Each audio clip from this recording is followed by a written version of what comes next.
Ladies and gentlemen, let us all rise for the Philippine National Anthem.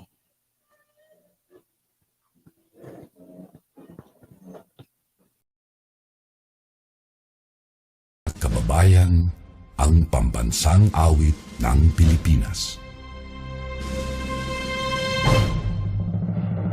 Kayang magiliw, telas ng silanganan, alam ng puso, sa dikit mo'y buhay.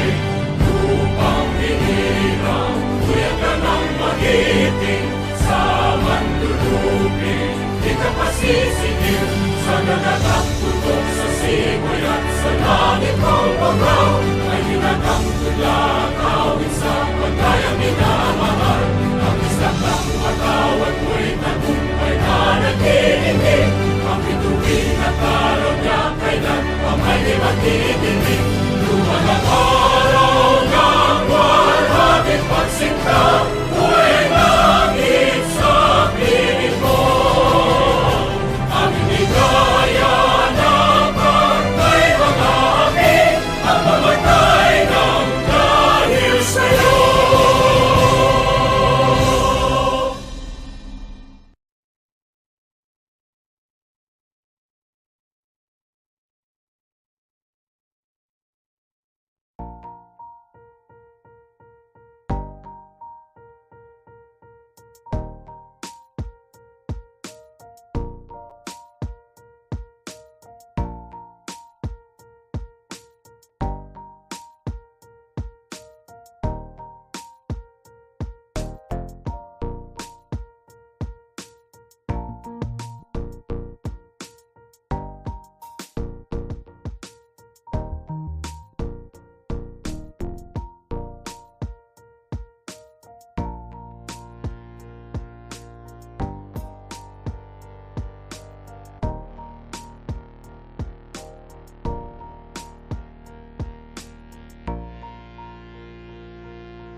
You may now take your seats.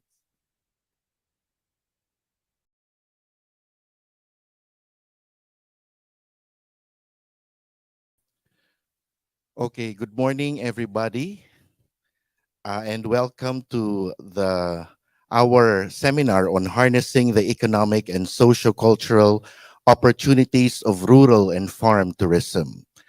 This is brought to you by DOST-PCAARRD and the Food and Fertilizer Technology Center for the Asian and Pacific region. My name is Ronald Mangubat. I am the Information Officer of FFTC, and I will be your Master of Ceremonies for the duration of this seminar. Okay, to start off, I'd like to introduce and call on the Executive Director of DOST-PCAARRD. Ladies and gentlemen, let's all give a warm round of applause to Dr. Reynaldo V. Ebora.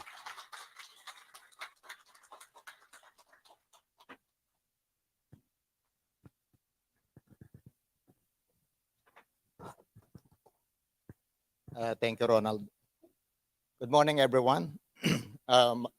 Magandang umaga po sa ating lahat, as we say in Filipino. Mabuhay.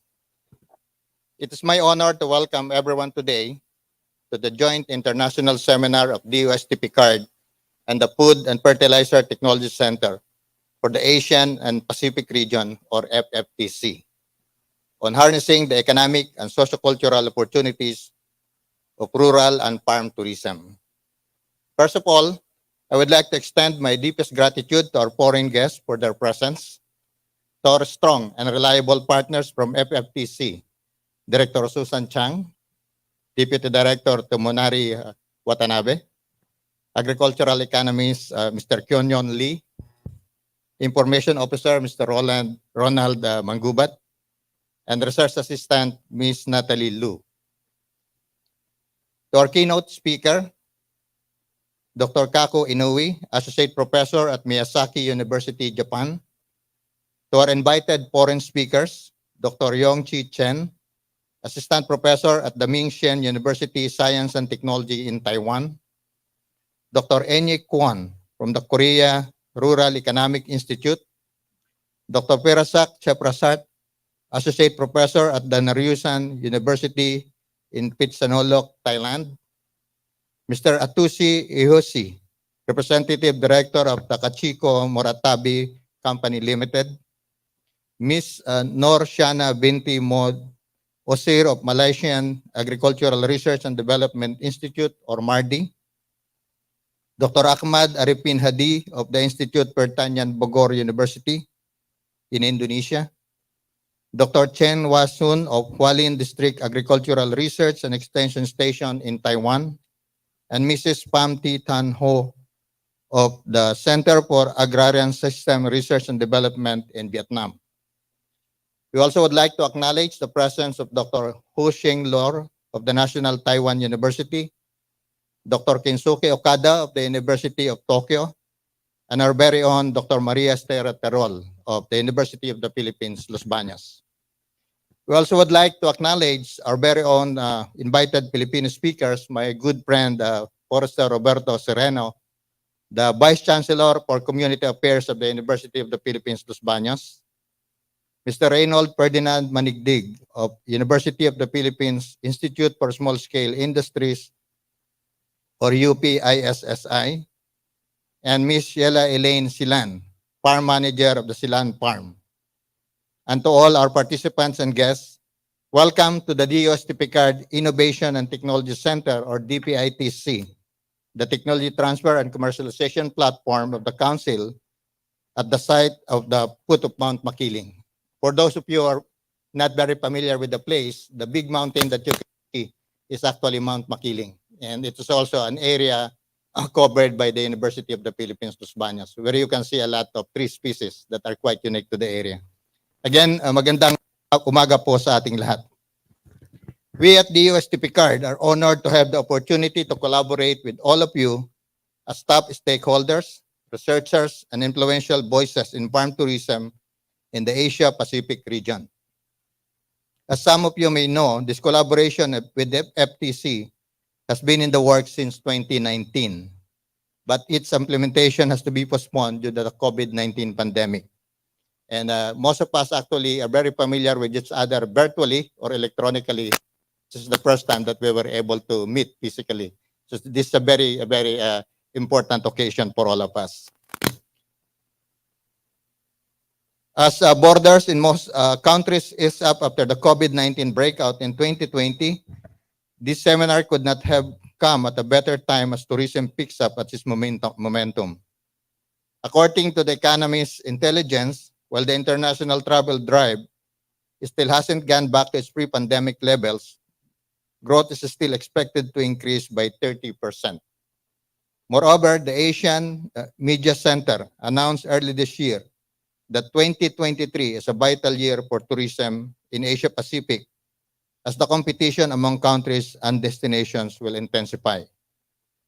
There will be a need to address long-standing challenges, launch new innovations in an effort to improve our disposition in the industry, and as the topic of our seminar suggests, harness the opportunities that stand before us so we may ensure that rural and farm tourism in the Asia-Pacific region will get its piece of the pie in the surge of travels in the years to come. In the Philippines, the enactment of the Farm Tourism Development Act of 2016, or Republic Act number 10816, along with the various departments' initiative in farm tourism education, promotion, and development, serve as one of the factors that spurred the number of development of farm tourism sites in the country by encouraging intergovernmental collaboration and coordination. As such, DOST-PCAARRD has its own share that directly responds to the mandates of the law, which is through the Science for the Convergence of Culture and Tourism, the SciCat program of the Technology Transfer Promotion Division of PCAARRD, led by Director Noel A. Katibog and his team. DOST-PCAARRD has so far allocated 73 million pesos for the development of 13 SciCat sites that are mostly owned by farmer scientists who adapt and showcase the technologies that the Council has supported over the years. In this seminar, Mr. Manigdig of UPISSI will further discuss SICAT as our own brand of agri-tourism in this area. And at this point, I would like to express my appreciation and full support to Director Katibog, Dr. Lilian Bondok, and Mr. Ronald Mangubat and their teams. For without their hard work and close coordination, this event will not be possible. I think they deserve a round of applause. Maraming salamat sa kanila. There is a reason why our council is persistent in the conduct of their activity with the FFTC. We recognize our collaboration as relevant and timely in our attempt to redesign or kick off our new farm tourism initiatives and strategies, as well as sustain our existing farm tourism programs amidst the tourism trends and demands. By the end of this 3-day seminar and tour, I'll be looking forward to our shared understanding of our roles, strategies, and opportunities within our reach as stakeholders of farm tourism in the Asia-Pacific region, and a strengthened network that works hand in hand for the benefit of our farmers, their sites, and the community they belong to.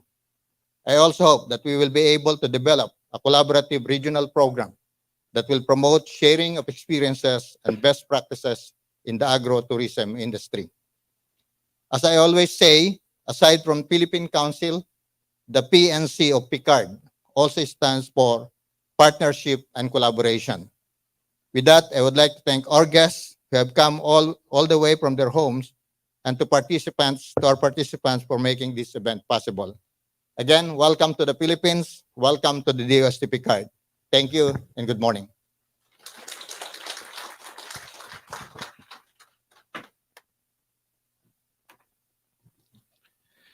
Thank you very much, Dr. Reynaldo Ebora, Executive Director of DOST-PCAARRD. At this point, I'd like to call on the Director of the Food and Fertilizer Technology Center for the Asian and Pacific region. Ladies and gentlemen, let's all give a warm round of applause to Dr. Susan Chang.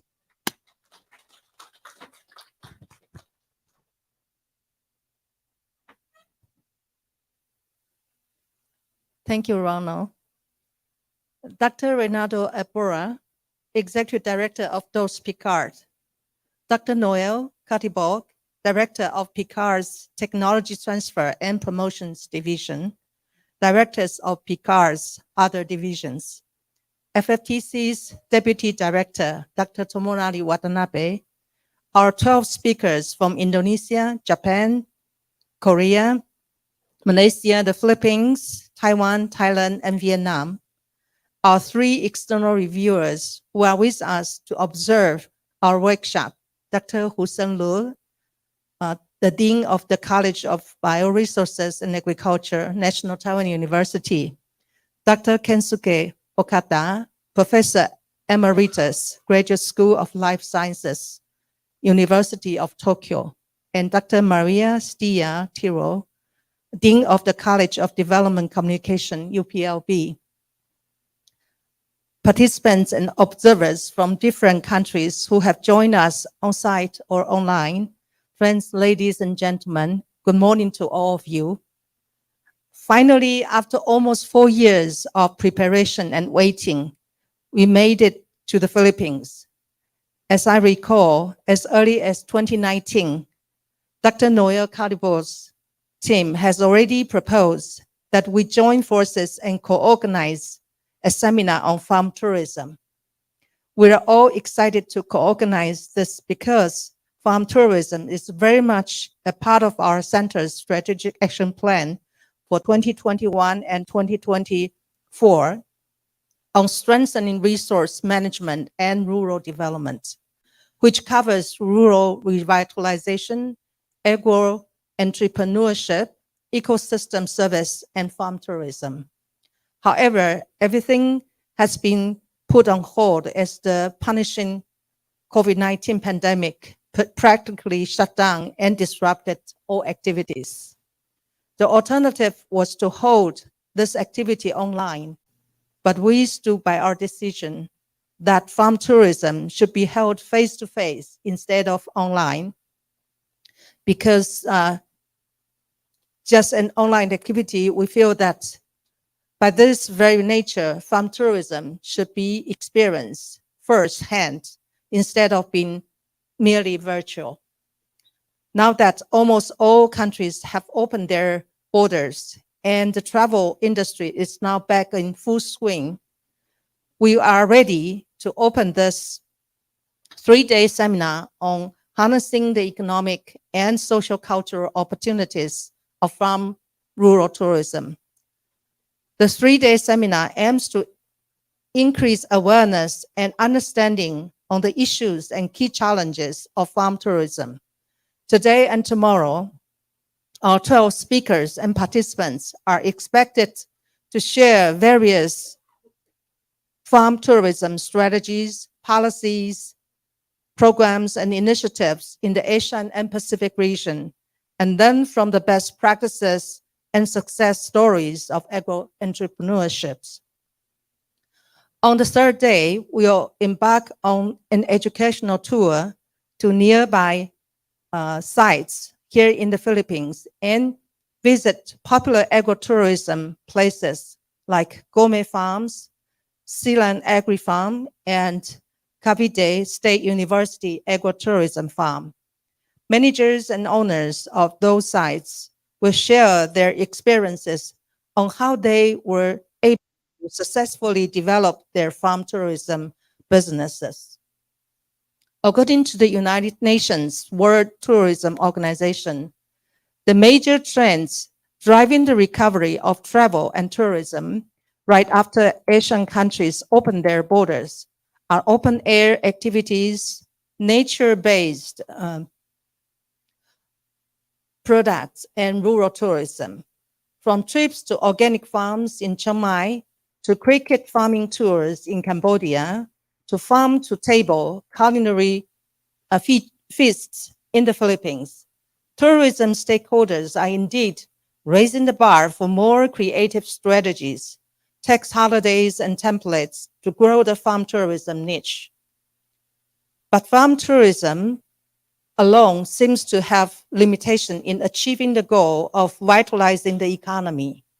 Experts say that there should be strategies that could develop and connect various regional resources like rural lifestyle, culture, food, and sightseeing, and integrate them into the overall development of farm tourism.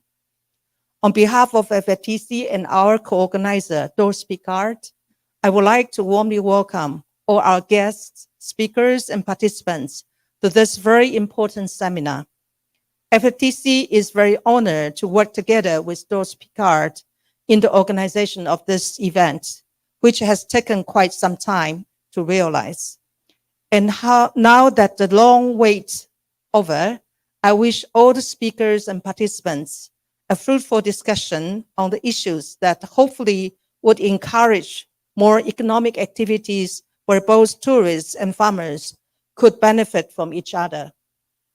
Once more, we would like to express our sincere and heartfelt thanks to Dr. Ebora and his highly efficient staff here at DOST-PCAARRD for their strong cooperation and support, and also for the very beautiful environment that we are sitting in this room that fits our fits our theme of today's and tomorrow's workshop. So thank you very much, and I wish you all a happy and productive day.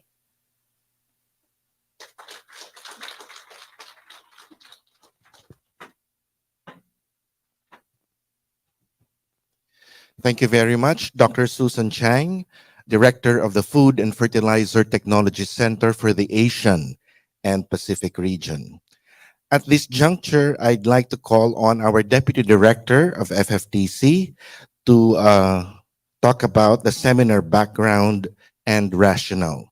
Why are we doing this seminar? So Dr. Watanabe, let's give him a big hand.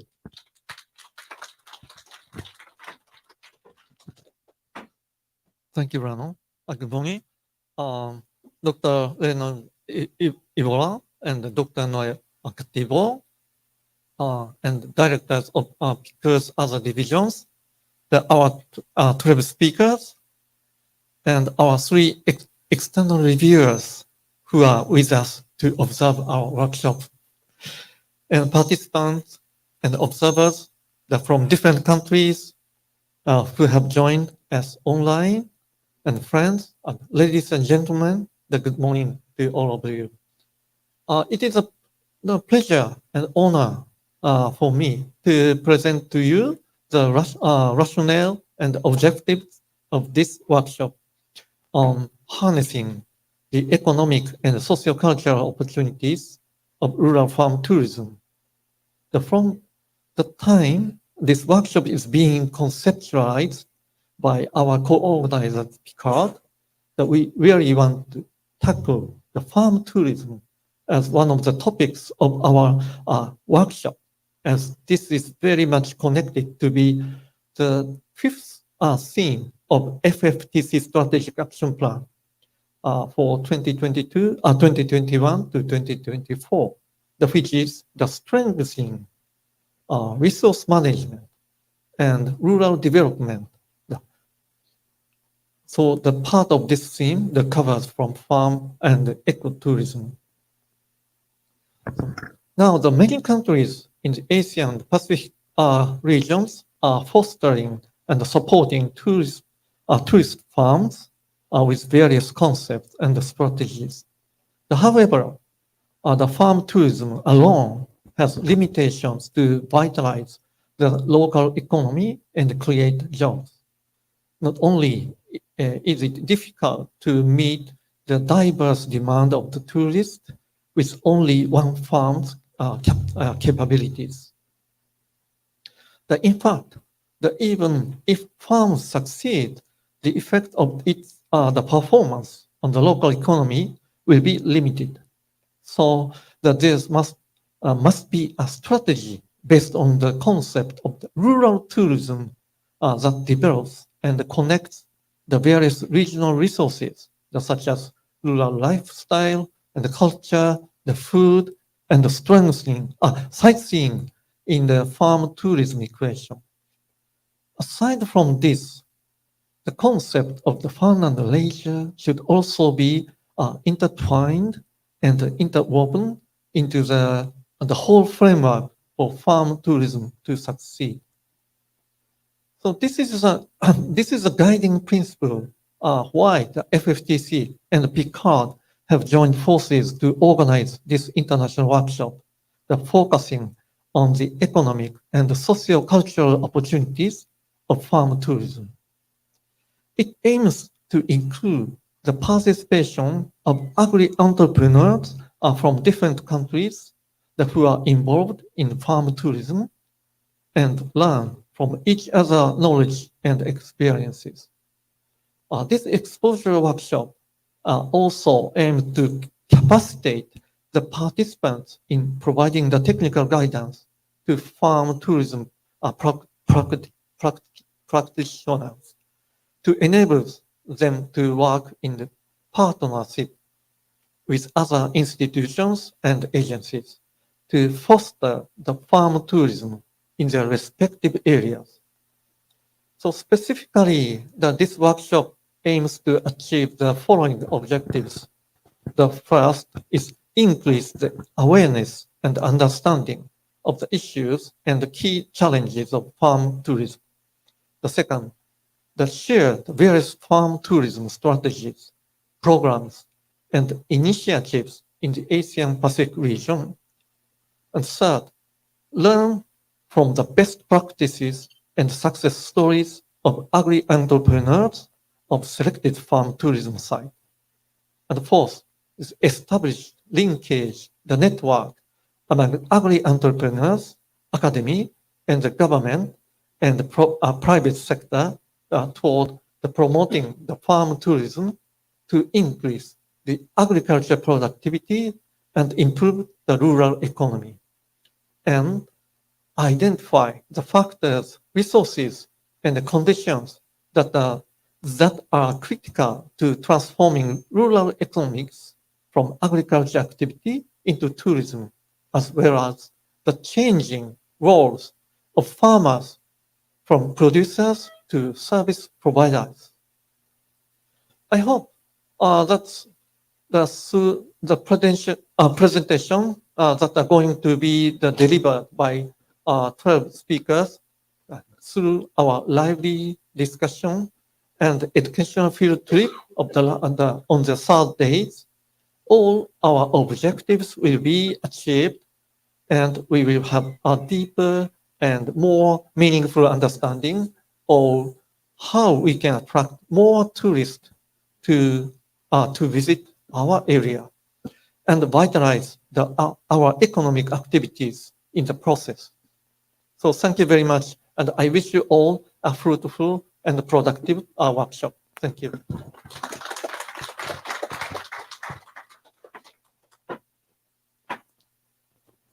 Thank you very much. That was Dr. Tomonari Watanabe, the Deputy Director of the Food and Fertilizer Technology Center for the Asian and Pacific region. Now it's time for us to get to know each other. I will be introducing all our speakers again, and as I call your name, please stand up to be recognized. I think our friends from Picard made a presentation, slides of the speakers. Do you have them? No more. Okay. So as I call your names, I will be introducing you according to your presentation. Okay. Who will present first according to the arranged program that we have? First, I'd like to introduce our keynote speaker.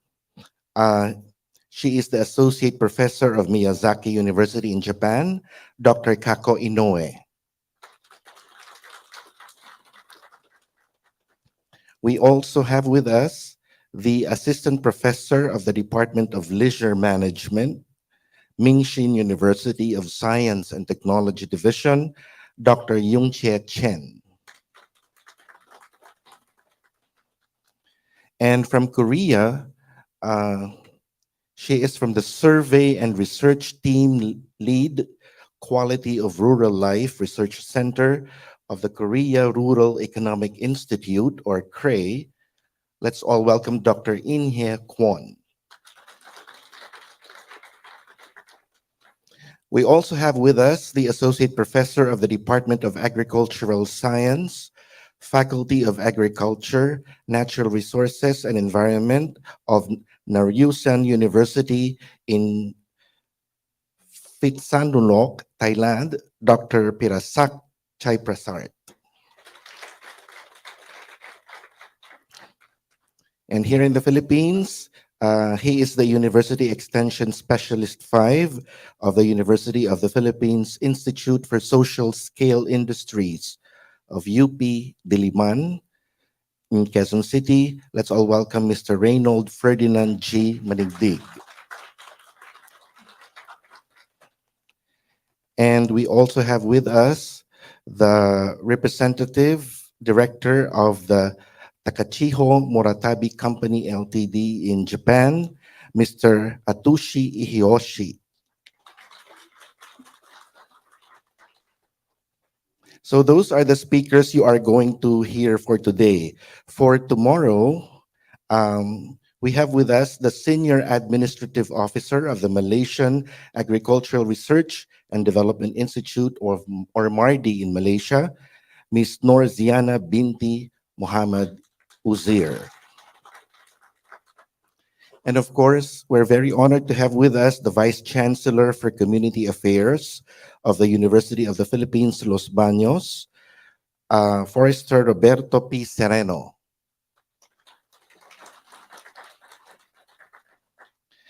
And he's not with us, but he will be joining us online tomorrow. We have the head of the Department of Landscape Architecture, Faculty of Agriculture of IPB University in Bogor, Indonesia. I think he might be online. We have to welcome Dr. Ahmad Arifin Hadi. And also from the Philippines, we have the farm manager of Silan Agri Farm, Miss Sheila Elaine Silan. And we have with us also the Associate Researcher of Eco Agriculture Project, Hualien District Agricultural Research and Extension Station in Hualien, Taiwan. We have Dr. Cheng Hua Sun.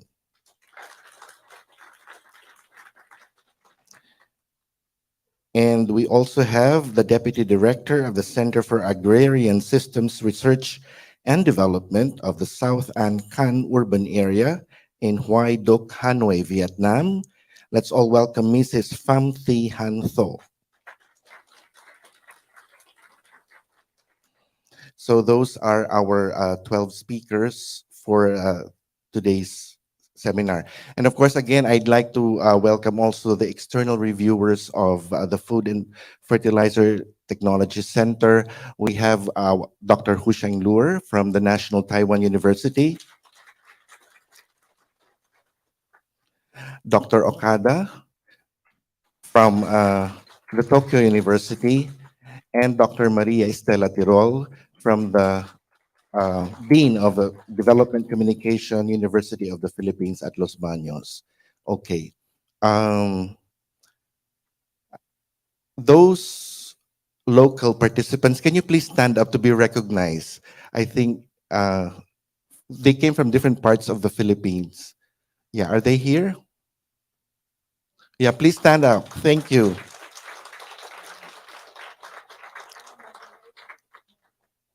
And all our moderators, Dr. Noel Katibog, of course, of the TTPD. And who is the other moderator? Yeah, you, Dr. Sereno. Dr. Sereno is also will be moderating one of our sessions. Okay, so to continue, now that we know each other, oh, I forgot to mention Dr. Mr. Kyungwon Lee from FFTC, our agricultural economist. And we have Miss Natalie Lu. And I'd also like to mention, of course, the presence of all the hardworking staff of PCAARRD. Please stand up to be recognized, guys. Dr. Lilian Bondoc of the Monitoring Division of PCAARRD. Good morning. I hope I did not miss anyone. Okay, now we have our photo session, but I have a detailed instruction here. All the participants are requested to proceed in front of the stage for the photo opportunity. There will be 4 rows to accommodate everyone. On the first row, we have Dr. Ebra, Dr. Chang, Dr. Watanabe, Dr. Inoue, Director Katibog, Dr. Chen, Dr. Kwan, and all the speakers. So you'll be on the first row. The rest of the rows will be filled up by the remaining participants. Please be guided by the secretariat accordingly, so there will be ushers to guide you. The second row of participants will be standing, followed by the third row, who will have seats on the stage. Finally, the fourth row will likewise stand at the back. Okay, so let's all stand up for the photo session. And the ushers, please guide our guests and participants.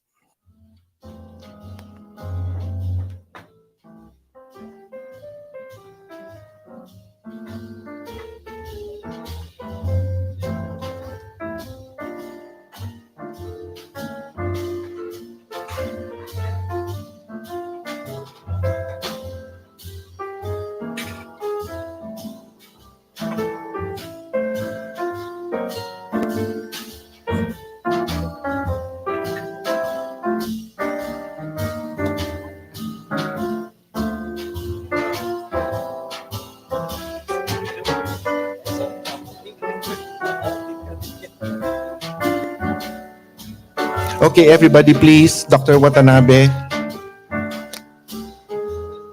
The speakers, Dr. Inoue,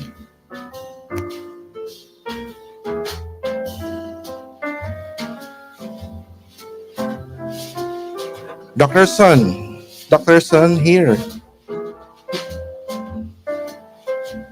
And the rest at the back, please.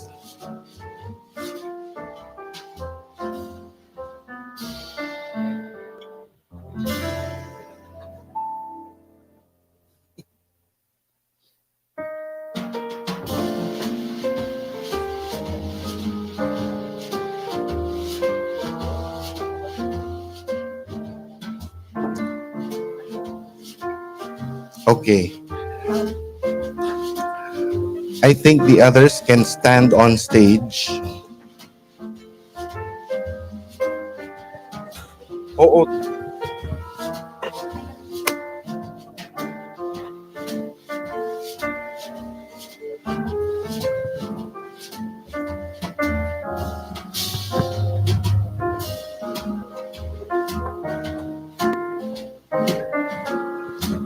Yeah. More people can please. Yeah. Yeah.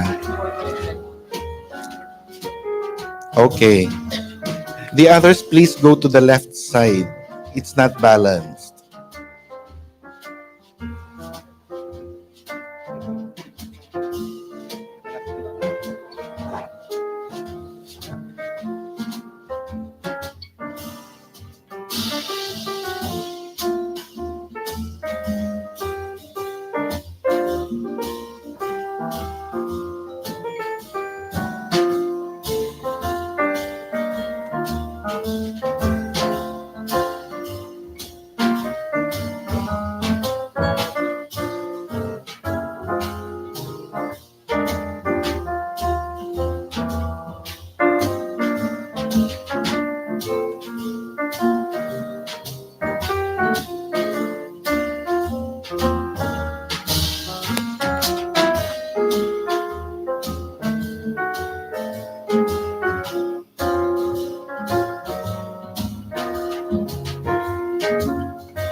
Thank you very much. You can now go to your respective seats.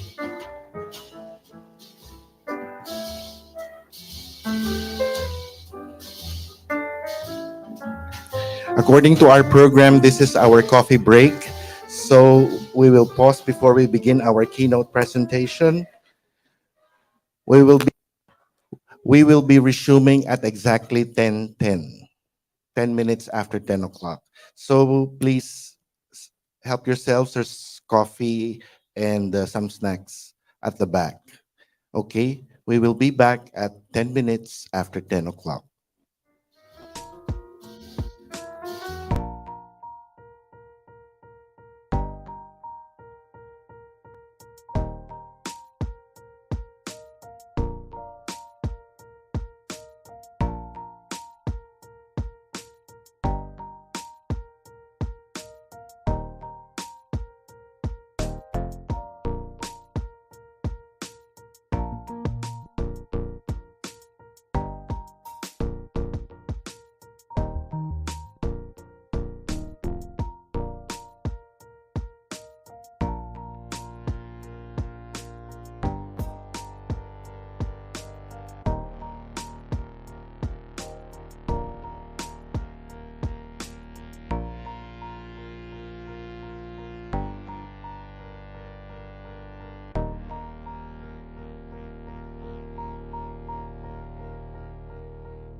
Okay, can I have your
Okay, I hope everybody settled in.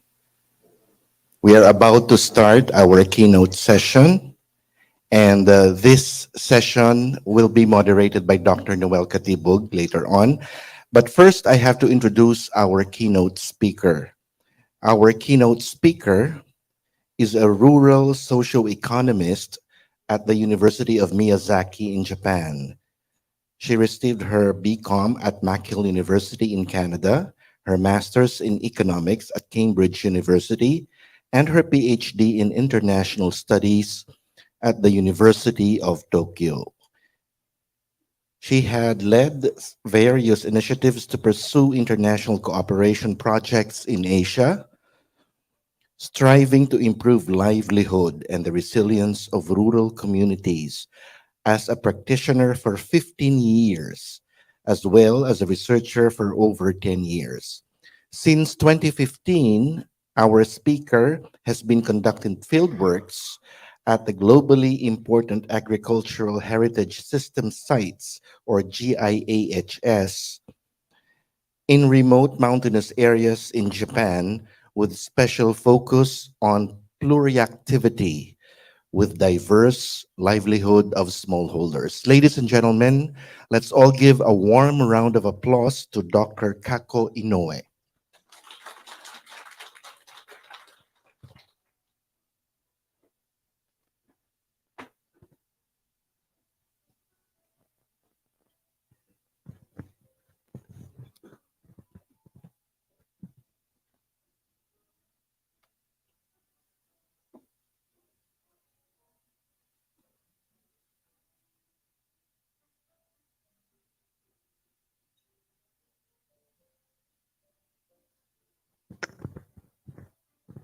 Okay. Thank you very much for your introduction. Dr. Renaud Ebola, Executive Director of DOST-PCAARRD, and Dr. Susan Chang, of Director of FFTC, and all members of organizers, enthusiasts, and participants, ladies and gentlemen. Thank you very much for this opportunity for me to stand here in front of you. My name is Kako Inoue, an associate professor at the University of Miyazaki, Japan. I'm very honored to deliver a keynote presentation here today, giving some lessons learned from Japanese experience. I have visited several tourism sites in Southeast Asian countries before, and I found that the rural tourism in Japan is quite different from your tourism site. But I hope that our experience can give you some lessons learned, and also it could be not so much irrelevant, and maybe it's going to be good opportunity for you guys to also know about the maybe future situation of your countries as well. So now I'd like to ask you, what is your image of rural and farm tourism? I asked this question because I found that rural tourism is very diverse, and the image of rural and farm tourism may be different among nationalities. For example, you may imagine farm tourism as a farm-themed amusement park, like these pictures. And this is also available in Japan, and then they offer various attractions like leisure activities such as fruit picking, food processing, and the experience program. And these places are typically managed by a private company or supported by the governmental fund. And this kind is very much artificially made, and this kind of tourism site may be popular for family, or maybe some kids in Asian countries. But Japan has this kind of very similar tourism facility as well. But today I will not touch much about this type because I would like to focus more about the importance of connection between rural and farm tourism and agency of local people. As I pointed out, this type is typically managed by private company in large scale, but not involving participation of local farmers. I'd like to explore the potential of rural tourism with local people and seek for possibilities of regeneration of rural areas while remaining sustainability and resilience in all aspects of nature, culture, society, and economy. So here, I'd like to give you another image of rural tourism found in Europe. This kind of rural tourism is typically managed by farmers. And they utilize their properties and products and available local resource. And rather than artificially developing large-scale facilities, rural tourism is an extension of everyday rural life, and it's characterized by utilization of local natural resources and culture as they are. And this is a website. This is a website of agri-tourism site in Italy, and every family has its own taste in food offered with different agricultural products. And each place has different landscape, and therefore there is no standardized form of tourism. And visitors typically spend relaxing time in peaceful countryside, and farmers themselves are responsible for management, and they can earn additional income from operating rural tourism business while caring for natural environment and local culture, for example. So now, my question I'd like to pose to you is that what kind of arrangement of rural and farm tourism are we looking for? I would like to show you Japan's experience, as we have a history of trial and error in rural tourism initiatives. By doing so, let us engage in meaningful conversation by knowing lessons learned from previous experience as well as untapped potential of rural areas. So rural tourism in Japan is very much related to what agriculture and rural development sector have experienced in the past, facing many hardships and problems in Japan. So in my presentation, I aim to address two questions. Number one, how rural tourism has evolved. And in this question, I would like to provide information of both policy-related issues and actual case of Takachiho Goshibayama area to give actual pictures of rural realities. And the second question is that how is it managed by whom and under what kind of concepts? As I have already shown different types of rural tourism, the management entities and their visions are very different. And it is critical to consider who is involved in rural tourism and why. And before going to detail of rural tourism in Japan, I'd like to provide you some figures to explain the context behind. And this figure shows that in the y-axis, you see that the ratio of rural population, and in the x-axis, showing the data of 40 years of certain of the aging ratio, aged population ratio in x-axis, and then it started from 1960 to 2020. And then I plotted several East Asian countries and East Asian countries as well. And you see that Japan has very much like a quick decrease in the ratio of rural population after 1960s. And then gradually people who remained in the rural area gained age. And then now we have the very high rate of aged population in rural area, as well as the urban population gets large and the rural population gets very small. And talking about the agriculture sector in Japan, the number of farmers has been also decreasing.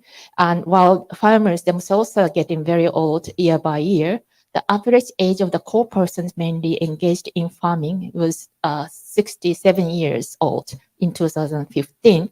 So here I see that these countries, maybe like this, the brown one is Philippines, and then this gray is Korea, and in Japan, maybe Korea is following us very soon. And then anyway, all the countries in Asia, you have very getting old.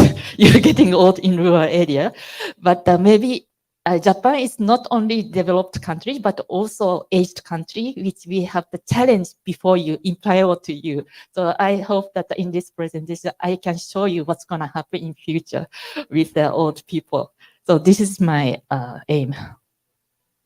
And another aspect that very important about the pluriactivity aspect of the farmers in Japan, but not only in Japan, but also you have the very similar situation. And this figure indicate that the farm household are very pluriactive household. And this means that the conducting not only farming, but also off-farm activities together.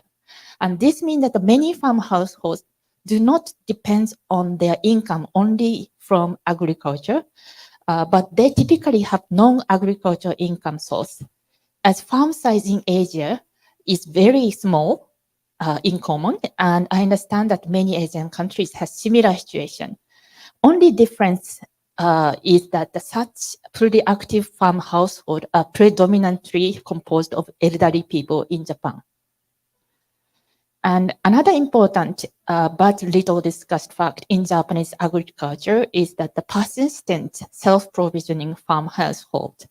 And we see that the commercial farm households are decreasing constantly, but number of small-scale self-provisioning farm household has not changed much over time.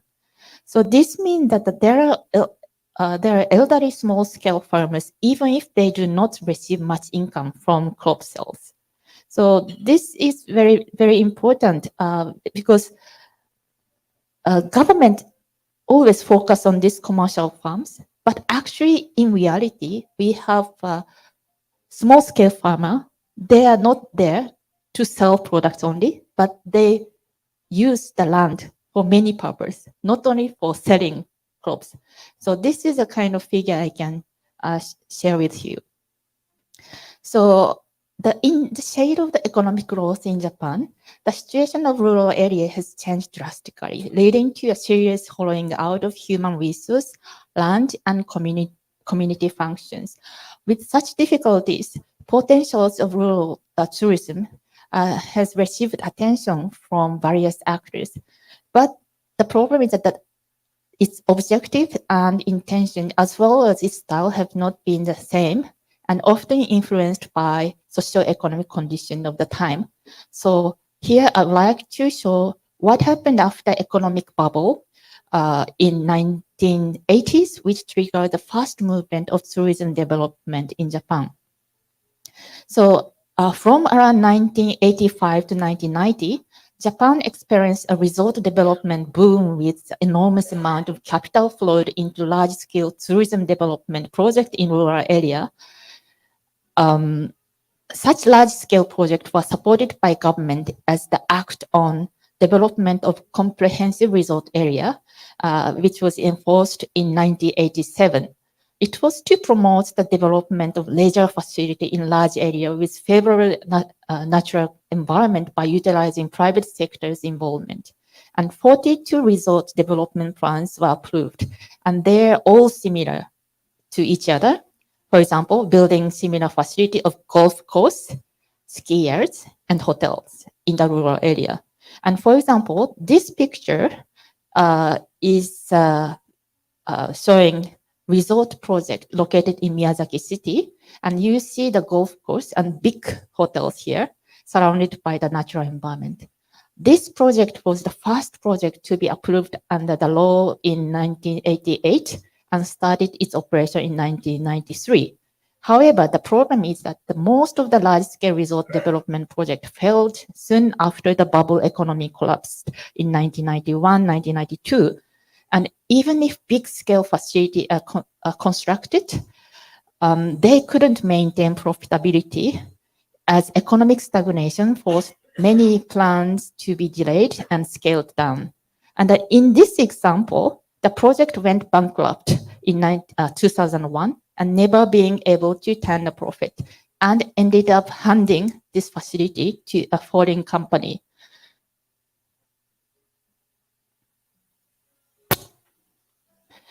And after the collapse of the resort development boom, a new form of the rural tourism green tourism was introduced in 1990s, aiming not to repeat a failure. So the term green tourism was first appeared in the Japanese policy document in 1992. And according to Ministry of Agriculture, Forestry, and Fisheries, that is called MAF in Japan, green tourism is defined as staying type leisures activity in nature-rich rural areas to feel local nature, culture, and life by interacting with local residents. This was something Japan learned from Europe. So green tourism is conducted by small-scale farmers, securing means of rural livelihood, improving rural economy, and protecting the natural environment and landscape simultaneously. So green tourism was even promoted with the 1994 Act on Promotion of Development of Infrastructure for leisure stay in rural areas, allowing registration of private lodging business with rural experience.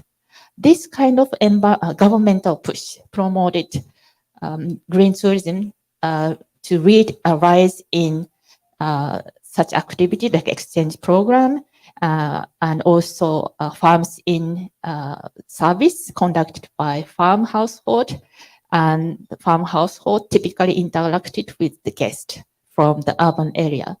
So basically, visitors spend some time in farmers' private house and have good memory with the host families. So Japan's green tourism, however, took a different path from European experience, reflecting Japanese social cultural situation. So this table shows the comparison of rural tourism in Europe and green tourism in Japan. Europe has vacation law, and people take long vacation like 1 week to 10 days. But I think everybody knows that the Japanese are very famous in workaholic, and that we cannot take such a long leaves. We are very afraid that we take a leave from work, so that we only have 1 night stay available, so that in case of Japanese green tourism, we have very short stay in comparison to European case. And another very different issue about Japan is that we have guests, not the general guest, but the majority of the guests are children, like a school student. And also, maybe I talk about this school student matter soon after, but another issue is that the lodging facilities. So in case of Europe, they have the independent rooms and spaces with privacy. You have your own space to stay. But in case of Japan, you share the room, house with the host families, so that the next to the door, the host family stays. So it's not like a privacy, but they treat the guest as a family member. So very, very close to each other. So this is a very different situation. So talking about Japanese green tourism, the more urbanization progress and less opportunity for children to experience the nature. And they are lacking experience of playing in the field, playing in the nature. So the Japanese education policy introduced curriculum guidelines to be changed to have experience program in rural area in 1998. And in addition, a Japanese government launched a number of programs to let children to stay in and experience in rural areas. And as a result, school children became the dominant green tourism visitors, satisfying the educational needs as well. And for the side of supply side of green tourism, and another important aspect is that women who are the very critical actor to, sorry, maybe I have some.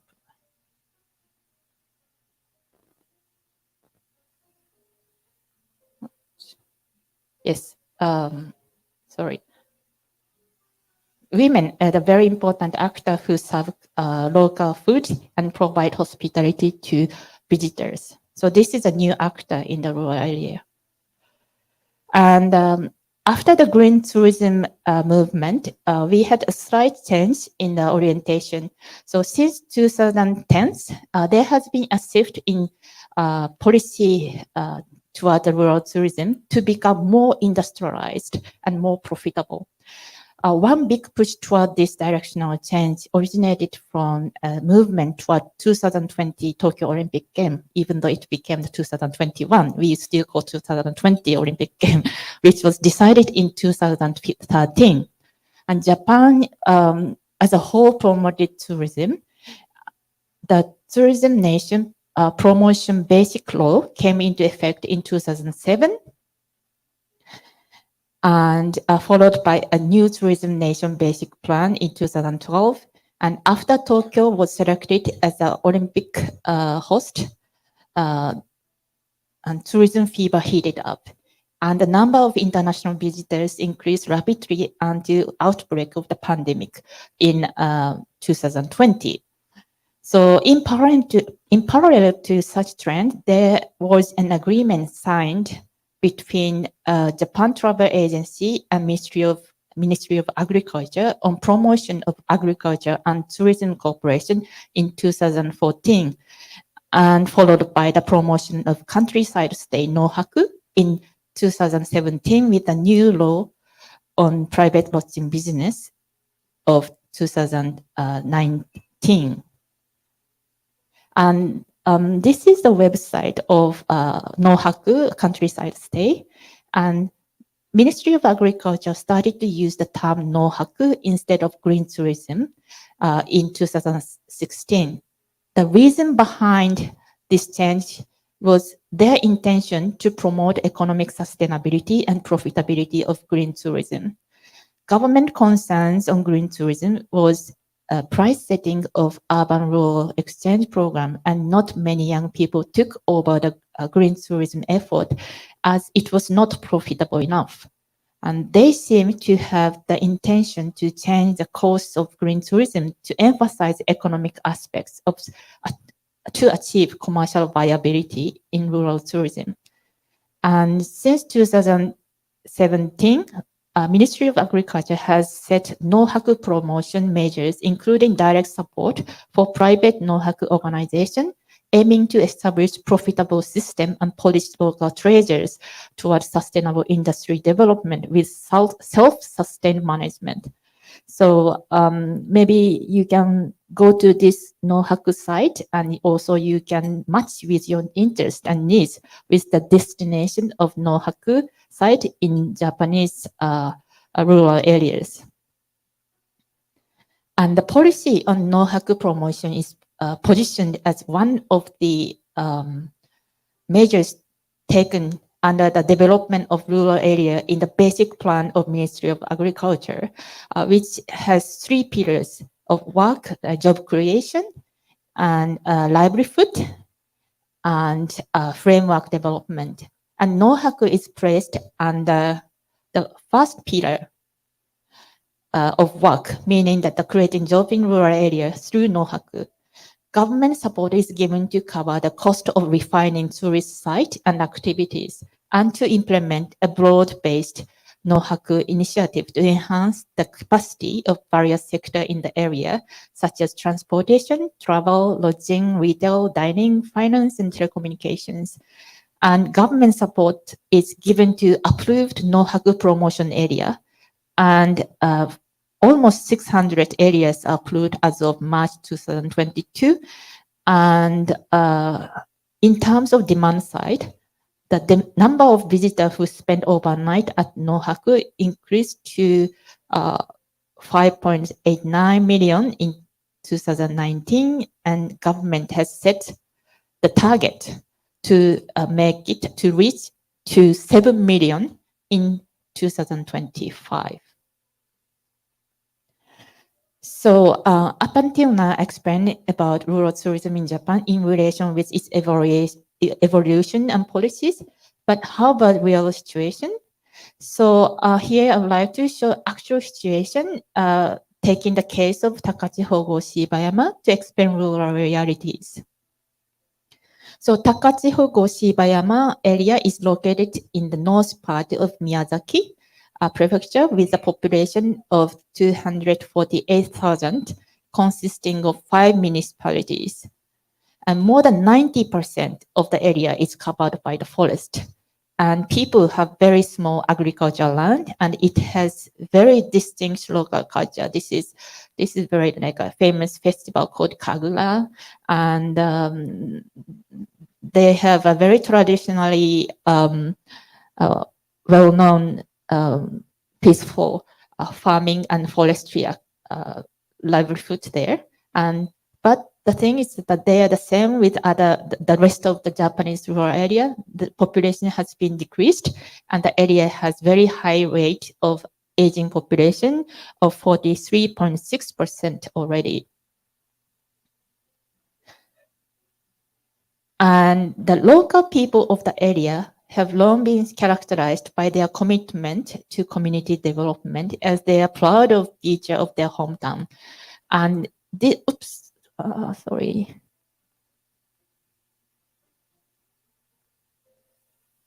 Okay, so we have 5 municipalities here, and in 1993, this is under the Gokase town, one community, one village started the green tourism project called the Sunset of Gokase, and the local people's effort towards community revitalization was the target by doing this green tourism project.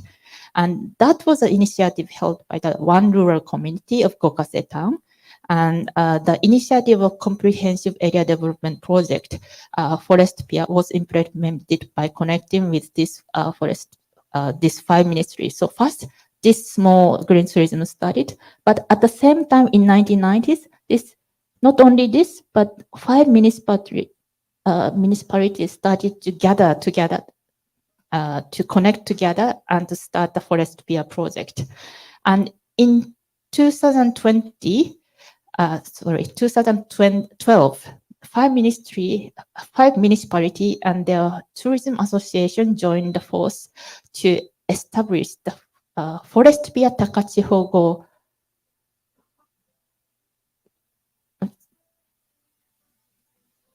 Forest Pier Takachihogo Association. And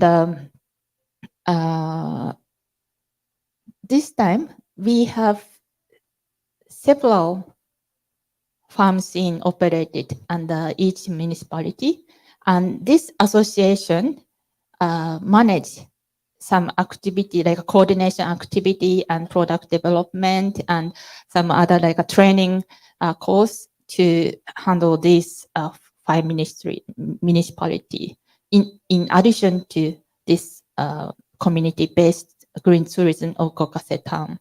So there is like a kind of parallel initiative going on together in this area, and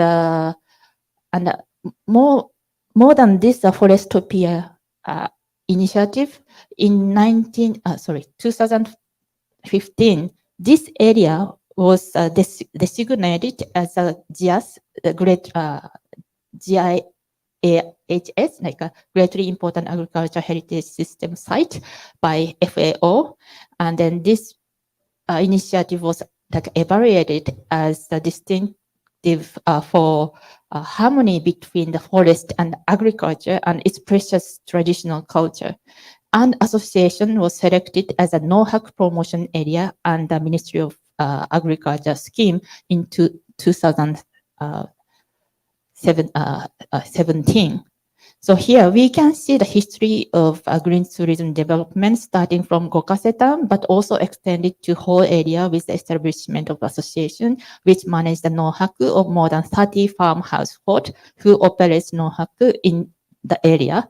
And in addition to Takachiho town initiative, this whole area, we also have very famous sightseeing spot of Takachihogo. And this is a kind of mass tourism aspect here. And then many people come to see this sightseeing spot. So that we have like a corporate, like a business entities to operate the tourism in this Takachiho area. And importantly, we still have another style of tourism fund in the area. And, and I categorize this is a community-based entrepreneurial rural tourism. So that this form of the rural tourism will be reported by Mr. Iboshi later, so that I will not touch. This is very different from what I speak, but we have different type of tourism available in this area. And just to give you some image of each initiative, this is how Village of Sunset of Kokase Town look like. And one rural community has many host families to offer farms in. So when school students come to experience green tourism, they stay with these host families. And this picture is taken from the website of Forestopia Takachihogo Association, which conduct coordination work for various NOHAC host family of 5 municipalities. And they promote rural tourism of 5 municipalities and handle some experience programs with collaboration of local producers and the development of sales of commercial products of the area. So now I just want to go back to my initial question. How is rural tourism management, by whom and under what concept? So the situation is not so simple as I explained in rural reality. And there is the mass tourism which has a large scale corporate operated with employment of salaried workers. And community-based entrepreneurial rural tourism is also found in Takachiho town and creating rewarding jobs for young people. And at the grassroots level, we can find small farm household conducting nohaku with family labor linked with association. The form of rural tourism is very much peasant-like, small scale, but very very various type found in the family labor, with the family labor and local resource. And they hope to have the good relationship with visitor, hoping to contribute for rural revitalization through including what we call relationship population. Just to conclude my presentation, I would like to point out critical points. So first point about the gap between the rural reality and government policies. The government wants to set their goals to profit making, but in reality, there are various types of the mode, like tourism mode going together. So I just, since time is limited, maybe I have to go quickly. But anyway, I just want to point out that we have the complexity in the rural area. So adapting one policy to whole complex situation, maybe a little bit leading some confusing situation in the reality. And finally, I would like to remind necessity to overcome difficulty arising from depopulation of aging rural community, because the rural tourism is not only for economy, but also culture dimension, social dimension, also important. Without having the people there, we cannot polish such kind of aspect. So not only pushing economics, is also the kind of, we have side effect of losing culture and society. So we have to keep in mind about the balancing those aspects. So I just want to, lastly, I want to stress the importance of rural treasures, and I hope that the community power will be strengthened and rural autonomy also strengthened for rural generation in future. So this is the end of my presentation, but just quickly, I want to show you the picture I took during my Nohaku stay. This is a farmhouse where I often stay. And this is a view from farm scene. I normally spend very relaxing time here with good food and nice scenery. And in spring, I enjoy tulip flower, like this picture. But importantly, I am the one I planted the seed here in December with a villager of 7 households in this community. So I am one of the relationship population of this community. So that I just hope that you can understand that the situation is not so simple. I'm repeating this area to have a good relationship with them. So I thank you very much for listening, and I hope that you may have your opportunity to visit Japan to enjoy Nohaku stay in future. Thank you.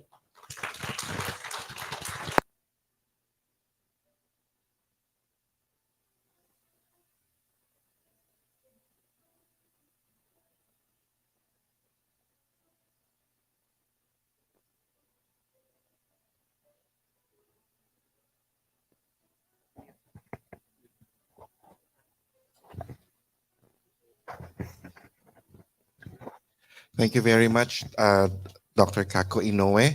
Now, I'd like to call on our moderator, Dr. Noel Katibog, to facilitate the question and answer. And also for those who are online, you can please join us. You can type in your questions, and we will read it later. Dr. Katibog.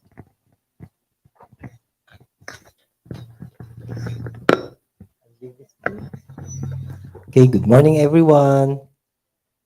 I'm sure you found the talk very enlightening. And Japan, admittedly, is very much advanced, even on policies as compared to our country. And congratulations on that very nice presentation. So, are there any questions from our live audience? Would you have some clarifications? Yes, sir.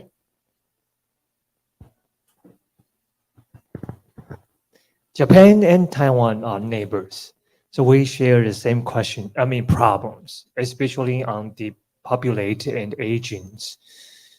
Besides agricultural department, I was wondering anything to support that, any policies that support that to solve these problems, and in Japan. That is my first questions. But second is you mentioned about the green tourism is mainly students, right?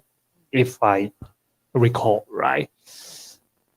Does that have any impact on students for so many years that their participation in green tourism? Does that stimulate their come back to the countryside to help or to love more green tourism? Sorry, the two questions. Can I answer? Okay. So thank you very much for your question. So about the first question, any other ministries involved for the population and aging issue?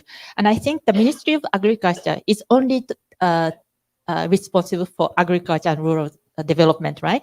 So that basically, in case of Japan, the Ministry of Internal Affairs is responsible for overall population, and also another ministry Ministry of Health, and I don't know exactly the exact name of the ministries, but those ministries has a vision and also plans to develop some to overcome such problem. But my personal opinion is that they are not posing the good policy yet, because they only have the money to support, economically support.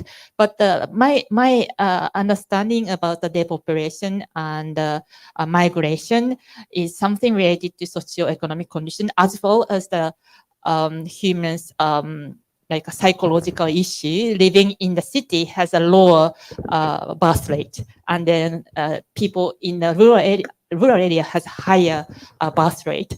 So that this kind of thing is not really solved yet, as other countries like this. I think we share the same situation.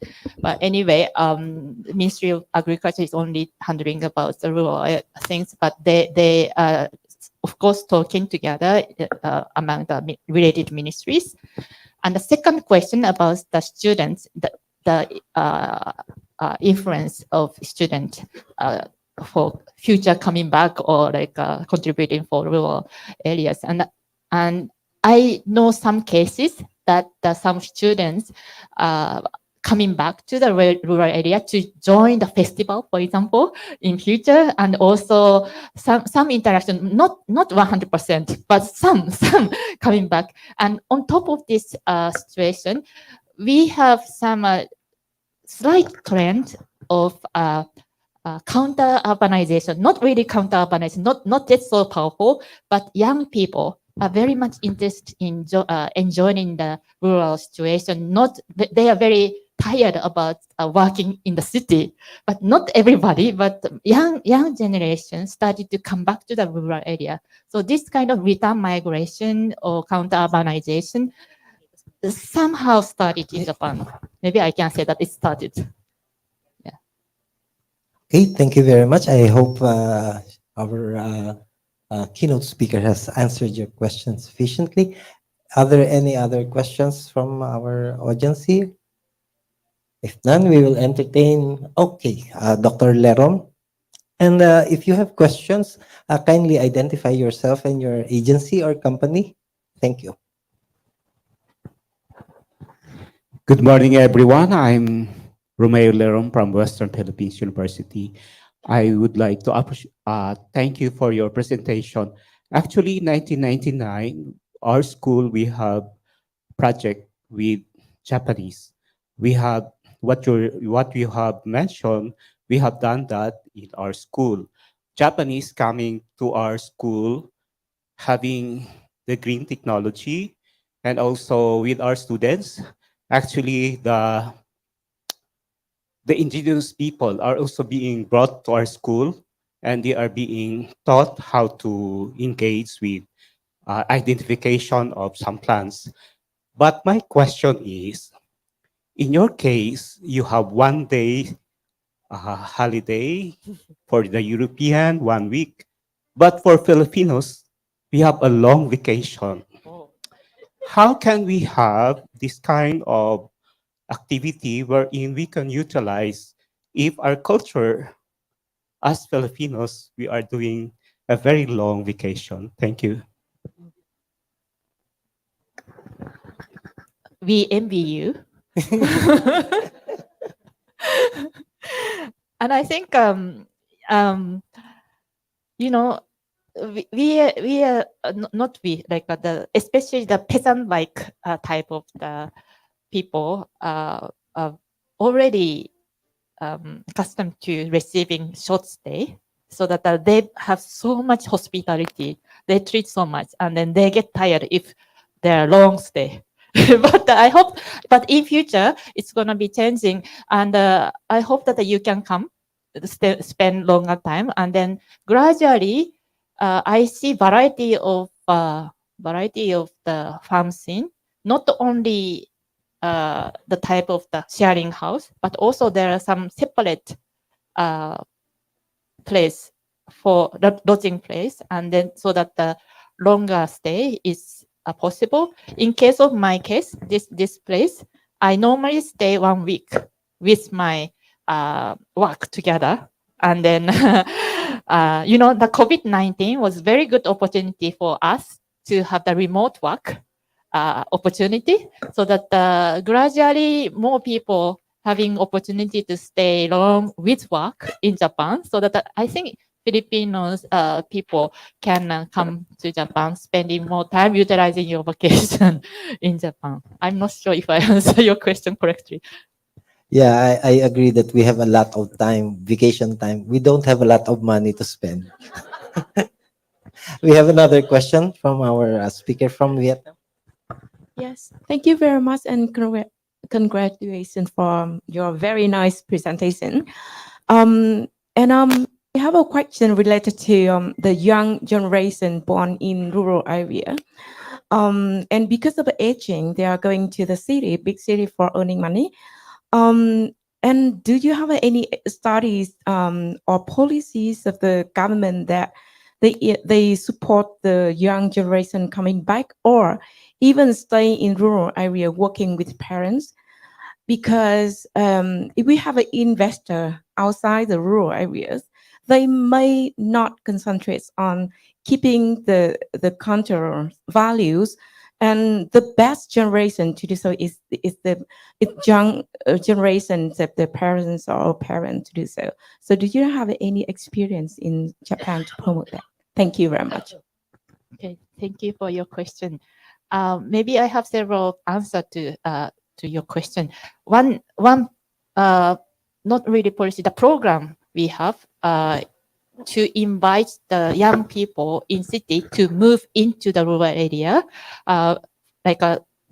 providing the salary for 3 years in staying in the rural area. It's called the area revitalization human resource promotion. I don't know how to translate. It's like a area like rural revitalization human resource, but who has to have the residential experience in the urban, but they want to come back. They want to go back to the rural area, but they cannot find job, right? If they come back to the rural area. So 3 years to experience, to make the job and to settle down. Then after 3 years, they have to find their own method to settle down. And there is a statistic that 60% of the program participants continue to stay in rural area after joining this program. It's in Japanese, 地域おこし協力隊. Same, this 60% of the participants already stay. That is not under the Ministry of Agriculture. That is under the Ministry of Internal Affairs. So another ministry's initiative, but also closely cooperated with the Ministry of Agriculture. And I think about another thing is that in Japan, even if you go to city, it doesn't guarantee young people to earn money because the economic situation is not so good as before. So that they think that before, of course, if you go to city, you have more richer life. But nowadays, wherever you are, nobody guarantee. So that if more interesting job in rural area, they continue to stay. Like my students, people just not so many people want to go to the city. I'm not sure this is good or bad, but but the situation is changing. No, I think that Mr. Ihoshi's daughter is staying in his village, working together. So maybe you can see such kind of situation in the afternoons, his presentation. Very interesting. Thank you. We generated 5 questions from our participants in WebEx and FB Live. I don't know if we still have the time to accommodate all of them, but there's a question from the regional director of the DOST in Central Luzon, Dr. Julius Cesar Visicat, said that my trip to the Takashiho Gorge years ago indeed showed me that it is a very beautiful site that certainly helps entice visitors to the area and helps promote the rural tourism industry. How do the local government help or support the rural tourism industry in terms of funding and regulation? Okay, so talking about the local, after Jia's site was given to this area, the local government of 5 municipalities formed the organization to support the tourism activity. And then I explained about the association. Takachihogo Association is tourism association of each municipality, and the local government come together, like a head of the a village leader, town leader, gather under this organization, so that under this organization they receive the fund, they gather the fund, and then they promote some initiative of this tourism association, so that for example the fund come from 5 municipalities and then put under this organization, and then give that kind of fund to the association to promote each activity. On top of this, the central government also have the fund to approve the promotion area. So I explained that the 599 area that they are receiving the fund from central government. And also they have both funds, like one local fund, local government fund, and central government fund. So there are various layers of the support, so that of course local governments are supporting this kind of activity. But the problem is that too much support will put the organizer lazy, right? So not really lazy, like entrepreneurship need to have to be held by each organizer, each like a private farmers, so that it's a balance. They support, but also they support creativity of each farm scene, even though there are some difficulties. Thank you very much. I think we can still accommodate one more question. Uh, okay. Yeah, we're over time, but we would like to request our resource speaker will provide you with the questions if you can answer them online also, so that our virtual participants uh, can see how the things in Japan are really being handled, especially on green tourism. And with that, uh, please join me in applauding our keynote speaker, Dr. Ino. Thank you very much, ma'am. And thank you very much. Thank you very much also to Dr. Noel Katibog for moderating our keynote session. Now proceed to the first session, and it is entitled Policy Environment that Nurtures Rural and Farm Tourism. And for this particular session, we have, I think, three speakers who will share their experiences. Again, I'd like to call on our moderator, Dr. Noel, to uh,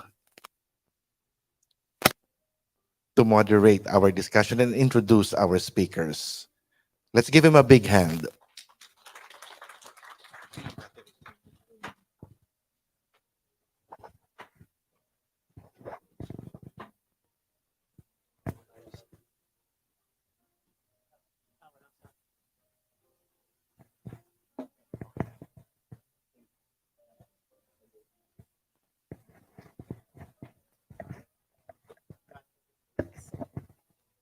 Okay. Good morning again. Our next speaker will be talking about the development of agro-tourism in Taiwan. His name is Dr. Yung-Che Chen, and he's an assistant professor at the Department of Leisure Management, Mingshin University of Science and Technology. He has earned his uh, bachelor in Taiwan and Bachelor of Arts. I will not mention the year. Uh, his Masters of Education in the US, Master of Science Business in the US also, and his PhD in International College at the National Pingtung University of Science and Technology, Taiwan. Dr. Chen is uh, very much involved on leisure farm management, marketing management in leisure farm, and web marketing strategy. At present, he is at the Department of Leisure Management, Mingshin University, and he is also involved in Leisure Agriculture Area Law Adjustment Committee, as member of the Council of Agriculture Executive Yuan. Uh, His current projects include special agro-tourism spots certified, promoting and consulting in Sertal, Taiwan for the past 3 years. And please join me in welcoming our speaker for this morning, Dr. Yung-Che Chen.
And in Taiwan, we call leisure farm, or some people call leisure agriculture. Although the name is different, but concept is the same. Okay, our policy is that in the beginning of agriculture, and we cooperate with farmers and also the environment in the rural areas. As you can see, agriculture, farmers, rural means that the product, human capitals, and the environment. That's the development of what we are doing for so many years. That you can see that our resources, as same as the Philippines and other countries, we are focused on mountain, sea, ecology. All these resources has combined with the lifestyle and culture of local people. Because to us, it's the any industry, or especially for rural areas, to the rural areas is how could we help them to make money? Money drive everything in business. Okay? Without money, no benefit. Without money, you cannot hire young people or hire other peoples. So how are we going to get money? Of course, attracting people. But attracting people that to do, we say, the fruit picking, DIY, or explains navigation service, just a little small. The most benefit from the whole business is from the product itself. That products including when people come, food and beverage. Then you have some tourist package, travel package. They will stay at home, accommodations. And of course, that combined with the travel, that for pleasures. Then, of course, that after they finish, they will buy things. They'll buy our product, local products. That's why we are more focused for small scales of farmers who develop or helping them to develop more agricultural gifts. Maybe the other Dr. Sun will mention about their local showcase, how farmers earn monies. But if we just travel, it's will not last too long, because just of course play is good, but we need to add something. We need to add something that we say to educate. There's some educations. Why? We learn from Japan, food and agricultural education, so that people come here not only for travel, they feel like that I know something, especially from rural urban areas. Not only change their mood for relaxing, but also to learn something. That what comes back that from the productions to then have a different life and also know the rural life, and also to understand the pressures of the rural environment and the culture of the people over there. That is the main things. So that's why I says the local plus the seasonal and the everydays that we have travels, and also the productions. Oh, sorry.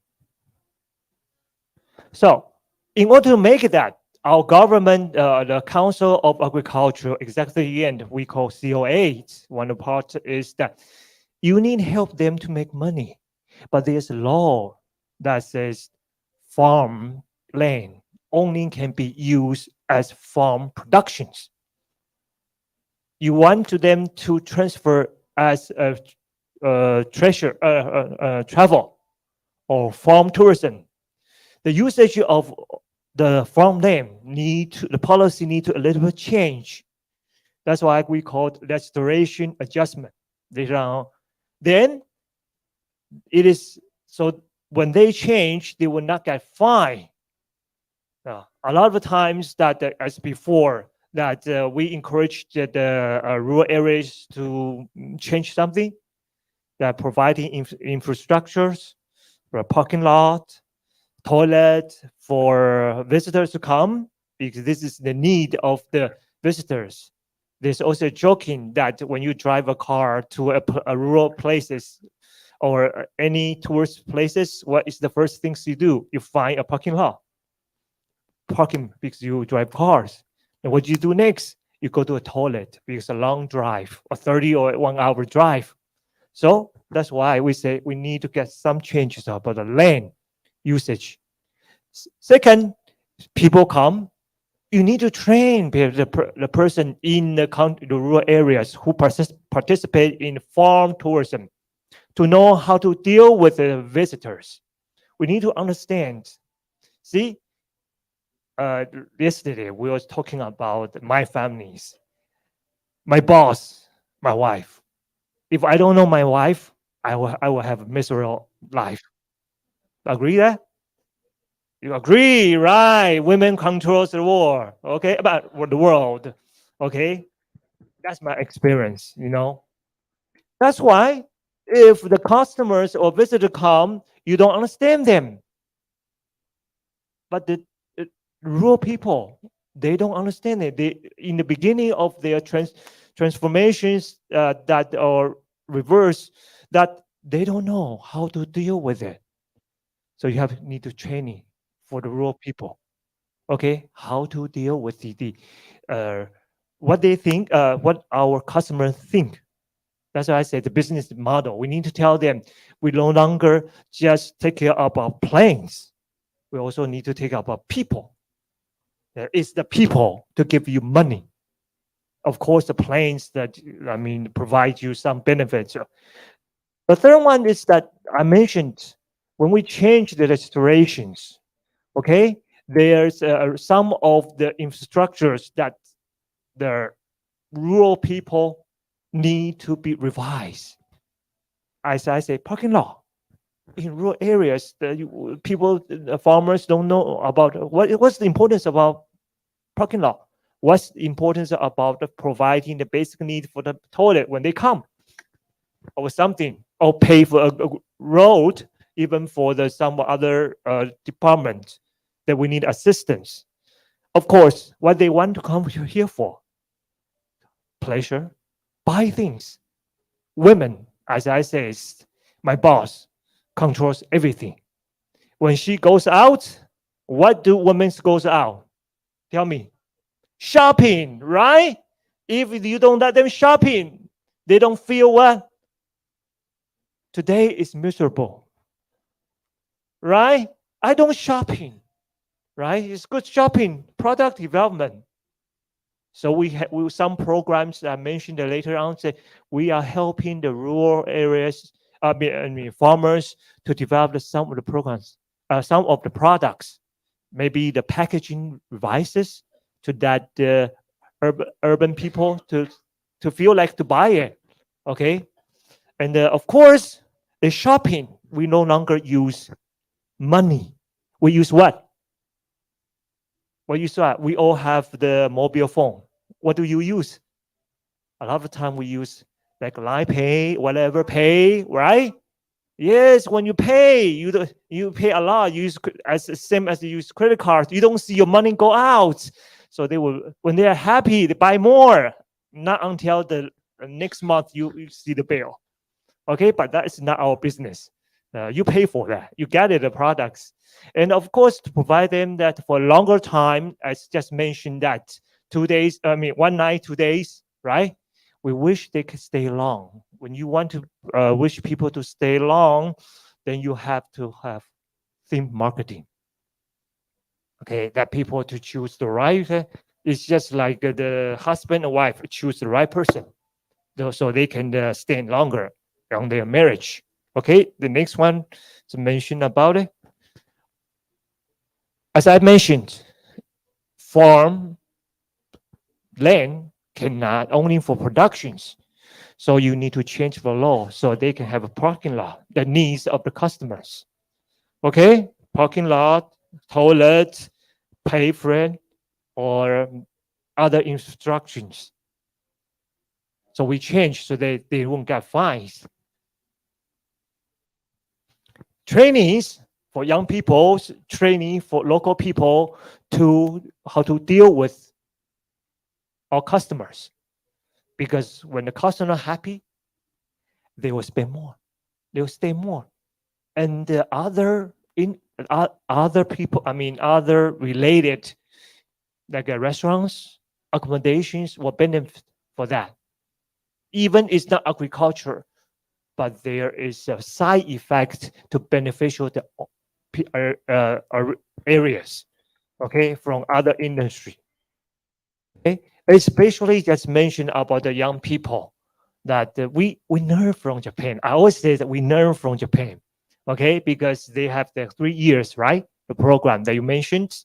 We have, I think we have similar, but not as long, okay, to that the young people or even that you are graduate directly, okay, directly you can go over there at places, even for our right now, especially for science and technology school students, we have a half year or 1 years of what is, we go there for temporary. That would be the places we can choose too, but they got paid too, okay. The government would like pay half. See, they just says we don't pay all of them. The owners need to pay half of them, and the government pay half. So their money come from that. Okay, so that's why we training not only for local people, for students too, especially college students. We have programs for supporting that. Also, the fields make it more nice because in the rural areas that we are most of the time that is working places. But when people come, we will support or subsidize some money, but especially to hire local people to reorganize. That people see that there's, for example, if you go to a fishery, you're building outside is a painting. Very basics, not to add too much, but as some culture. I mentioned about the culture of local cultures on your buildings to support, I mean, to that the visitor to know your culture to know that what's about. So I always say that when the children or babies choose their food, they use their eyes first. So that's why it's five senses that the concept one to let the customers or the visitors to see when they visit or they go to website later on, say they will see, oh, this is not, this is something different, this is something I like it. Let them come, let them know, come before they see, use their eyes, and also the product development. As I mentioned that DIY fruit pickings, DIYs, all this will help the farmers get some money. But the most important is that purchasing, because we have most people who goes out, not men, it's women, ladies. They have great potentials. They have a lot of money, and also they have a lot of times. A power, okay. Vietnam is power. See, I was mentioning the last answer. Men, when they are married, they are like ATM. Okay, they only give. Okay. Oh, the women spend. When women sees, oh, this tastes good. This is local. As I mentioned, the package change. This is local. When they try, they will love it. So even the COVID-19 has helped us to give it, give it a warning that when people do not come, how could they make money? Can you the same the products? Because once they try, they can order by phone. Okay, order by mobile phone. That's why electronics or new way of ordering is so important. But even another, I'm hoping that next there's no more COVID-19. But if that case happens, still they will gain some monies, because you cannot go out to purchase, but you can purchase from phone or mobile phone through the rural areas. This is what we call the blind pay, make people easier. No, we no more, we just touch. There's a pay done. All right, so easy. That how we go, people might ask how we encourage them.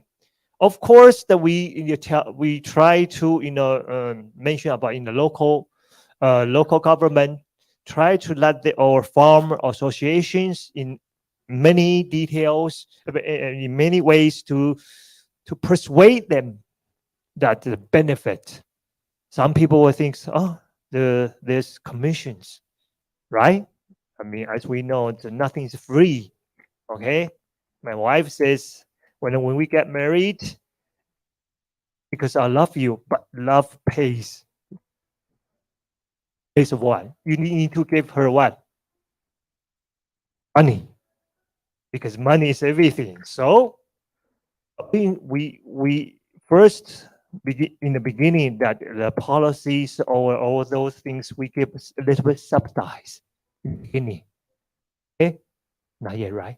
Okay, give them subsidize. Then the next years we give less subsidize. On the third years you need to pay for your own. A little bit like encouraging young people to go to try and errors. Of course, you need to provide many things for women. Women like to buy what? Clothes, shoes, jewelries, diamonds. What else? Women's.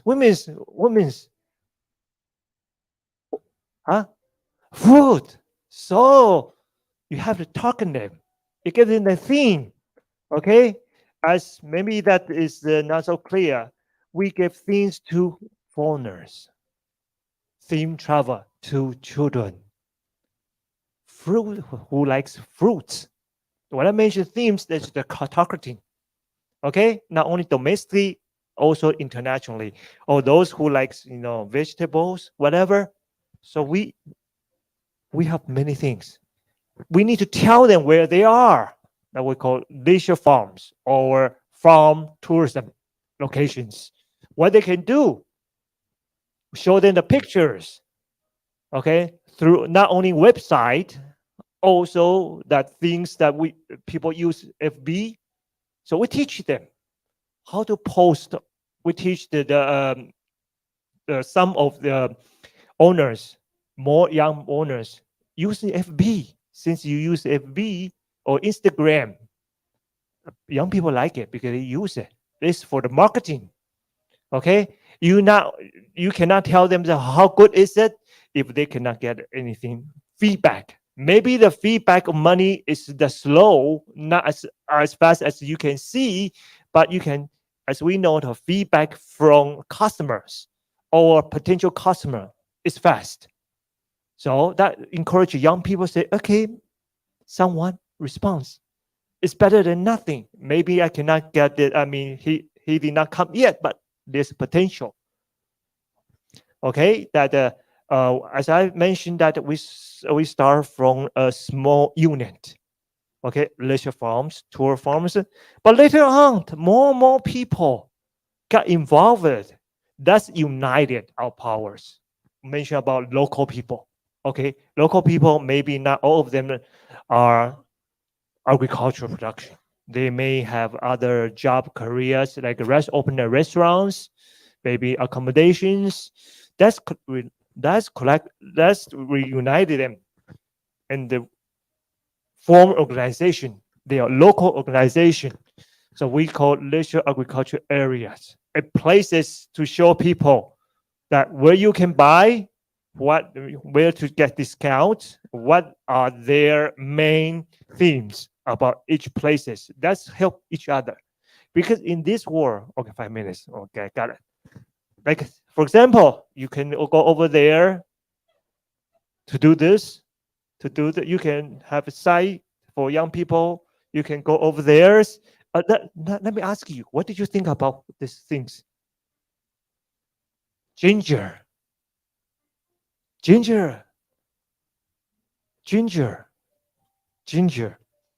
Use the local things as one of the sightseeing.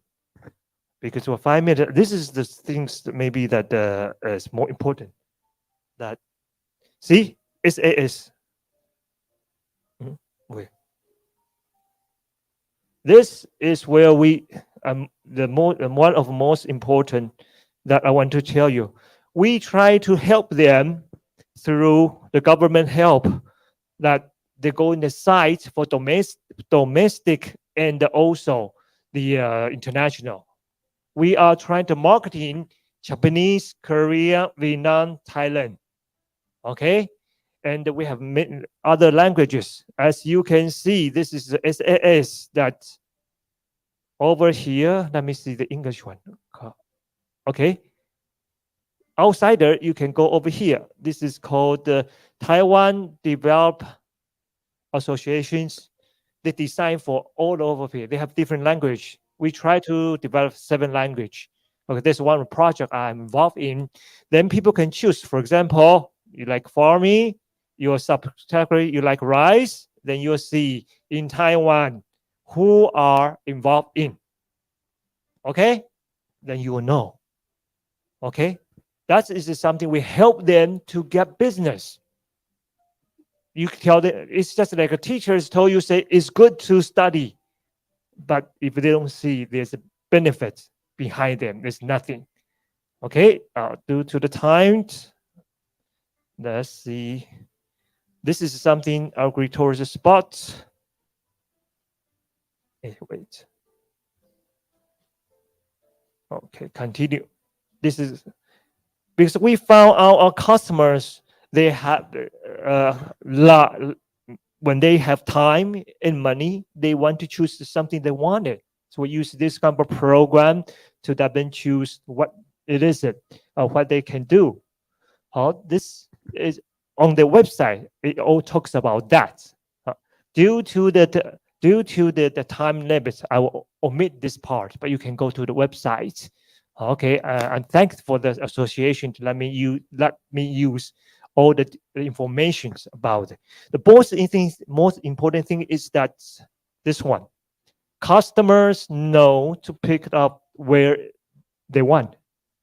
Okay, and the mutual fund, and we have 18 characters right now. Every year we earn. But for some of the programs, we are more involved in culture. We call farm kitchen, Thailand, Japan. We learn from that, both countries, okay? But the difference is localized. We teach them not only how to cook them, how do the people live in here to do with this kind of agriculture and what is the relationship with the environment, so that people get involved more. The more you get involved in, the more that people will have some more memories about it, not only making them. Okay, the third one, the last one will be local. We mentioned about the local people, women's. In the local women's, in the old time, women's do a lot of things. They cook, right? In the rural areas, mothers always cook. When you come to the rural areas, let's try the local dishes. Okay, the previous one is teach you how to cook. This one is you come, but with not only local food, we add some of the healthy concepts. As you can see, all these brochures, you can see that there's some changes. So people would know. People would remember not only for during their travel, what they eat, what they drink, what they buy, were all in their mind. That's how we try to attract. Many years ago, from beginning right now, we have built 104 areas, 110 local cushions, and farms 521, and agricultural gift that there. So that's because of the time limit. Okay, just to let you know how we're going to develop. And as we mentioned about, this is only the result. only shows that the recent years that we have developed fruit picking, fishing, farm, different. That the right person choose the right places instead of the you don't know what is it. Okay, and this is a result is that sorry I don't have the English version. I got a website. That means how it help us, the person, the visitors, and also the revenues. Of course, the COVID-19 will drop, but don't worry, things will come back normal. See, but and for the futures become more sustainable, we are more cooperate with each other, local people, other ministries, and for examples, in the agriculture area, we cooperate with taxi drivers because we know the farmers are far. That if some people they don't drive, they cooperate with the local taxi driver to take them to the farm places or whatever. And but making business still need to be more careful about environmental productions. Of course, sustainable resources. We don't want use up in our generations.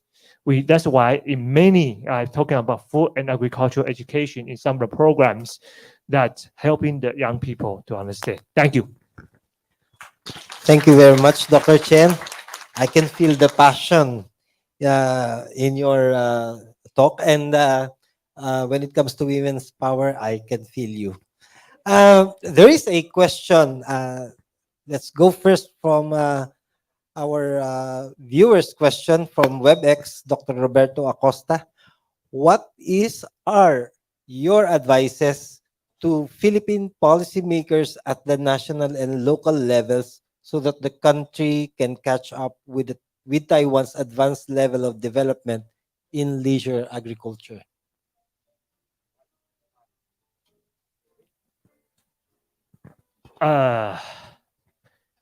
First of all, it has been many years. We tried errors.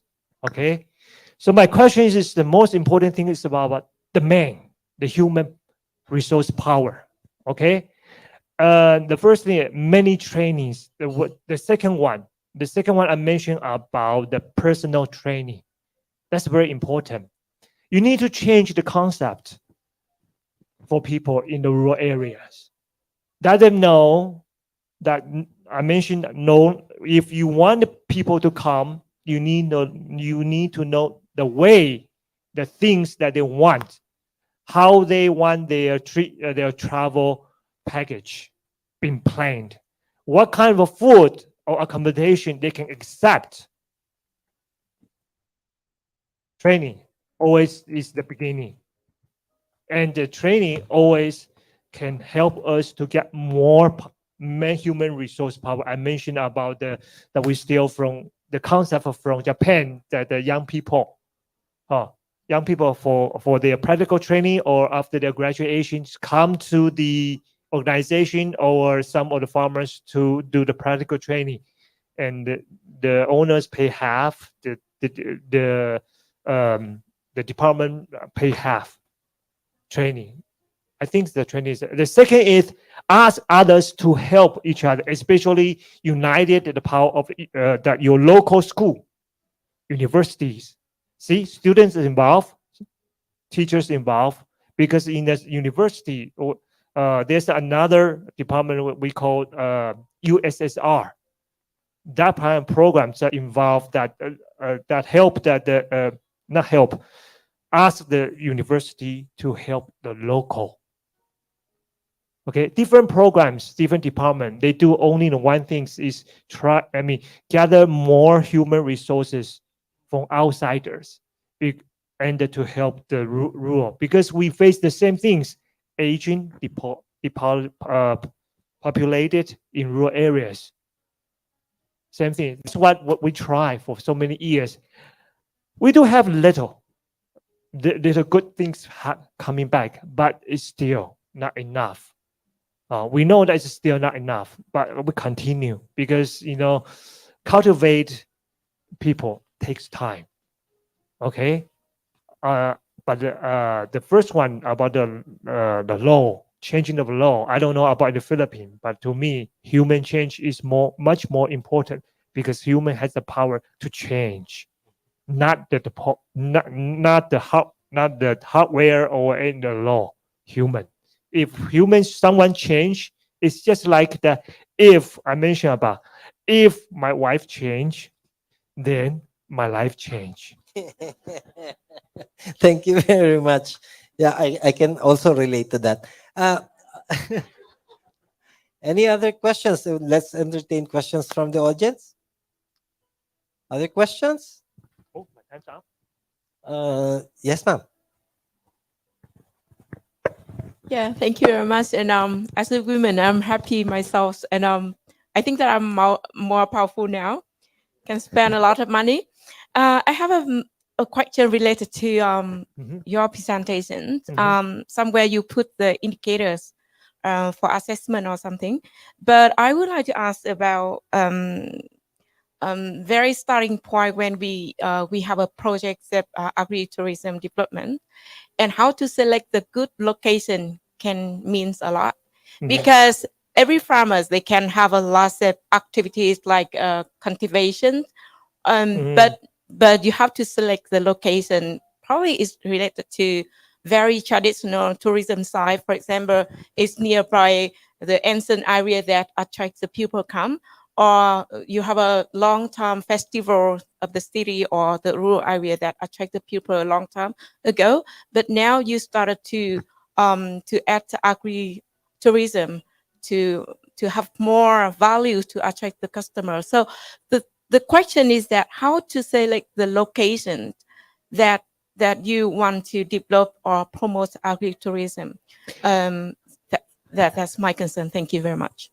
Of course, people will think where to buy a house, location, location, location. But the problem is when the good location, you need to pay higher price, right? It's same with it. If it's very near the public transportation, easy to get access. Those who are not probably not willing to cooperate with the programs. To us, the most important is I mentioned about the person who is willing to change. Second, who is willing to participate in some programs so they will change in their concept, agricultural products. Because there's a saying, if something is good, even hide it in the mountains, you will go. Content is the king. That's why helping them make a lot of contents, which include the things I just mentioned. Through the technology, web marketing, right now, people will go by themselves. So location, of course, is very essential, but it will reduce its impact as long run. Because once you go over there, you feel like it. It's same as people can go to the website, see, same as the same pictures, feelings. You can buy the stuff, then they will come again. So that's why I mentioned location, of course, but still back to the contact and the people. Okay. Other questions? I have a question. Do you have an idea of what the the universities and colleges in Taiwan, what is their role in promoting leisure farm? Okay, for example, my universities, some of the colleagues participating, I mentioned about the USSR programs. For me, I'm helping this we call the leisure agriculture areas.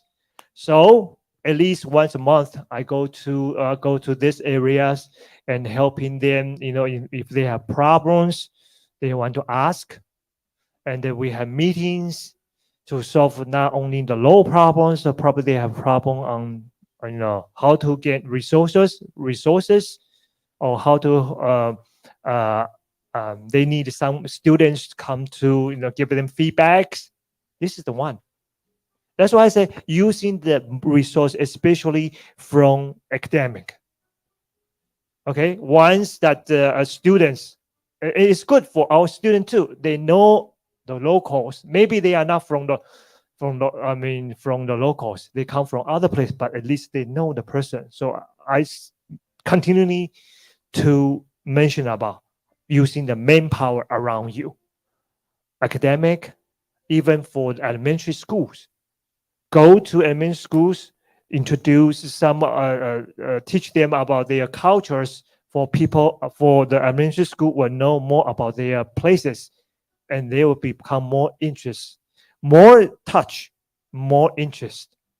Okay, the best thing is that we are trying to come. I mean, the government or a lot of programs help giving some funds to ask teachers or schools to get involved with local, especially the rural areas. Okay, thank you very much. Last call for another question. Okay, none is forthcoming, and with that, we thank you very much, Dr. Chen, for that very illuminating presentation and very comprehensive answers to the questions posed to you. So we've come to Japan. Now we just went to Taiwan. We're going to Korea now. And our speaker is a researcher associate, and she has a PhD in urban planning, an MA in urban planning, and a BA in agricultural engineering. And she is the lead for the survey and research team, Quality of Rural Life Research Center, Korea Rural Economic Institute. Please help join me in welcoming our next speaker, Dr. Inie Kwon, to talk about rural tourism policy and trends in Korea. Dr. Kwon.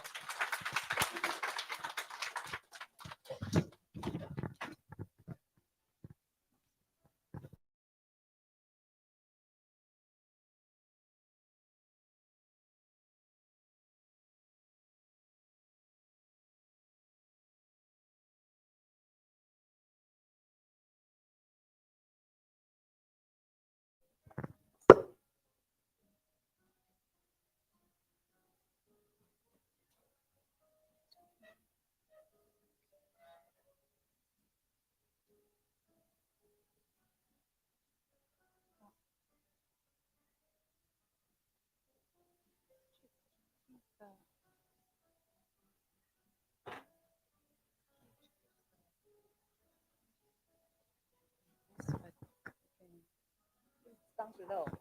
Down below. Down below.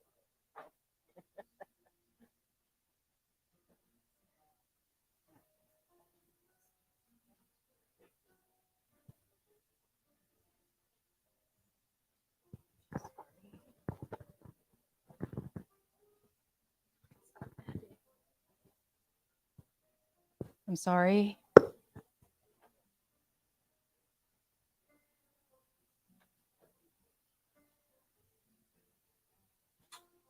Okay.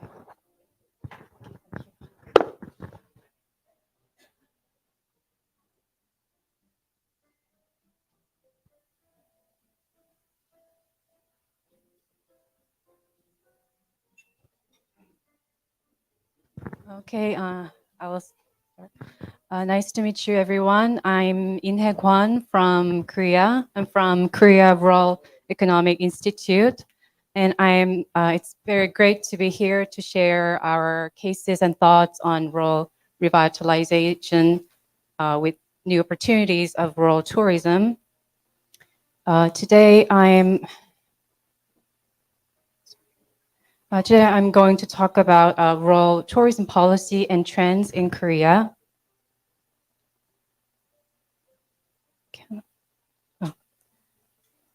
Okay, for that, first I want to look at the rural tourism policy by period.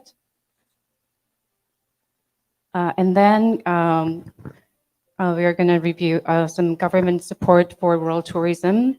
And then I'll see the changes in tourism trends related to rural tourism. In Korea, rural tourism began in 1980s for an additional source of income other than agriculture.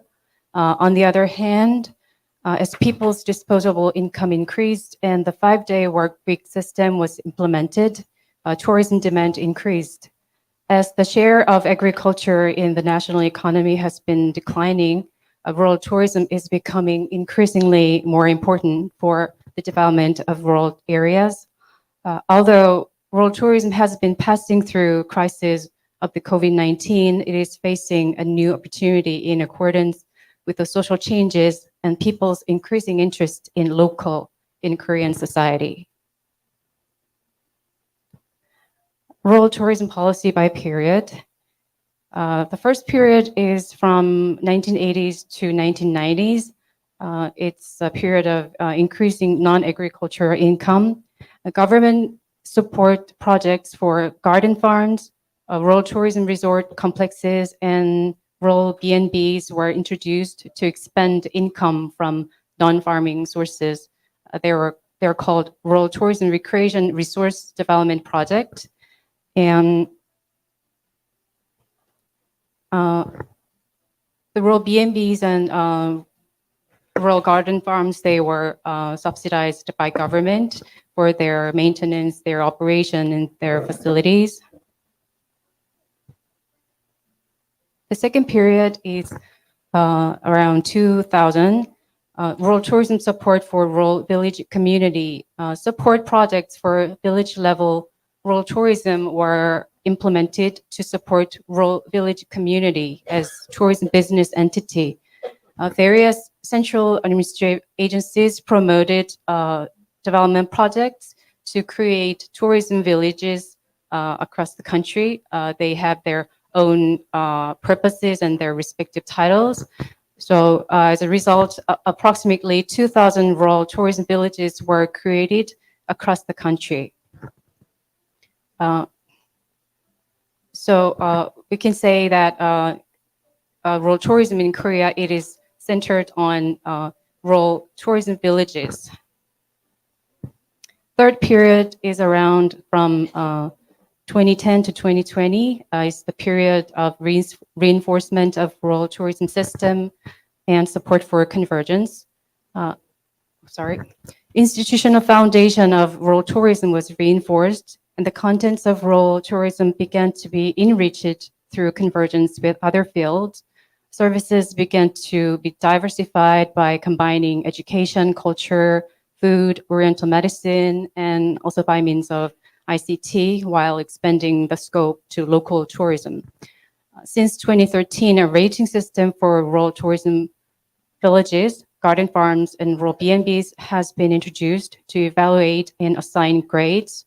Since 2014, convergence type rural tourism has been promoted by supporting convergence industries based on the Act.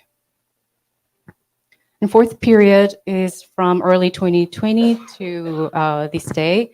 It's the period of rural tourism after the outbreak of COVID-19. Since the beginning of 2020, rural tourism has been hit hard by the COVID-19. In response to the negative impact of COVID-19, the government provided financial support to alleviate damages to rural tourism operators, and also implemented a discount policy for tourists, its support for travel cost, and also publicity to promote for rural tourism. On the other hand, capacity building for human resources and content development were continuously promoted to enhance the competitiveness of rural tourism. Rural tourism in Korea has been centered on rural tourism villages, but the village level rural tourism model has its limitations. Rural tourism villages are operated by providing accommodation, meals, and hands-on programs such as crop harvesting, making food and crafts, DIYs, mainly for group tourists such as schools and companies. But there have been criticisms that the services provided by tourism villages were quite typical and not of high quality.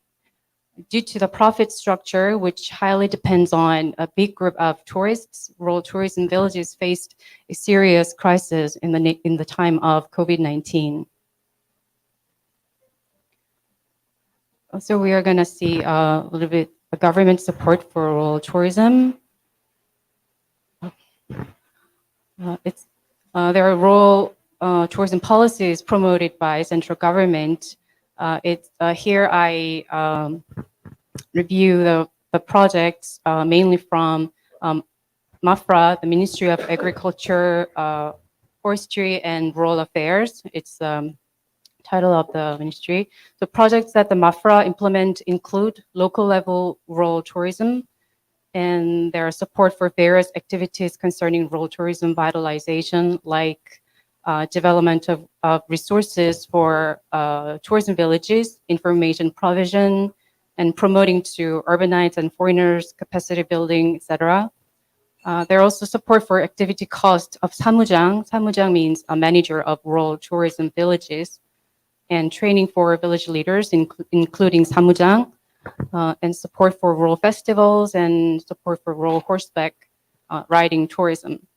MAFRA also carries out projects that support conversions type industry, including tourism, and projects to discover, manage, and preserve agricultural heritage, national and international level, which is an important resource for rural tourism, are also promoted. This is a table you can consult. I will not gonna see all the details, but you can consult the table for more information. There are also support measures by regional or local governments, particularly in the stream of decentralization. Some of the administrative affairs promoted by the central government have been transferred to local government, and the extent of decentralization is expected to expand further. The measures promoted by regional local governments differ from region to region. In general, measures to support businesses experiencing financial difficulties in the context of COVID-19 have been emphasized, while measures to qualitatively improve rural tourism in preparation for post-COVID-19 were also promoted. One of the recent movements that regional or local governments are paying great attention to is expanding demand for workation. We'll talk about that later. These are the types of support measures in general. Regional or local government, they do improvement of tourism convenience, development of tourism content or products, and public relations promotions. And education and training part is one important part of their role. And there is some direct funding for business entities and also for personal expenses of village samujangs, the managers. And there are also facility improvement support. Now we are gonna look at some changes in tourism trends related to rural tourism emerging in Korea. The first one is demand-driven microtourism era. There are multi-sectoral territorial convergence approach. With the transition to a demand-driven tourism market, the scope of rural tourism is also expanding. We can think of about convergence in two ways. One is multi-sectoral way, and the other is territorial convergence way. In the era of microtourism, where demand is increasingly individualized and segmented, convergence with various fields such as culture, history, food, health, and education, etc., is advanced to meet people's more sophisticated needs. Territorial convergence is connecting with each other within a certain local area so that travelers can experience more diversified and more integrated service in one area. There is a case called Kitchen of Haenyeo. Haenyeo means female diver. It's the Jeju Island. It's a case that convergence of local culture and food and art are mixed. This is in the picture below. You can see a place. It was abandoned a warehouse, a fishery warehouse, and it was just left in the area, and the CEO who went to Seoul to study performing art, she finished her study and went back to the area, and she noticed that the female divers, they do hard work, but their products are not very valued. So she decided to make some difference. So she used this abandoned space and she turned it into a dining place. She serves dining with the products, with the seafood that the female divers caught. But it is not only a dining place. She incorporated performing into the service. So here you, in the picture right, you see the haenyos, you see the female divers, the real female divers, and they stand on the stage and they perform their own lives. They tell their own stories. So people, visitors here, they join the dining and they join the performing, and they really feel the culture, really feel the local culture of this area. So the dining is not very cheap. It costs about 40 to 45 US$ per person. So it's not a cheap price, but it's really hard to make reservation here because people all want to visit here and listen their stories. Also, the products, the processed products are can be purchased online. The second one, this one is a special integration case, which is called Wow Mitan. Wow Mitan is in Pyeongchang area. You see the picture. This is called, this area is called Yukbaekmajigi, and this is a very beautiful rural place. And here, there are 5 young people who were living in this area. They were running their own businesses like farming, like ranches, and there were rural tourism villages. They're running their own businesses. And in the time of COVID-19, things got very difficult, and they talked to each other, and they just got together, and they started studying. They started learning how to do it to get through this difficult time. So they decided to make a package of picnic. Mitan Sopung on the right picture. Mitan Sopung means Mitan picnic. So they incorporated, they connected their own businesses. So they make it as a more diversified, more varied version of picnic. So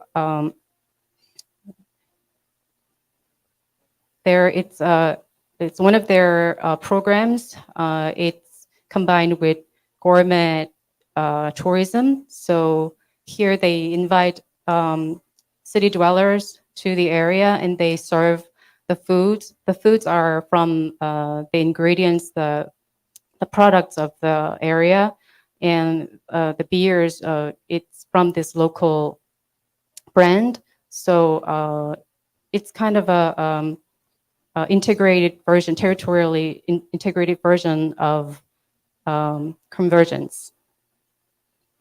The second one is a diversity and creativity created in local areas by meeting with external perspectives. The diverse activities carried out by young people who have entered local areas in search of alternative ways of life or economic opportunities have created spaces and cultural styles that have not existed before in rural areas, creating new rural cultural landscape. And these places are not only an opportunity to expand the contents of rural tourism, but also important spaces to improve the quality of life of local residents. In this case of Replace, it's a local group of local creators consists of young people. The young people, they came to this region through a government initiative.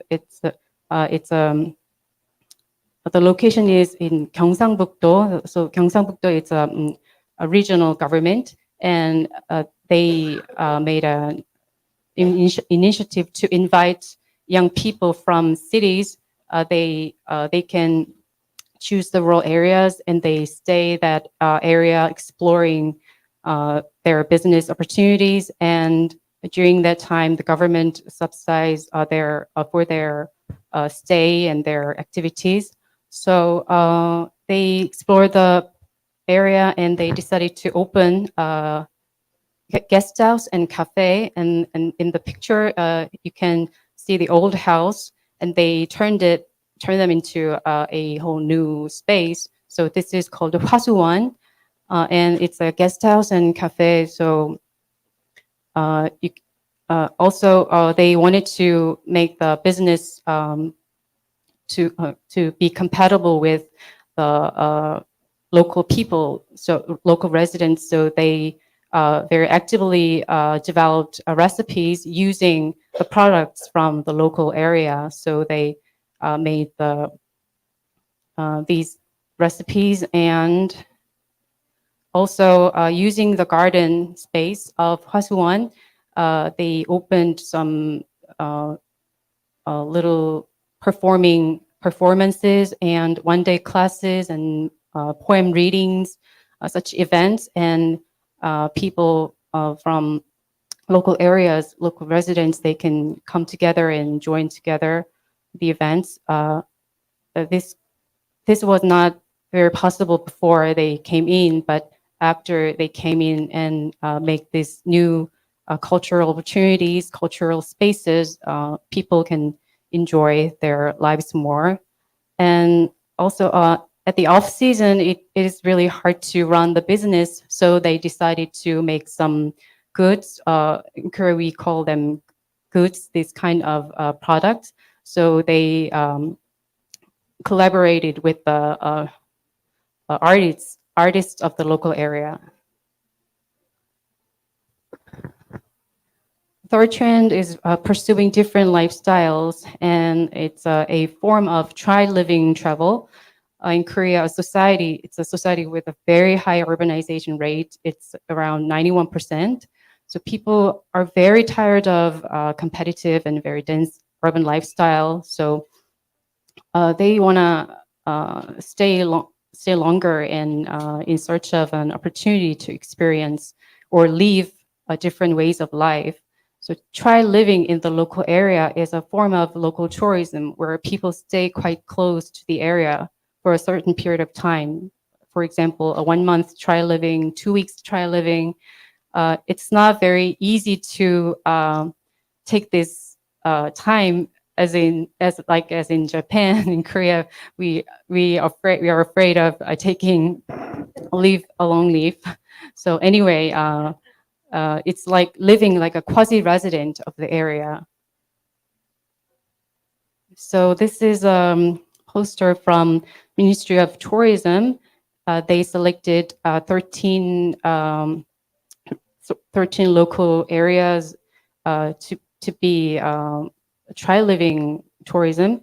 And the second picture is try-living 1 month. It's from the Gyeongju municipality, and they recruited volunteers to leave their city for 1 month, and they subsidized the cost for staying and their exploring the region. And as the market for this form of tourism is growing, there are private companies, private sector who are interested in making this kind of tourism packages. The fourth is pursuing a different way of working. So there is a growing preference for a more flexible working environment rather than the traditional way of working in the office 9 to 6. So in these changes, new forms of tourism and work called workation or work stay are emerging. Public sector is also showing willingness to promote the workation projects in terms of revitalizing the rural areas. Workation market is also expanding in the private sector as well.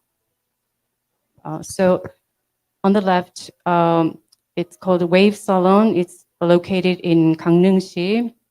It's a private company space made from private company. And on the right side, you can see Jilgurengi Center. It's Jilgurengi means stay long in Jeju dialect. And you can see a woman working there in the workation space in Jeju Island.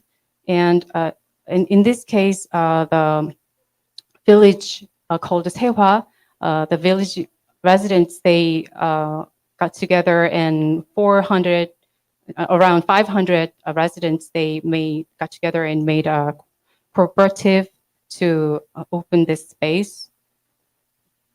And there are Farm and D. It's a corporate corporate constructed from the young people.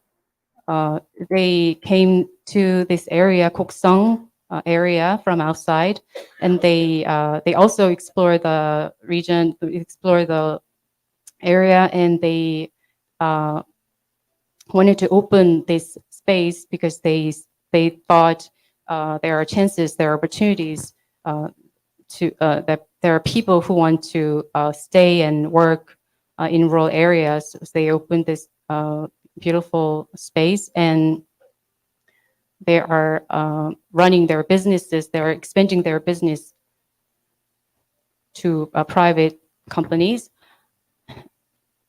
The fifth trend is value-oriented tourism. Tourism that has the meaning of experiencing the values such as social and environmental sustainability that one supports is emerging as well. Here you see Patmong case. Pat means field or field, and Mong is a trend in Korea. Mong means doing nothing, thinking nothing, gazing something. So if you say Patmong, you gaze Pat, thinking nothing, doing nothing. And if you say Pulmong, the fire mong, you see the fire and thinking nothing. It's a counter evidence that the people in Korea, they're so exhausted and so tired of to be in very competitive environment. So they just don't want to do anything. They want to be so relaxed. So it's kind of that situation that these young people wanted to deal with. So they opened a farm playground. So they here they do their own agriculture in a permaculture way, and they invite the city dwellers and they just let them play on this farm freely. There is no set program. It's kind of very free to let the people just stay, relax, and do nothing, maybe. The last trend is preference for private farm tourism. In rural okay, I'll make it quick. In rural tourism, using farms, contents are being developed in response to the demand for more private and not so massive tourism as before, while making it more convenient for consumers to access through digital technology. So one example is Fruite. It's a private company. Fruite operates a farm tourism online platform that connects farmers and consumers. They curate and consult with small farms to create farm picnic or farm camping. These are pictures from their Instagrams, and they consult the farms to make this tourist programs but they try to be not so burdensome to the household. Okay, okay, I'll finish the presentation. As people seek a variety of lifestyles, tourism demand is changing to more individualized experiences, try living alternative lifestyles, and value-oriented experiences that they support. In order to meet these changes in demand, rural tourism in Korea, which was centered on rural tourism villages, is expanding into more local or regional level tourism that fuses different sectors, services, and connects different various resources in the region. And the creativity and diversity that is created when outsiders' perspectives and differences meet the ones of region is significantly important in creating tourism environment that attract people, enhancing the overall attractiveness of the region. Thank you.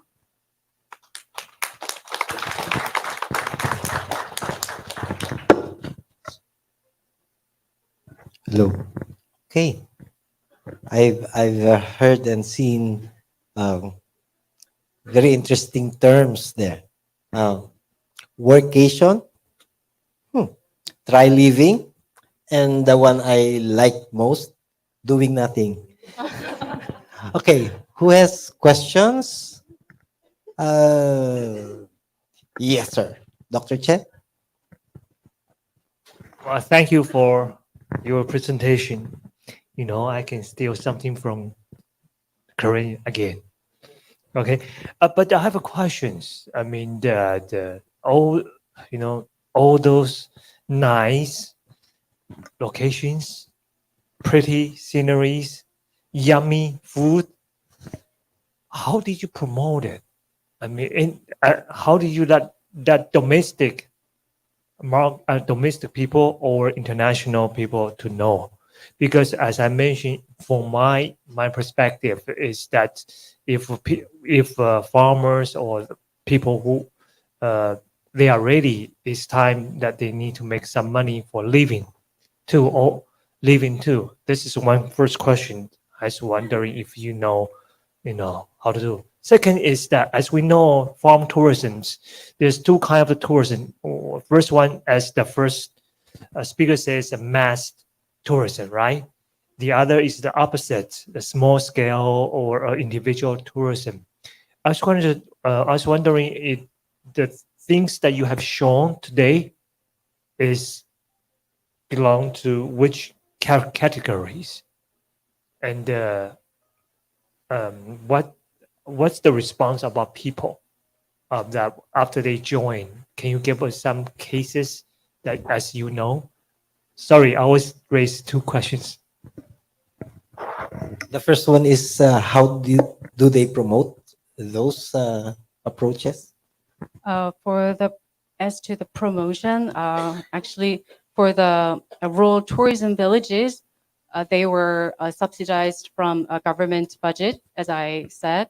So there are online websites that the Central Administrative Agency is running that that online site. So there are the informations of the rural villages, but actually, as I told in the presentation, the low quality and typical activities are kind of criticized, and people are in Korea, people are searching more individualized, more sophisticated services. So the rural tourism villages are kind of losing their influences, losing their power. So especially passing through the COVID-19 situation, the situation got really difficult. So that's actually one challenge that we are facing.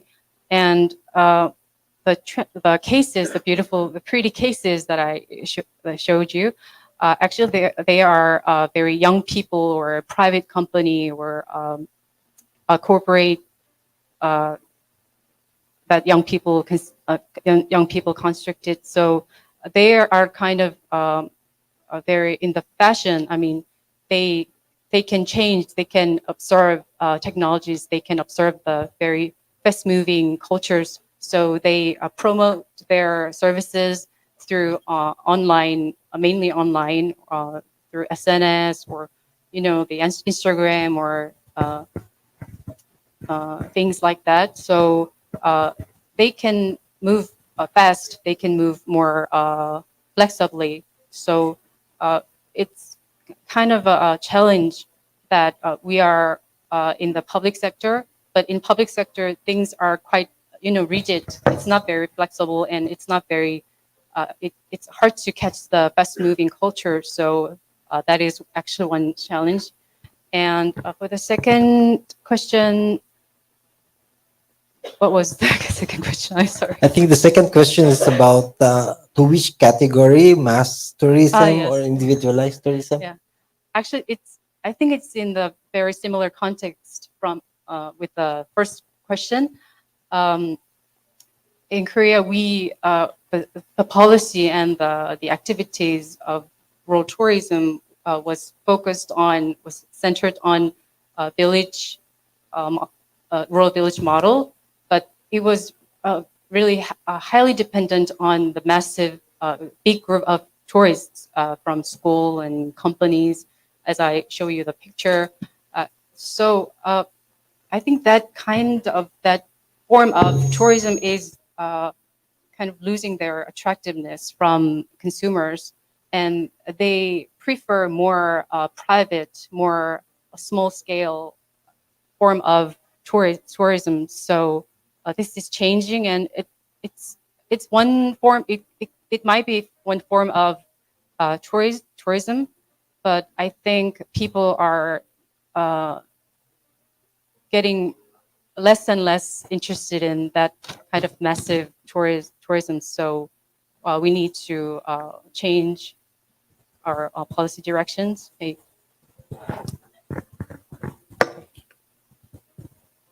You have a follow-up question?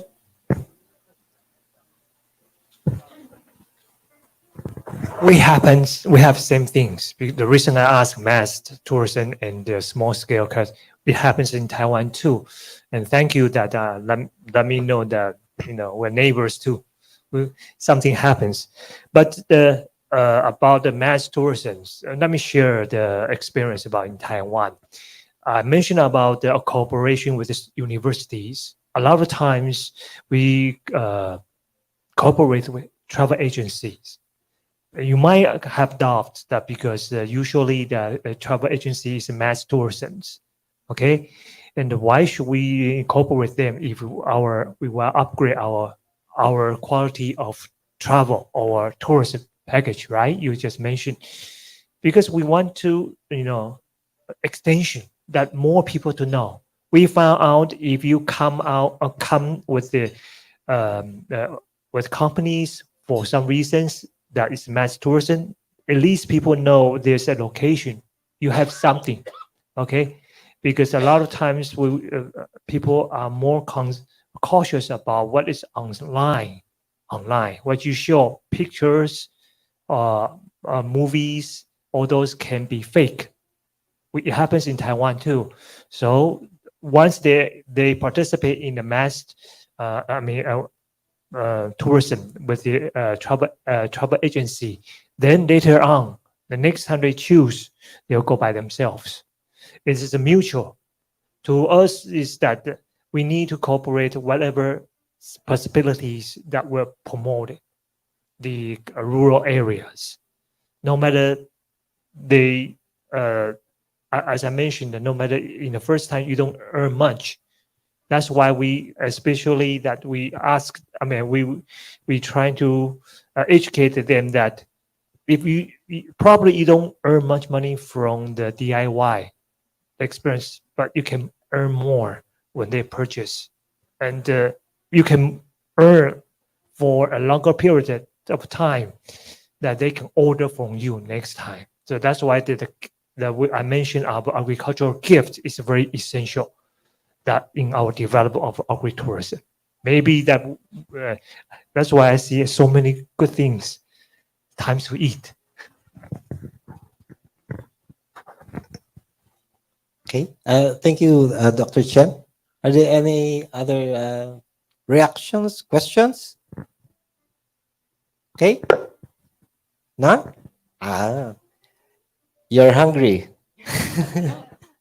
And uh, we'll entertain one last question before we break for lunch. Yeah, it's going to be short. Thank you very much. I just want to ask you one question about the local people, because we are aware that there's lots of campaigns or demonstration around the world, especially Western people.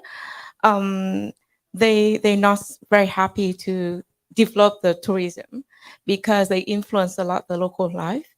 And in your case, that I have seen the models of replacing. So how about the landscape distortion after that? And do you have any concern about the replacing can influence the landscape, natural landscape, or the general landscape of the locality? So how to manage that in the case of Korea? Thank you.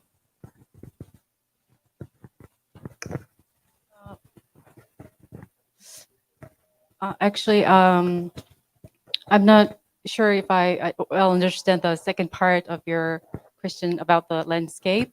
But anyway, as I understood, the replace you were mentioning the replace case, and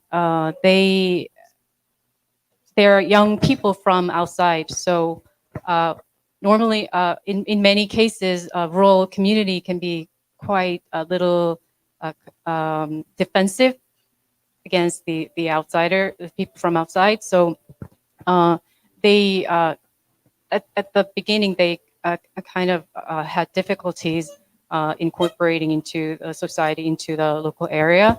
But there's a public official who was really passionate about the project of inviting the young people into the area. So he helped them to be networked with the the people from local area, and they and he showed the area, and he kind of did his role as a bridge between these people. So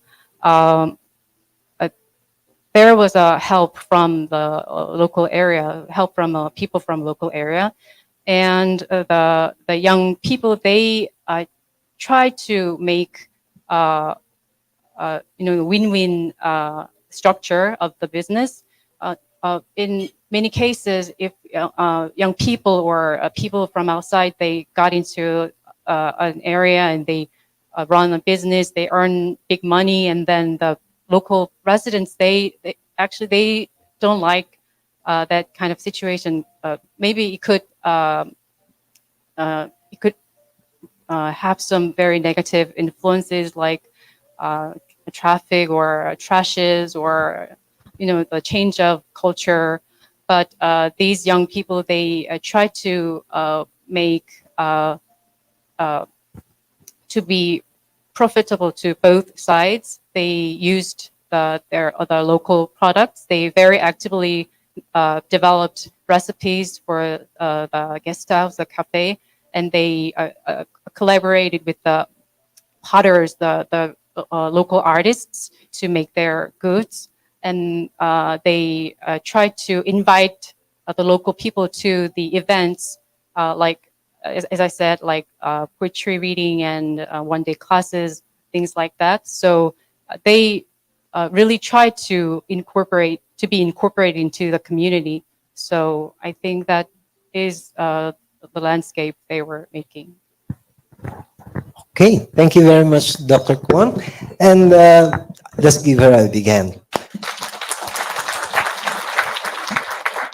We have another presenter this afternoon that covers session 1. We are on policy environment that nurtures rural and farm tourism. So after lunch, we will have another speaker. And with that, let us break for lunch. We'll resume at I just would like to add, it's warm outside, so you may want to stay here, and after your lunch, we can resume at 1 o'clock. Despite starting at 12:24. So let's break for lunch. We'll resume at 1. 1:30? Yeah. Okay, thank you. 1:30. Okay, just a few announcements. First, let's give Dr. Noel a big hand for for being our moderator for this session. Quick announcement. So we will resume at 1:30 instead of 1 o'clock. There will be a photo booth outside, and it will start at 12:30. So if you want your picture for a souvenir, there are photographers there, and you can have very nice pictures. Lunch is there. There are two tables. One, the right side near the water dispenser, is for the halal food for the vegetarians, and the other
The Philippines is one of the world's mega diverse countries, rich in natural resources and biological diversity. With the right policies and programs in place, backed with appropriate technologies and innovations, achieving sustainable and inclusive development in the country is not far from reach. This is where the Philippine Council for Agriculture, Aquatic, and Natural Resources Research and Development, or PCAARRD, takes its ground. PCAARRD was established in 2011 through the merging of two sectoral councils under the Department of Science and Technology, the Philippine Council for Agriculture, Forestry, and Natural Resources Research and Development, and the Philippine Council for Aquatic and Marine Research and Development. Committed to sustaining dynamic leadership in S&T innovation in the agriculture, aquatic, and natural resources, or AANR sector. PCAARRD formulates policies, plans, projects, and strategies for S&T development in the AANR sector. It programs and allocates government and external funds generated for research and development efforts, as well as monitors R&D projects. It also generates external funds for R&D activities. PCAARRD carries out programs and advocacies according to 4 banner programs that embody its S&T interventions. These are Strategic R&D, R&D Results Utilization, Policy Research and Advocacy, and Capability Building and R&D Governance. The Council builds partnerships with local and international organizations for joint R&D, training, technical assistance, and information and technology exchange. Guided by its core values of relevance, excellence, and cooperation, PCAARRD catalyzes development through advancing S&T in the AANR sector. It is steadfast in its commitment to fulfill its mandate for the betterment of the lives of every Filipino, now and in the generations to come.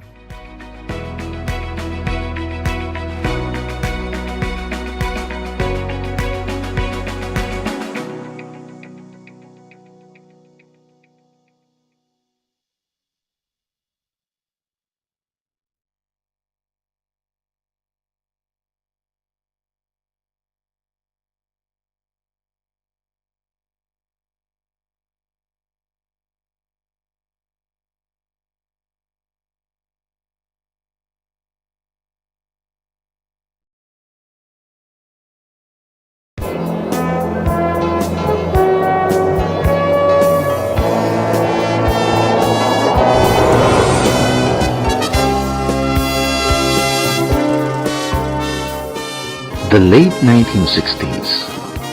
It all started during a discussion by the member countries of the Asian and Pacific Council.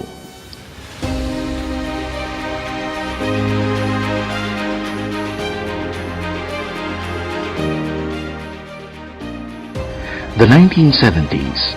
Shortages of both food and fertilizers. FFTC was established.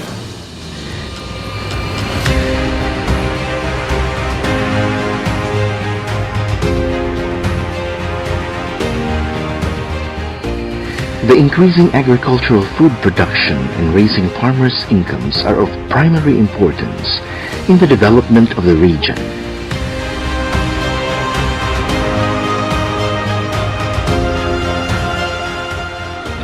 As an international agricultural technology and policy information center, FFTC collects policy and technology information, builds up experts' networking and sharing of experiences by conducting seminars and workshops, soliciting agricultural policy articles and information, and engaging in international activities and others.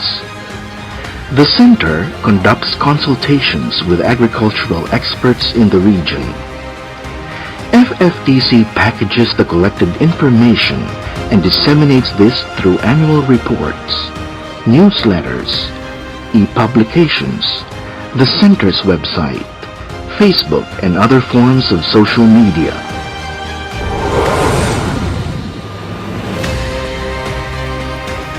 FFTC's mission: promote sustainable agricultural and rural development in the Asian and Pacific region.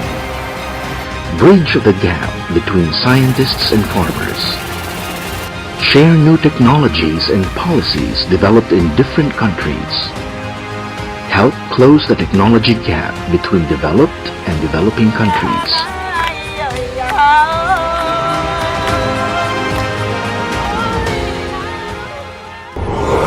Five decades of FFTC. 1970s, focus on food production, the height of the Green Revolution. FFTC held numerous workshops and training courses on multiple cropping. Most Asian countries became food self-sufficient because of initiatives in research technology transfer.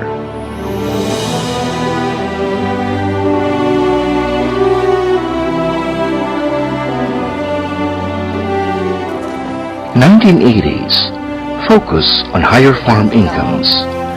The cost of farm inputs rises rapidly. There were programs on alternative resources to reduce the use of chemical fertilizers to keep the cost down. There was a search for remunerative crops, increase farmers' income.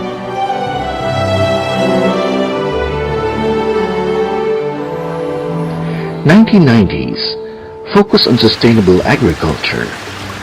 FFTC sought to address the issue of environmental degradation. Develop sustainable agriculture. Promote systems of agriculture that are sustainable in the long term. Regeneration of environment. Restore soil fertility.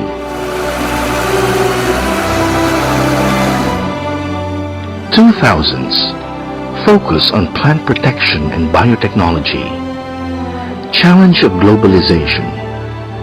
Focus on plant epidemic prevention and agri-biotechnology. Use of diagnostic system for plant nutrient management.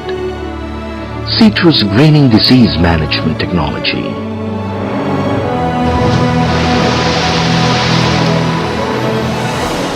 '2010s, focus on climate change and ICTs. Threats of global warming. Inclusion of climate change in the rolling 5-year strategic plan. Focus on ICTs, smart agriculture, and use of drones. Start project on dragon fruit.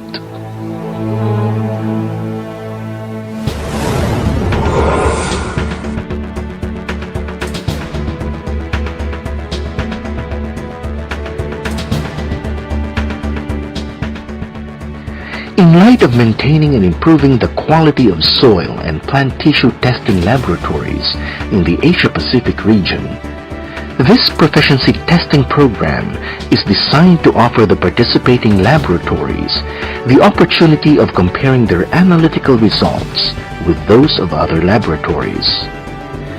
Doubled the number of laboratories which participated in the soil proficiency test project.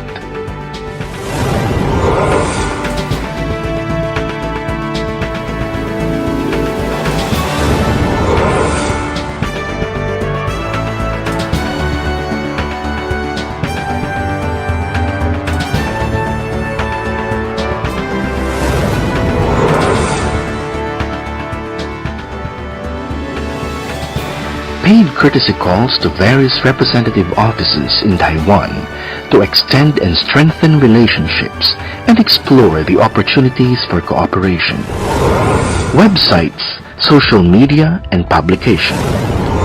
Improve the quality of FFTC publications, websites, and Facebook page, thereby improving the visibility and impacts of FFTC. Renewed the look of the Center's 3 websites: FFTC English and Chinese websites, FFTC AP platform and Dragon Fruit websites, and made them more friendly, accessible, and efficient. FFTC's future challenges: strengthening and expanding partnerships and linkages, improving the quality of workshops and seminars, maximizing the use of social media and ICTs, increasing visibility and impacts. FFTC's vision: move towards sustainable agriculture and rural development, better rural resource management, empower and improve farming efficiency, achieve higher incomes for farmers, make farmers' lives better. 1,000 miles begins with a single step. FFTC at 50, more committed to serve the agriculture community in the region.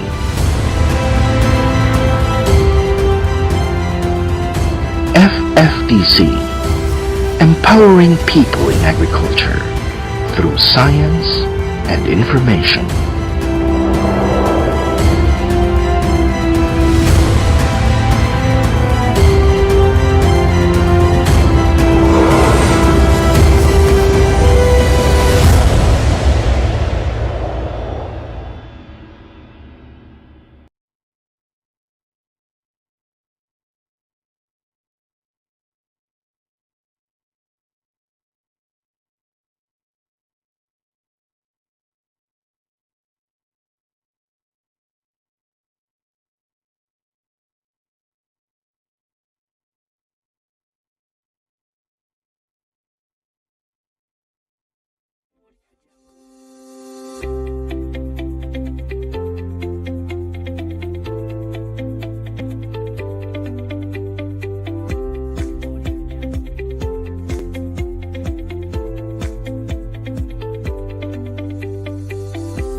The Philippines is one of the world's mega diverse countries, rich in natural resources and biological diversity. With the right policies and programs in place, backed with appropriate technologies and innovations, achieving sustainable and inclusive development in the country is not far from reach. This is where the Philippine Council for Agriculture, Aquatic, and Natural Resources Research and Development, or PCAARRD, takes its ground. PCAARRD was established in 2011 to the merging of two sectoral councils under the Department of Science and Technology, the Philippine Council for Agriculture, Forestry, and Natural Resources Research and Development, and the Philippine Council for Aquatic and Marine Research and Development. Committed to sustaining dynamic leadership in S&T innovation in the agriculture, aquatic, and natural resources or AANR sector.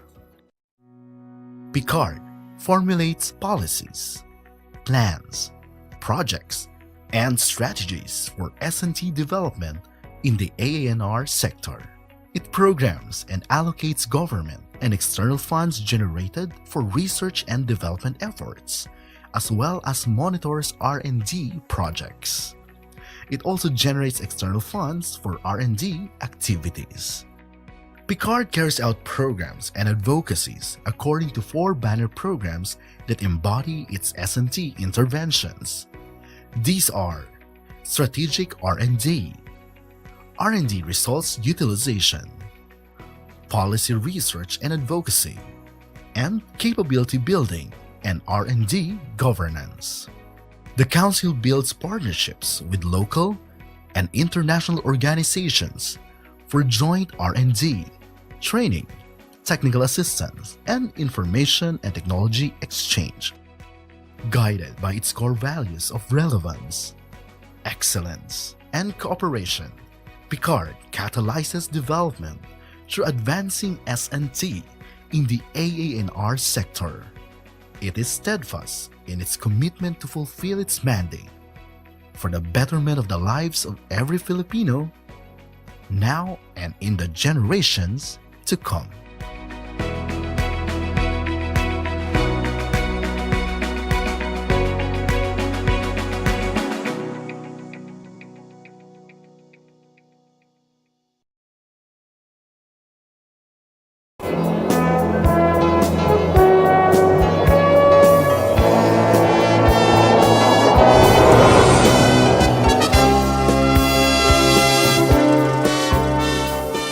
The late 1960s. It all started during a discussion by the member countries of the Asian and Pacific Council.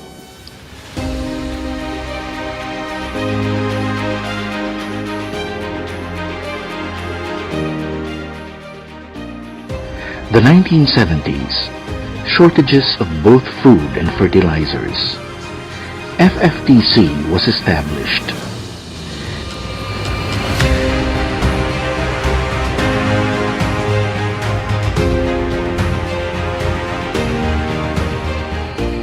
The increasing agricultural food production and raising farmers' incomes are of primary importance in the development of the region.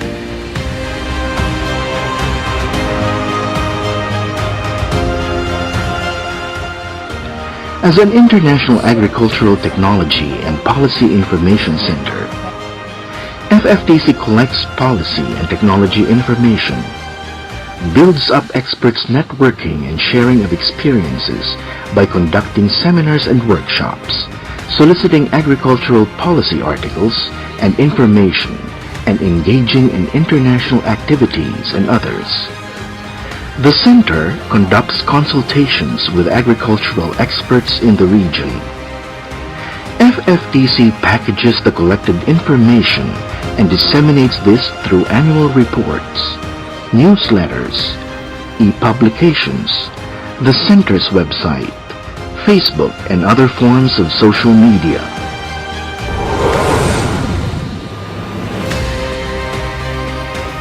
FFTC's mission: promote sustainable agricultural and rural development in the Asian and Pacific region. Bridge the gap between scientists and farmers. Share new technologies and policies developed in different countries. Help close the technology gap between developed and developing countries.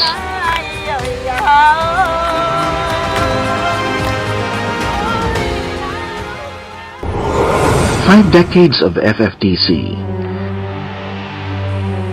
1970s, focus on food production, the height of the Green Revolution.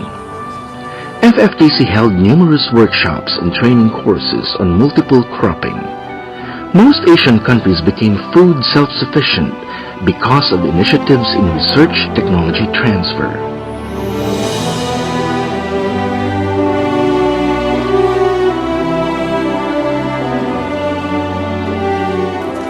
(1980s) Focus on higher farm incomes. The cost of farm inputs rises rapidly.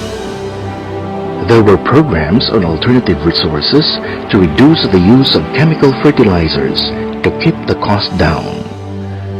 There was a search for remunerative crops. Increase farmers' income.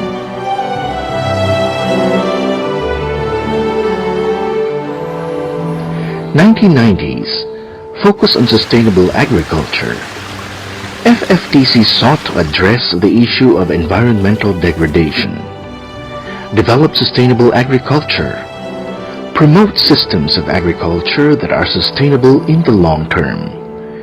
Regeneration of environment. Restore soil fertility.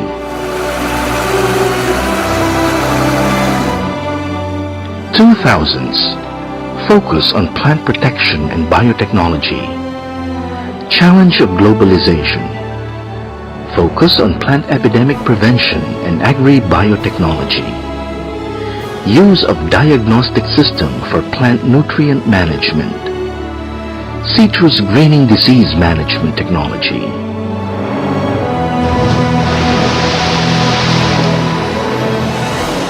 (2010s) Focus on climate change and ICTs.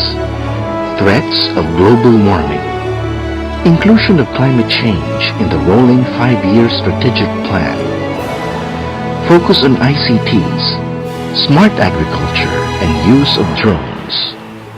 Start project on dragon fruit.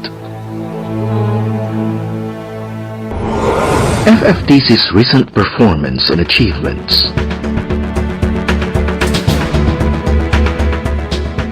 Agricultural policy. FFTC set up an agricultural policy platform in 2013 for sharing and exchanging agricultural policy in the Asia-Pacific region. Crop production. A series of training workshops on agricultural biotechnology which attracted more than 100 participants from 8 Southeast Asian countries. The effort has equipped the agri-biotech manpower in the region to meet the challenges arising from climate change and food security. Control the disease damage to crops. Use of breeding to combat banana fusarium wilt. Find out that the dragon fruit is the most remunerative tropical fruit in Southeast Asia. Soils and fertilizers. Organic fertilizers or biofertilizers have been recommended to meet plant nutrient requirements while protecting the agro-environment. The 2014 workshop on heavy metals and radioactive materials appeared to address the remediation of rural soils damaged by the giant earthquake and tsunami that occurred in Japan on March 11, 2011. Animal production.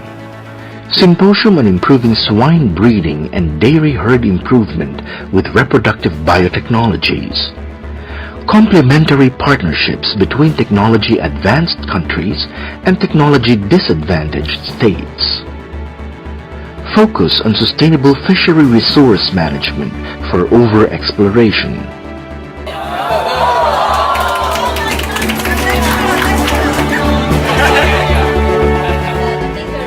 Agricultural food safety. Promote gap, hassle, and traceability from farm to table. The outstanding outcome on the adoption and institutionalization of Taiwan-developed rapid bioassay for pesticide residues, or RBPR, for organophosphates and carbamate insecticide by NARS in Korea, the Philippines, Thailand, and Vietnam for their respective fruit and vegetable marketing systems. Climate change. In response to climate change, FFTC helps farmers adapt farming methods and mitigate greenhouse gas emissions in the workshops. Smart agriculture for small-scale farmers.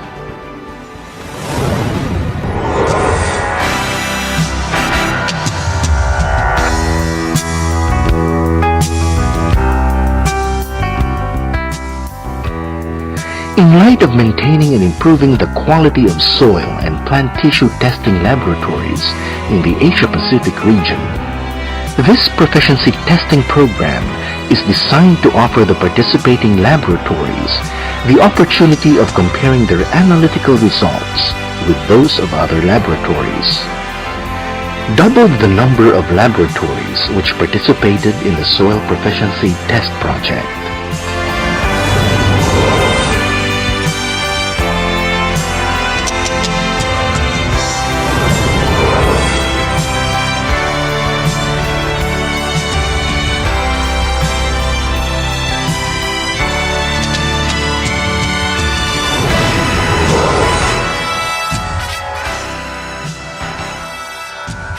Paid courtesy calls to various representative offices in Taiwan to extend and strengthen relationships and explore the opportunities for cooperation.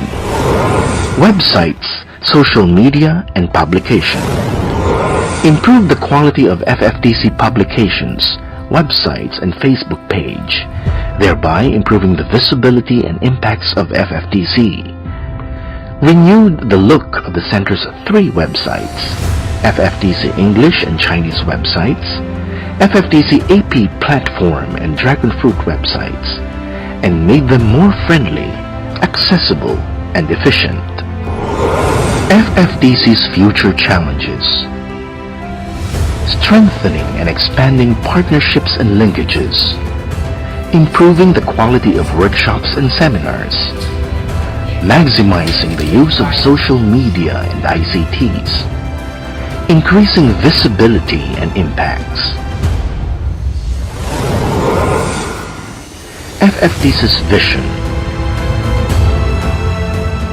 move towards sustainable agriculture and rural development, better rural resource management, empower and improve farming efficiency, achieve higher incomes for farmers, make farmers' lives better. 1,000 miles begins with a single step. FFTC at 50. More committed to serve the agriculture community in the region.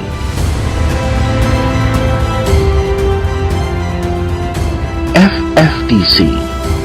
Empowering people in agriculture through science and information.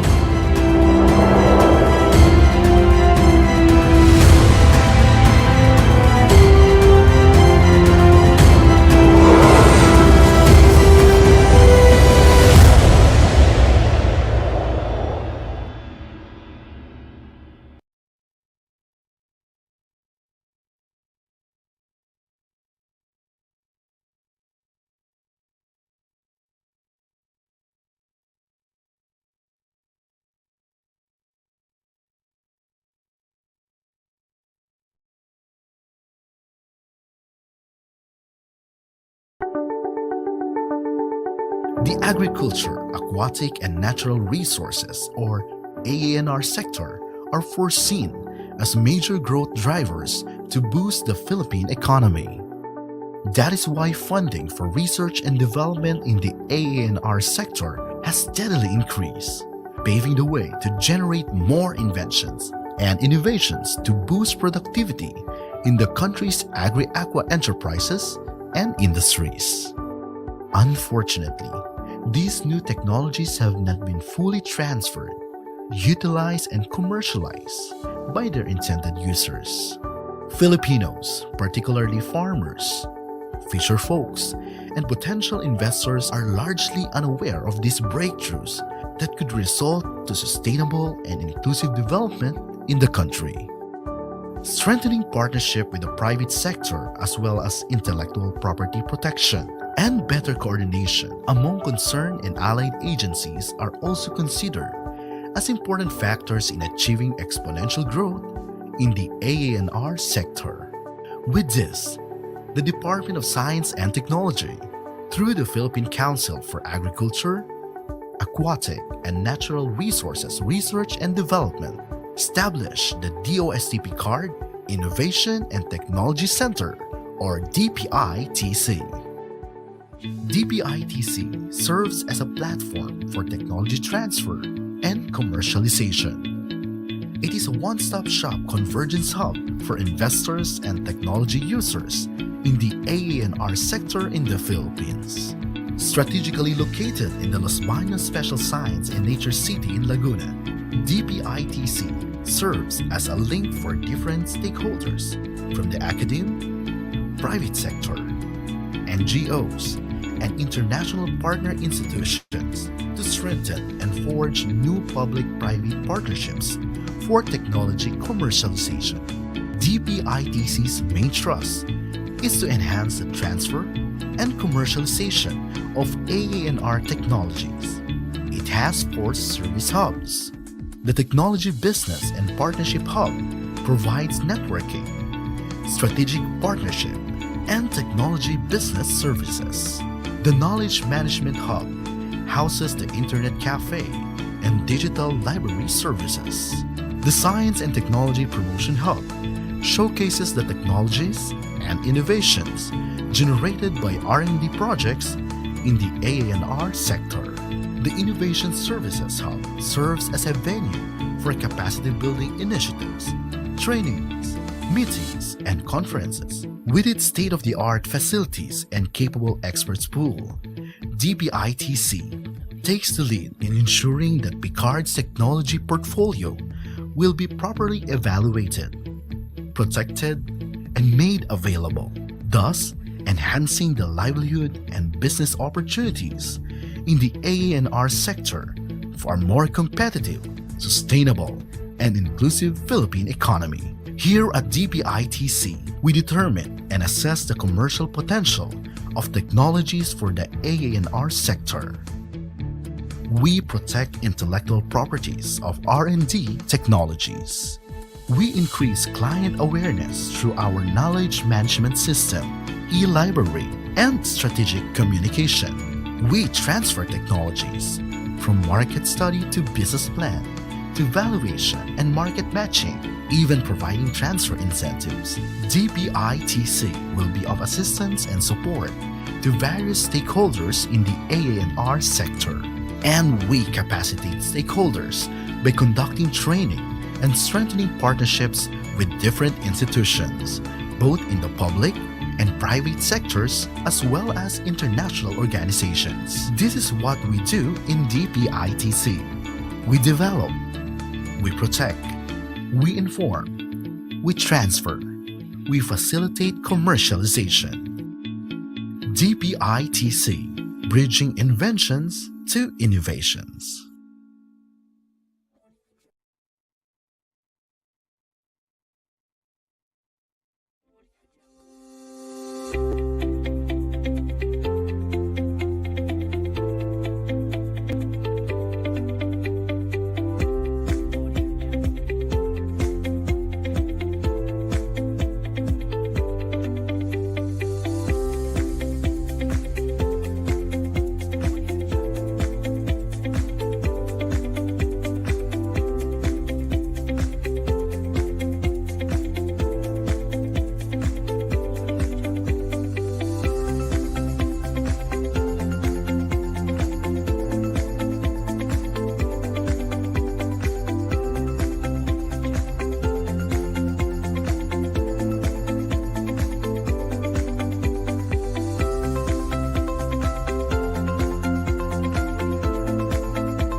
The late 1960s. It all started during a discussion by the member countries of the Asian and Pacific Council.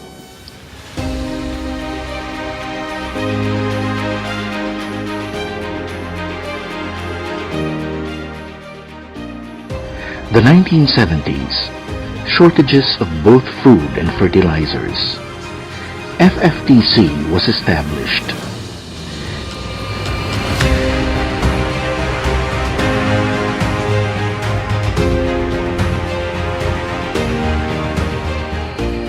The increasing agricultural food production and raising farmers' incomes are of primary importance in the development of the region.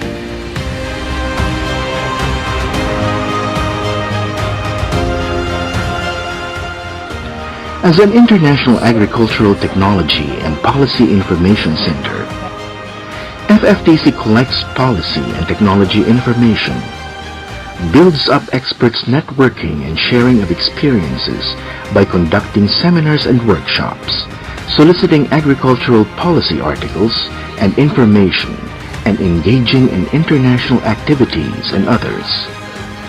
The center conducts consultations with agricultural experts in the region.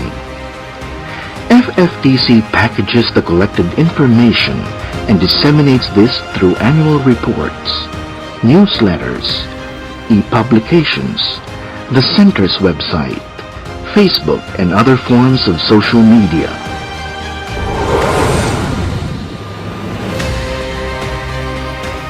FFTC's mission: promote sustainable agricultural and rural development in the Asian and Pacific region.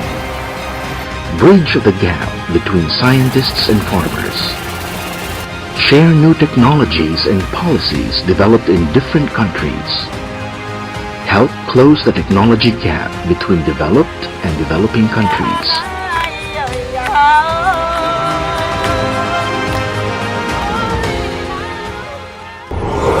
Five decades of FFTC. 1970s, focus on food production. The height of the Green Revolution. FFTC held numerous workshops and training courses on multiple cropping. Most Asian countries became food self-sufficient because of initiatives in research technology transfer.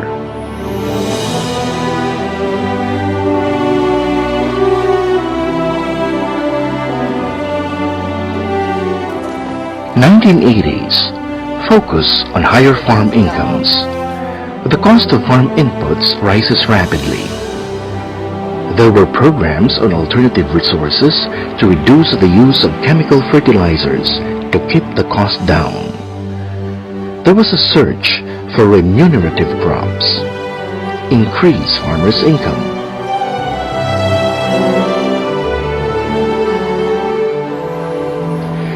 '90s, focus on sustainable agriculture. FFTC sought to address the issue of environmental degradation. Develop sustainable agriculture. Promote systems of agriculture that are sustainable in the long term. Regeneration of environment. Restore soil fertility.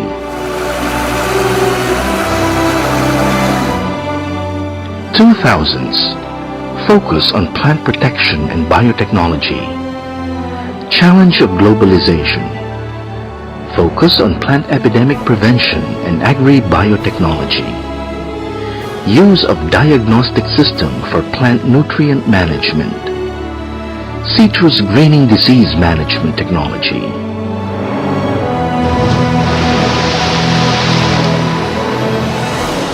'2010s, focus on climate change and ICTs. Threats of global warming.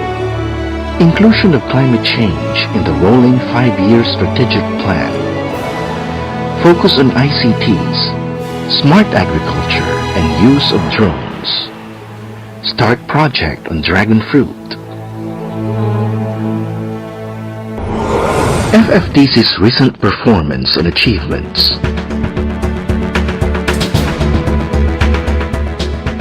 Agricultural Policy.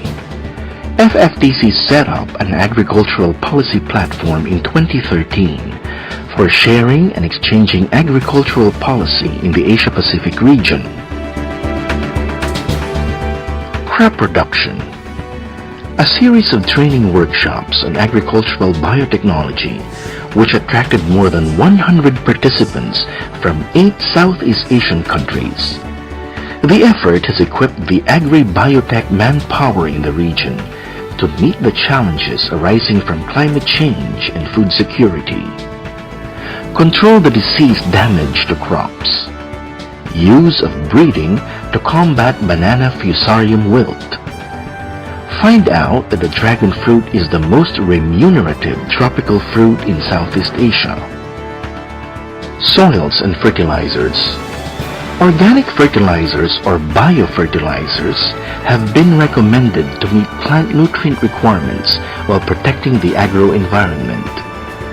The 2014 workshop on heavy metals and radioactive materials appeared to address the remediation of rural soils damaged by the giant earthquake and tsunami that occurred in Japan on March 11, 2011. Animal production. Symposium on improving swine breeding and dairy herd improvement with reproductive biotechnologies. Complementary partnerships between technology advanced countries and technology disadvantaged states. Focus on sustainable fishery resource management for over-exploration.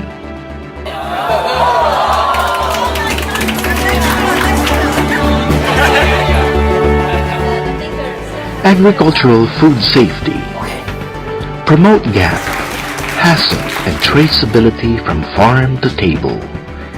The outstanding outcome on the adoption and institutionalization of Taiwan-developed rapid bioassay for pesticide residues, or RBPR, for organophosphates and carbamate insecticide by NARS in Korea, the Philippines, Thailand, and Vietnam for their respective fruit and vegetable marketing systems. Climate change.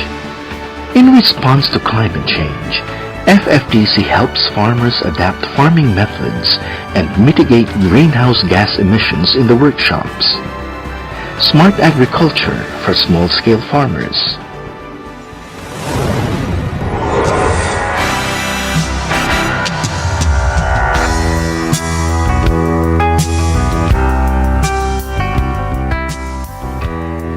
In light of maintaining and improving the quality of soil and plant tissue testing laboratories in the Asia-Pacific region, this proficiency testing program is designed to offer the participating laboratories the opportunity of comparing their analytical results with those of other laboratories. Doubled the number of laboratories which participated in the soil proficiency test project.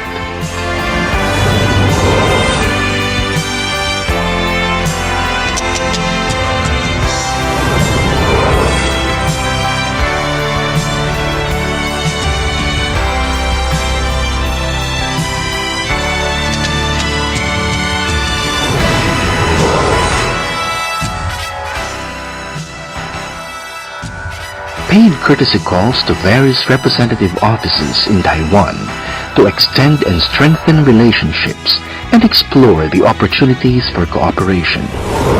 Websites, social media, and publication. Improve the quality of FFTC publications, websites, and Facebook page, thereby improving the visibility and impacts of FFTC. Renewed the look of the Center's 3 websites: FFTC English and Chinese websites, FFTC AP platform and Dragon Fruit websites, and made them more friendly, accessible, and efficient. FFTC's future challenges. Strengthening and expanding partnerships and linkages. Improving the quality of workshops and seminars. Maximizing the use of social media and ICTs. Increasing visibility and impacts. FFTC's vision. Move towards sustainable agriculture and rural development. Better rural resource management. Empower and improve farming efficiency. Achieve higher incomes for farmers. Make farmers' lives better. 1,000 miles begins with a single step. FFTC at 50. More committed to serve the agriculture community in the region.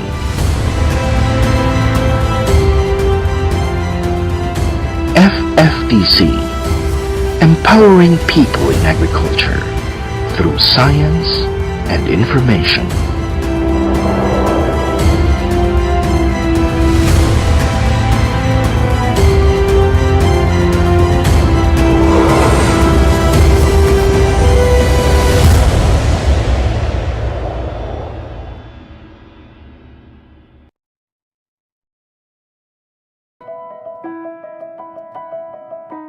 The Philippines is one of the world's mega diverse countries, rich in natural resources and biological diversity. With the right policies and programs in place, backed with appropriate technologies and innovations, achieving sustainable and inclusive development in the country is not far from reach. This is where the Philippine Council for Agriculture, Aquatic, and Natural Resources Research and Development, or PCAARRD, takes its ground. PCAARRD was established in 2011 through the merging of two sectoral councils under the Department of Science and Technology, the Philippine Council for Agriculture, Forestry, and Natural Resources Research and Development, and the Philippine Council for Aquatic and Marine Research and Development. Committed to sustaining dynamic leadership in S&T innovation in the agriculture, aquatic, and natural resources or AANR sector. PCAARRD formulates policies, plans, projects, and strategies for S&T development in the AANR sector. It programs and allocates government and external funds generated for research and development efforts, as well as monitors R&D projects. It also generates external funds for R&D activities. PCAARRD carries out programs and advocacies according to 4 banner programs that embody its S&T interventions. These are Strategic R&D, R&D Results Utilization, Policy Research and Advocacy, and Capability Building and R&D Governance. The Council builds partnerships with local and international organizations for joint R&D, training, technical assistance, and information and technology exchange. Guided by its core values of relevance, excellence, and cooperation, PCAARRD catalyzes development through advancing S&T in the AANR sector. It is steadfast in its commitment to fulfill its mandate for the betterment of the lives of every Filipino, now and in the generations to come.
over the microphone to our moderator.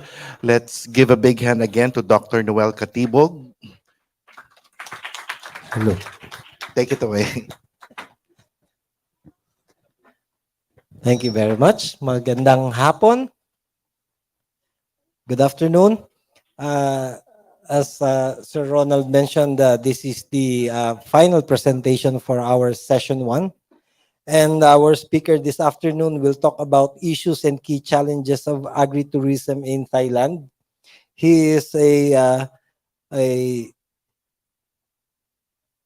associate professor of the Department of Agricultural Science, Faculty of Agriculture, Natural Resources and Environment, Naresuan University.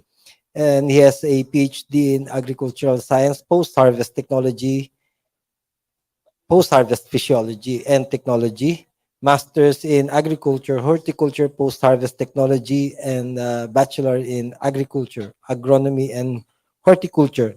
He has served from 2017 to 2021 as Dean of the Faculty of Agriculture, Natural Sciences, Natural Resources and Environment, and at the same time, from 2012 up to the present, the Acting Director of Center of Excellence in Post-Harvest Technology in Naresuan University.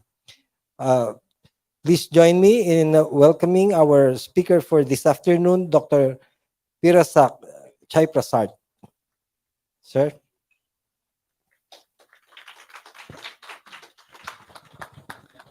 Good afternoon, everyone. First of all, I would like to thank the committee of this symposium to invite me to have the chance to present my paper. My paper is I change a little bit to the farm tourism in Thailand.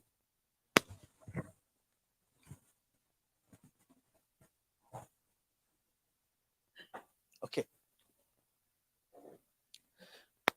My topic today, we're talking about the introduction of farm tourism in Thailand and the SWOT analysis. And the last one is the issue and key challenge. The last one is the conclusion of my presentation. First of all, I would like to talk about Thailand. Everyone knows Thailand well. I think because we are the top tourist destination. Everyone think about this first because of in Thailand is it's a very beautiful beach and we have the Thai restaurant around the world and we have the good hospitality. So for the reasons we can have the GDP allow 20% from the tourist industry. When you think about Thailand, you think about this picture. It's a beautiful beach like this in Krabi and Phuket, and you think about the Thai food or Thai restaurant around the world, and you think about the hospitality and the Thai classical dance or something like that. So when we're talking about the GDP, we have the trouble after the COVID-19 pandemics. So you can see from 2020, the GDP in tourist industry is decreased. A number of visitors before the COVID-19 pandemic, we have nearly 40 million persons, nearly the 40 million visitors to visit Thailand. And after COVID-19 crisis, the farm tourism has been suggested as one of the strategy to achieving the sustainable development in the rural area and for enhancing the diversification of the rural economy. So the Thailand, we have one organization we call the Tourist Authority of Thailand. They launched the Thailand Rural Tourism Award 2020. It's the first time in Thailand to promote the rural tourism or promote the farming tourism. They give the award, allow 15 award to the rural tourism. Just only one is the farm tourism. Moreover, the TAT or Tourist Authority of Thailand launched the campaign for promote the tropical fruit, because right now you have durian, we have the mango, we have rambutan, we have pineapple also. It's very famous in the world market. So we promote the tropical fruit festival in Thailand. Start from this year. In my case, I'm the project leader of the upgrading agri-tourism toward the carbon neutral tourism in lower northern part of Thailand and connected area. This my area is if you take the car, it's around 5 hours from Bangkok. It's the surroundings, the 9 province. And I choose one province also not so far from Bangkok. It's the Nakhon Ratchasima. It's just only 1.5 hours by car. So I just promote the carbon neutral tourism in my area, surrounding the university and the one province near Bangkok. So from this picture, you can see is the Khao Kho Methodist area, not so far from my university, just around 1.5 hours. We have the turbine, you can see this one. It's a wind turbine, electric generator. And the people surrounding that area, they grow the strawberry. You can see this one. And they grow the flower at the big area. So in this area is like the new tourism area in Thailand because of the electric power, turbine power. This one also you can take a picture. This one my family member. And the next one is the durian. In case of durian, we have the biggest area in the Chanthaburi, but my project is not in Chanthaburi and Rayong province. It's the biggest production for durian, but we have one province, the climate and the weather is almost the same with the Chanthaburi and Rayong province. We have durian also. We have the second place. After harvesting the durian in Chanthaburi and Rayong province, you have to go to Uttaradit. It's just only 1 house from my university. You can see a lot of durian. So they promote the agri-tourism or ecotourism or farming tourism, whatever you call the technical term. So some tourists would like to know how to harvest the fruit from the tree. Because of the tree, you know, this one is a wild tree. It's grow is more than 70 years. It's very high, maybe more than 15 meters. So they just look at how to harvest the fruit. So interesting, and how to carry the fruit from the mountainous area to the province or to the collecting house is by motorcycle. It's not by truck or by van because of the mountainous area. The road is not good for the car. So we test the durian. This one is a special variety we call Long Laple. It's a different from Mon Thong variety that I think everyone, some of one know about this variety before because we are the exporting country for this variety. But for Long Laple, it's small fruit and creamy and sweet and good aroma. And the next one is a mango. It's my research project also because mostly I work about mango, or someone call me Mr. Mango from Thailand. So from this orchard is in Nakhon Ratchasima. It's just 1.5 from Bangkok. It's including in my project also. It's promote the mango activity. This is like picking mango, and sometimes we have the lunch under the mango tree like this, and we have the sticky rice with the coconut milk. Okay, and sometimes it have the international school have the field trip to the mango orchard. The owner give the information and give some practice to the student, okay, to teach how to harvest the fruit. This one variety that we export to Japan and Korea. We call Nam Dok Mai Si Thong, and then we have the frozen also, and have the mango juice. And then the next one is the PB Valley, is the winery, and Kan Mong Te also. This one located in Nakhon Ratchasima is 1.5 hours from Bangkok. This one is operated by the company. It's have the farm tourism. picking the fruit. It's like in Japan also the same. You can eat as much as you want, and you have to pay for the fee. And this one winery, okay, you can taste the wine. The Tropicon winery is a taste different from France, different from South Africa. It's a Thai origin, Thailand origin, and you can taste the Thai food also. This one is a local food. Because of my project is concentrate about the low carbon credit, so we just promote the local food. And next one is the Jim Thompson. It's not so far from Bangkok also. It's very famous for the steel industry. It's a very long history about Jim Thompson. This one also is the big plantation of the flower. So the visitor can take a picture and enjoy the some Thai tradition food, or enjoy the local music band. The next one is the farm. This one is dairy. This one is the farm Chok Chai. Farm Chok Chai is a dairy product. They take care of the animal, they feeding the animal, and they teach the visitor try to take the milk from the cow. And sometimes you can drive the car. I have to change to bicycle because of low carbon neutral tourism. And this one also is have some products from the milk. I do SWOT analysis for the strengths, the agricultural diversity that I mentioned. Is have so many places, so the tourists can have the experience because the different climate, different weather, and different geographic.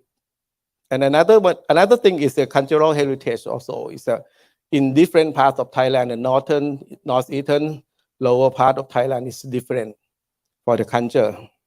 And the next one is natural beauty. You can see the scenery. If you go to the northern part of Thailand, you can see the mountainous area. You can enjoy the cultural in the northern part. If you go to the southern part, you can enjoy the beautiful beach that I showed you a picture already. It's different. If you go to the northeastern part, you can enjoy the cultural. It's a different also. The music is very how to say, it's very attractive for the foreigner. It's because of it very interesting for the foreigner, because the rhythm is different from another. In the northern part, it's very slow, but northeastern part is very fast. Seem like the locks music something. Yeah, but in the tradition of Thailand. And for the weather also, you can enjoy the farming, the farm tourism in Thailand, because it's not so how to say, it's not so cold like in the European country or another country, but we have the weather is just only summer season, hot and hotter and hottest, and some rain. And the government support also that I mentioned is the Thai government support by TAT and support by the research unit foundation. For the weakness, we have the problem with the infrastructure.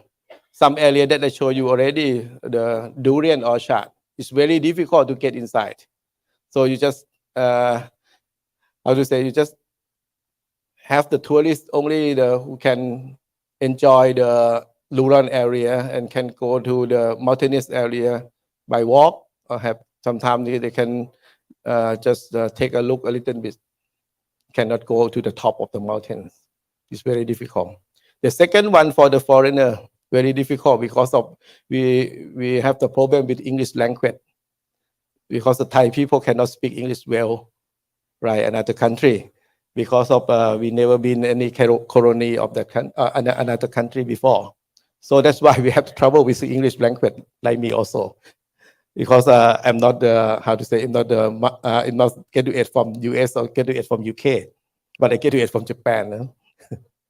And limited awareness and marketing also is we have the very small marketing support in the past time, and the season limitation because of sometimes we have the heavy rain, sometimes we have the very hot temperature, sometimes it's nearly 45 degrees Celsius in Thailand. Yeah, it's very difficult for the tourists, and the lack of the standard So in case of standards, it's have the trouble also because of sometimes the food is not clean enough for the foreigner and not clean enough for the tourists. Even the Thai people also have the trouble. In case of opportunity, we have the opportunity a lot because of tourists are increased seeking the real experience, and we would like to know the people in the rural area, and sometimes like the Japanese and like the Korea would like to go outside the city because right now in Bangkok it's so crowded and it's have a lot of high building and the work is very hard. So we'd like to relax and we'd like to do the, how to say, we call it the slow life. It's just like ikigai in Japan also. You just take it easy and enjoy the life in the rural area. And sustainable tourism is can going well with the organic farming. Right now we have organic farming surrounding the country, and we have ecotourism or something like that also.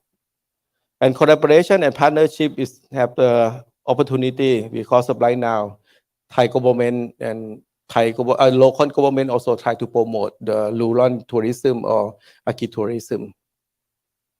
In case of education, as I told you before about the durian or the mango or mangosteen or longan also, and another fruit also.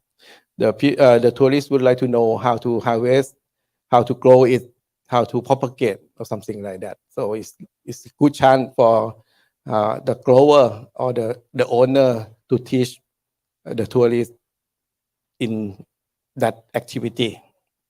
For the domestic tourism promotion that I mentioned already, is have some young generation like in Japan, in Korea also, they return back home and try to do their own business and promote the agri-tourism or farm tourism.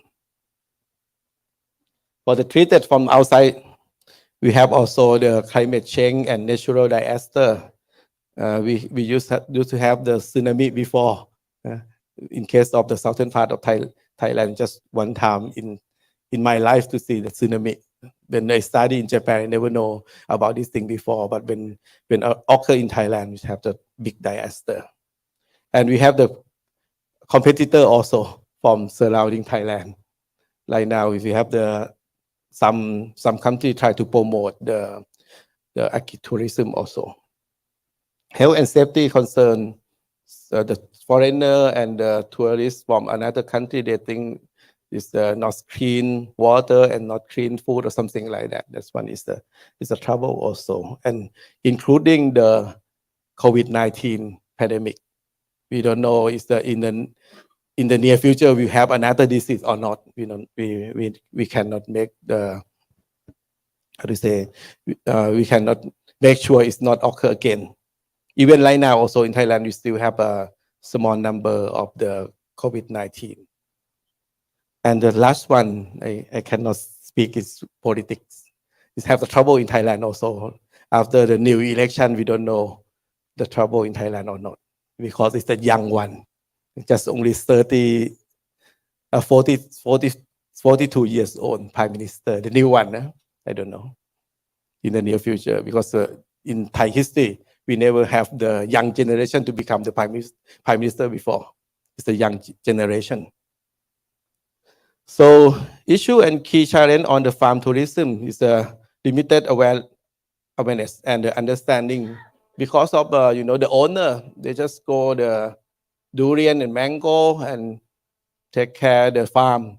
They don't understand how to take care of the tourists, how to give the good service to the visitor.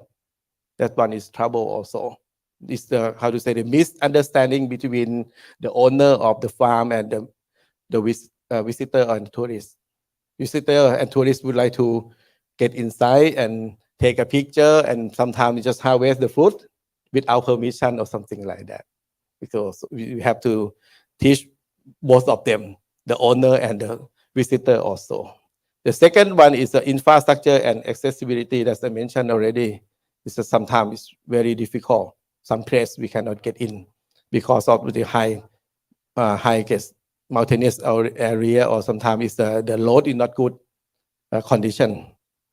And regulatory challenge also, you see the picture that I show you, the flower and the strawberry and the generator, the wind turbine generator. That area is illegal. Is the how to say is the Q Thai people invade the land and occupy the land. So the regulation is have trouble. So even we can earn the money from the tourists, but some trouble with the tourist industry in that area also because of some resort and some hotel. I think it's occur in Southeast Asia country as same as in Thailand, because the people invade the land and grow the plant. Sometimes they just build some building or something like that. After that, when have a lot of visitor and a lot of tourists, then make like the hotel. Mhm. So we have the trouble in that area also. It's the Khao mountainous area, and there's some area in Chiang Mai and Chiang Rai also that the regulation challenge. So quality standard and certification also have the trouble because well, right now we don't have standard for the farm tourism in Thailand. So for my project, we would like to do some certificate to approve or certify the tourist place, farm tourist place. It's 5-star, 3-star, 2-star, or 1-star, something like that. Give the information to the tourist and visitor to know before go to that tourist place. Otherwise, they just see the picture in Facebook, in the social media. It's very good picture. When you go there, in the real situation, it's different. So you have to do some set up some standard, and the seasonality and the sustainability also. I talking about this topic already about sometimes we have the rain, sometimes we shortage of water, and effect to the tourist place also, because we don't have the water, so we cannot take care of the plant well and cannot good picture like I show you. And marketing and promotion also, right now we just started for promote the farm tourism in Thailand. And the last one is the capacity. If we have a lot of visitor, a lot of tourists, it's very difficult in several places in Thailand. When we have a lot of tourists come, it's a good picture they show by social media, and another person come, and so crowded. Sometimes you cannot take the picture like that before. And the last one is the training. So we have, after I finish my project, I have to training the owner. I have to training the person in charge, such as the local government or something like that, to make a good hospitality to the tourists. Even we have the beautiful place already, and we have the Thai food already, but we have to take care of the hospitality also. For my conclusion, the multi-stakeholder approach involving the government agency, tourist organization, farmer, owner, local community, and other relevant stakeholders should have strong collaboration. And the development and implementation of farm tourist specific plan, development of local business value chain, and the farm tourist promotion should be financially subsidized by Thai government. That's all of my presentation. Thank you very much for your pay attention.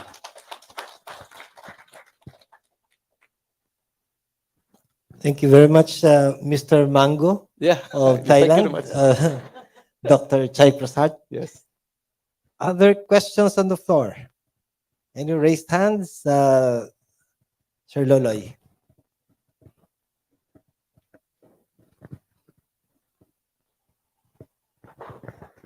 Good afternoon. I'm Verhilio Fuertes of Region 10 in Mindanao. Yes. Southern side of the Philippines. And actually, I have listed here 4 questions.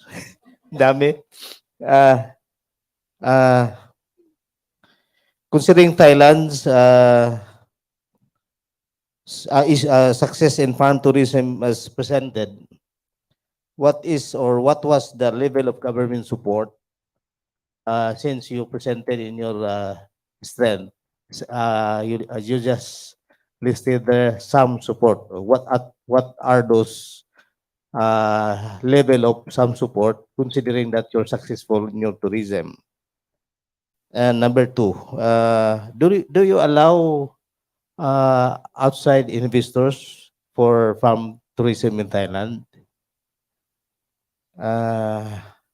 You have also mentioned about carbon neutral tourism. Mhm. What was Pardon? your Yes. carbon neutral Oh, tourism? carbon neutral Yeah. tourism. What Yes. was Okay. the strategies Yes. Okay. implemented? And in view of the sustainable tourism, do you have studies on carrying capacities as an input to policies for the government to maybe limit the number of visitors and considering also that in your success income generations out of farm tourism. So do you have policies on this based on carrying capacities? Thank you. Thank you very much for your question. I just remember three questions, four questions. Wow. The first one is the subsidized from Thai government. Yeah, we have in my case, I'm the university professor. So we have the research fund from the Thai government. We have the subsidized from the research agency foundation. And another thing is we have the local government. In local government, I mean, in each province, they promote the farming, they promote agri-tourism also. So it's have two kind of the subsidy. And another thing is one organization is takes in charge of the promotion, the tourism is Tourism Authority of Thailand or TAT. This one is organization that have responsibility to promote on of activity. Okay, that's one first question. The second one, I cannot remember, sorry. Outside investment, there's a trouble because of almost the same in case of Japan or Korea. I don't know.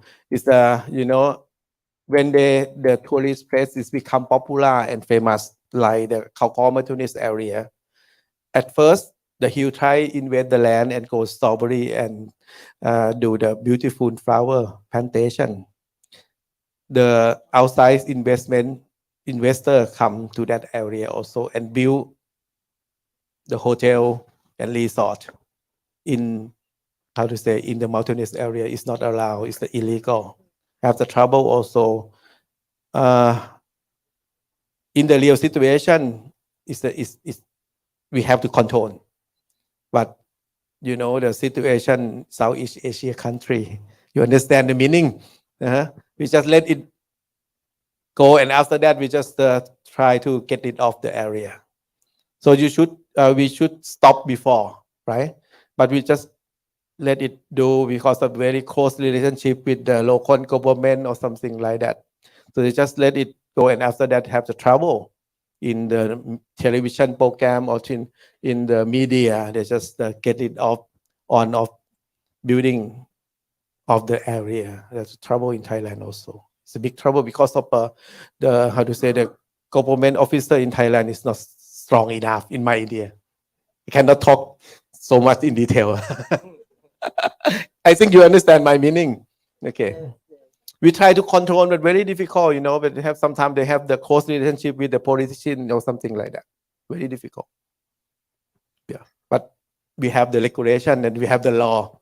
Some area not so far from the Khao mountainous area, another mountains also, we just get rid of the building and destroy all of things and do the reforestry or something like that. He's asking also about carbon neutral tourism. Okay, carbon neutral tourism is my research project. We just concentrate three categories. The first one is the transportation. So I mentioned one thing you remember, we have to change the motorcycle to the bicycle. Or another thing, we have to use the electric motorcycle instead of the gasoline motorcycle. That's one in transportation. We have to, use another, we call the alternative energy. Or sometimes we have to use the solar. Sometimes we have to use the bicycle or something like that. That one is transportation. Second one is the hotel or the resident or something like that. So we have to reduce the electricity. So we never use we just recommend the tourist place to use the natural condition. It's not electricity because otherwise they release more carbon dioxide. And the third one is the food. So we just promote local food. Local food from the local area. It's not take the vegetable or the meat from outside the area. So just promote the local or traditional food. And the last one is the waste management. We never done before. So we have to separate the recycle material, separate the food that you after lunch you have a lot of food, waste food. Yeah, we have to do to make the fertilizer and grow the vegetable and harvest that vegetable to make the food for the visitor and tourists. Okay, that's 4 items that we have to do, and we have to calculate the carbon credit in every tourist place and give that information to the Tourism Authority of Thailand or TAT. And right now we have the MOU with the 8 organizations related to the tourism. First one is TAT. The second one is my research agency. The last one is the third one is the TGO. TGO is the organization to manage everything about the carbon credit, and another organization. Yes, we have the MOU and work together. And after that, we have campaign for the low carbon neutral tourism in Thailand. Yeah, and we focus in the farm tourism and focus in agri-tourism. Yes. And another tourism also, but in my research project, it's just focus for agri-tourism. Okay, so far. How about carrying capacity? You Capacity, mentioned- okay. We have trouble also. That we try to keep the knowledge by training the owner to know how to manage the visitor, how to manage the tourists. Sometimes we have the trouble because of big number of visitors just one day.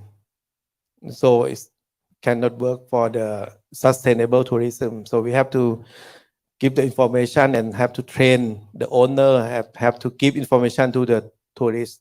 But for the natural part, we have the limit number of the visitor. But for agri-tourism, we have one more thing is the reservation. Before that, you have would like to have activity for the strawberry picking or picking the strawberry fruit and would like to harvest the mango, harvest the durian, you have to make reservation first. Without reservation, we cannot accept the visitor. Sometimes also we have the trouble because of we never communicate with the person outside the tourist place. So the people go to the tourist place in the big number, so we cannot give them the experience to harvest the durian. As you know, it's the durian is the 30-40 fruit per one tree. So you have to keep the durian fruit for the reservation only. Yeah, we have the trouble also. And if you have future problems with carrying capacity, you can refer your tourists to the Philippines. Oh yeah, you are competitor. So sorry. We have a WebEx question from Dr. Robert Acosta. Good afternoon. Can you share to Filipino agricultural researchers in state colleges and universities, including R&D fund providers like DOST-PCAARRD, valuable advice on how can Filipinos come up with champion agricultural products that can compete with Thailand? Okay, you should invite me to come. I can give you the training course, or I can give you the information. Okay, we are the friend. We are the cooperation. Yes. Don't worry. Just invite me to come because the first time in my life to Philippines. Yes. You're liking it so far, except for the waste food. I like it. Don't worry. Because of for the Filipino food is look alike Thai food. Yes, Look alike, look alike. you will be the first recipient of balut this afternoon. Okay. Any other questions from the audience? Yes. Yes, ma'am. This will be the last question. Yes. I would appreciate to visit Philippines again. Please invite me to come. Yes, sir. I'm Celaira Castillo from the Central Luzon State University. I have a question regarding your conclusion here that strong collaboration is really relevant to really achieve a multi-stakeholder approach for tourism. As a background, our university is in Nueva Ecija, which is the rice bowl of the Philippines and also the onion capital of the Philippines. So I think we have something to really bank on when it comes to farm tourism. But can you share with us some of the best practices, how you're able to engage different stakeholders to capacitate the different stakeholders and able to come up with this multi-stakeholder approach in crafting your agritourism? I have the case. I can show you the first one. I have experience from the Royal Project Foundation, belong to the king. I'm the here for the research work for the strawberry production in mountainous area. So I just use that one as the as the experience. And after that, I just moved to my area and to promote the strawberry also, that you can see the strawberry production is promoted by me in that area. And after that, I just go to the local government, the contact the local government and contact the research agency fund to come to look around on of the activity first. And after that, we just set up the, the proposal to the research agency. So research agencies just make decision and give me the budget, and we can do more and more, activity,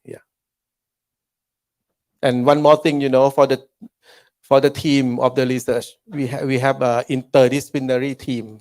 We just not only agriculture, even the agriculture is the base, is the baseline, but or the core value. But we have to invite the person from another faculty, such as the business, such as the education, the social side to come together. We have to do as an interdisciplinary team. That's one is the is the like the strategy of my research work. Otherwise, for agriculture, just know how to grow mango only. We don't know how to do another thing. So we have to invite everyone to come and work together as an interdisciplinary team. So when we go to the field, we go to the area, we do the 9 provinces, we go together as a team.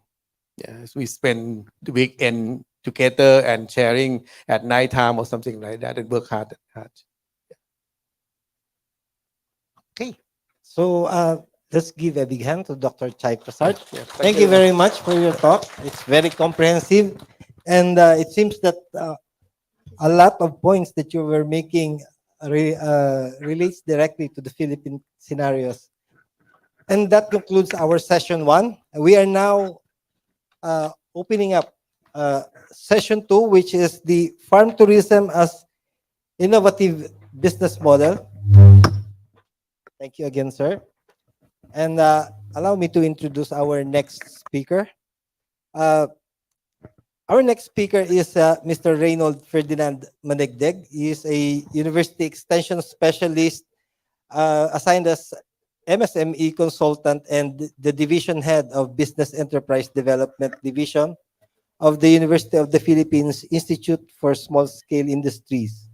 FIRDS, as we call him, is assisting and guiding startups and small businesses overcome their various difficulties. He is also our program leader for our Science for the Convergence of Agriculture and Tourism, but I will have him discuss it in more detail. And so he graduated Bachelor of Commerce major in economics at the University of Santo Tomas and Master's Master of Industrial Relations from UP School of Labor and Industrial Relations. Please join me in welcoming our next speaker, Mr. Reynold Ferdinand Manigdeg.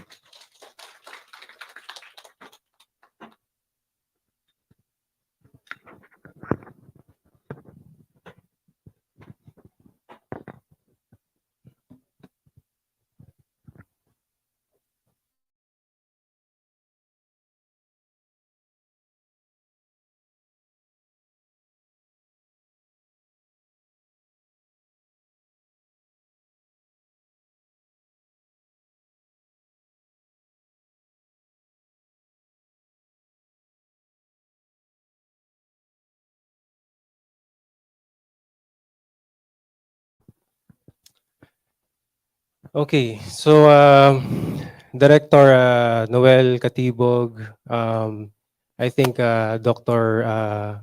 Ebora left for a while, but Dr. Susan Chang, Dr. Tomonare Watanabe, I hope I got that right.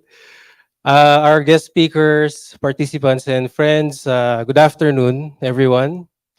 So I'm happy to be here to be presenting this extension project of ours. This was in collaboration with DOST-PCAARRD. So I also thank Director Noel and Ma'am Lucy for trusting me to do this.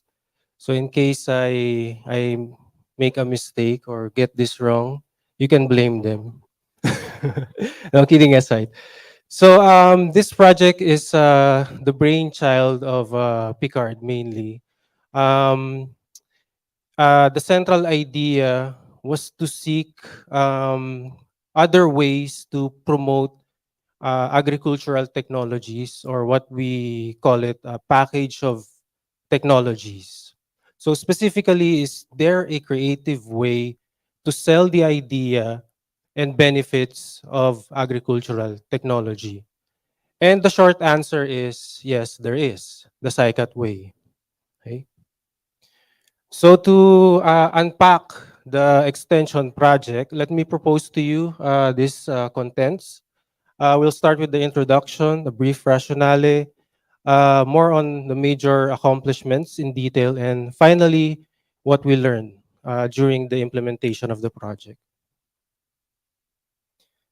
Okay, so first off, let me provide you a brief overview of the agricultural state in the Philippines. In terms of total factor productivity, apparently we lag behind our Asian neighbors. From 2015 to 2019, our employment rate declined to around 23%. And moreover, our the GDP contribution of the agricultural sector has also declined by about 2% in the last 2 decades. And furthermore, with compliments to the, Dr.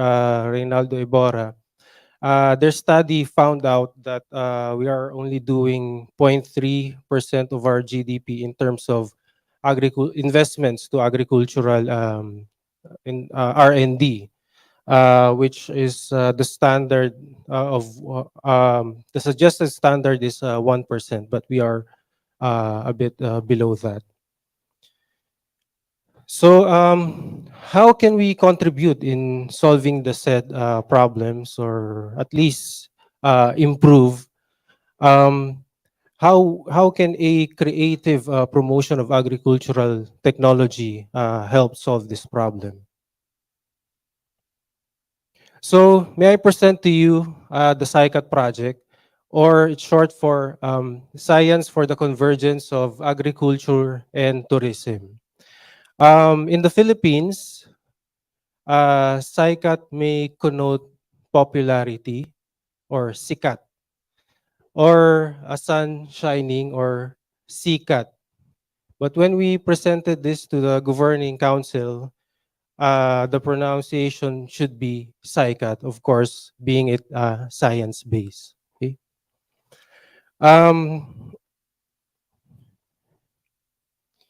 For the rationale and objectives, I will present to you why why is it important and why it needs to be done.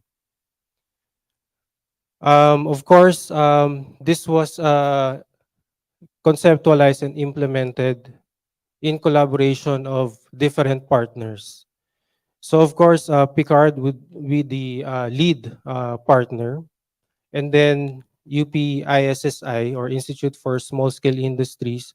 By the way, our institute was established to help in the promotion of the MSME development through three service stream. That's research, training, and extension.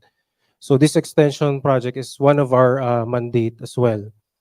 Part of the stakeholders as well would be the SUCs. And I think the main thing here is that from the outset, we've established our role. So for example, the SUCs, their role is really on the technical side, the technology side. And our role, ISSI, would be on the business side of things. Okay. And then of course, Picard does the monitoring and evaluation and the overall direction. It also helped our cause due to the country's strong tourism sector. Because of that, there was also a law which was ratified to help boost the sector. It's called the Farm Tourism Development Act. Okay, so part of that act or the law recognizes tourism can be an effective platform to disseminate the value of agriculture.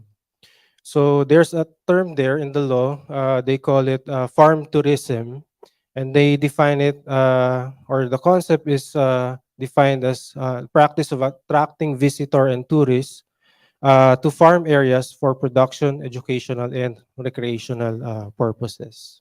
Okay. So the team collaborated to determine around 13 sites. So this is nationwide. The blue sites are what we call the SICAT sites. They're the primary or the pioneer farm sites. The blue sites are regionally production or traditional farms, which we converted into a farm tourism site. The green farms are, they already have tourism elements on them, and we just needed to implement a short-term intervention to boost their performance.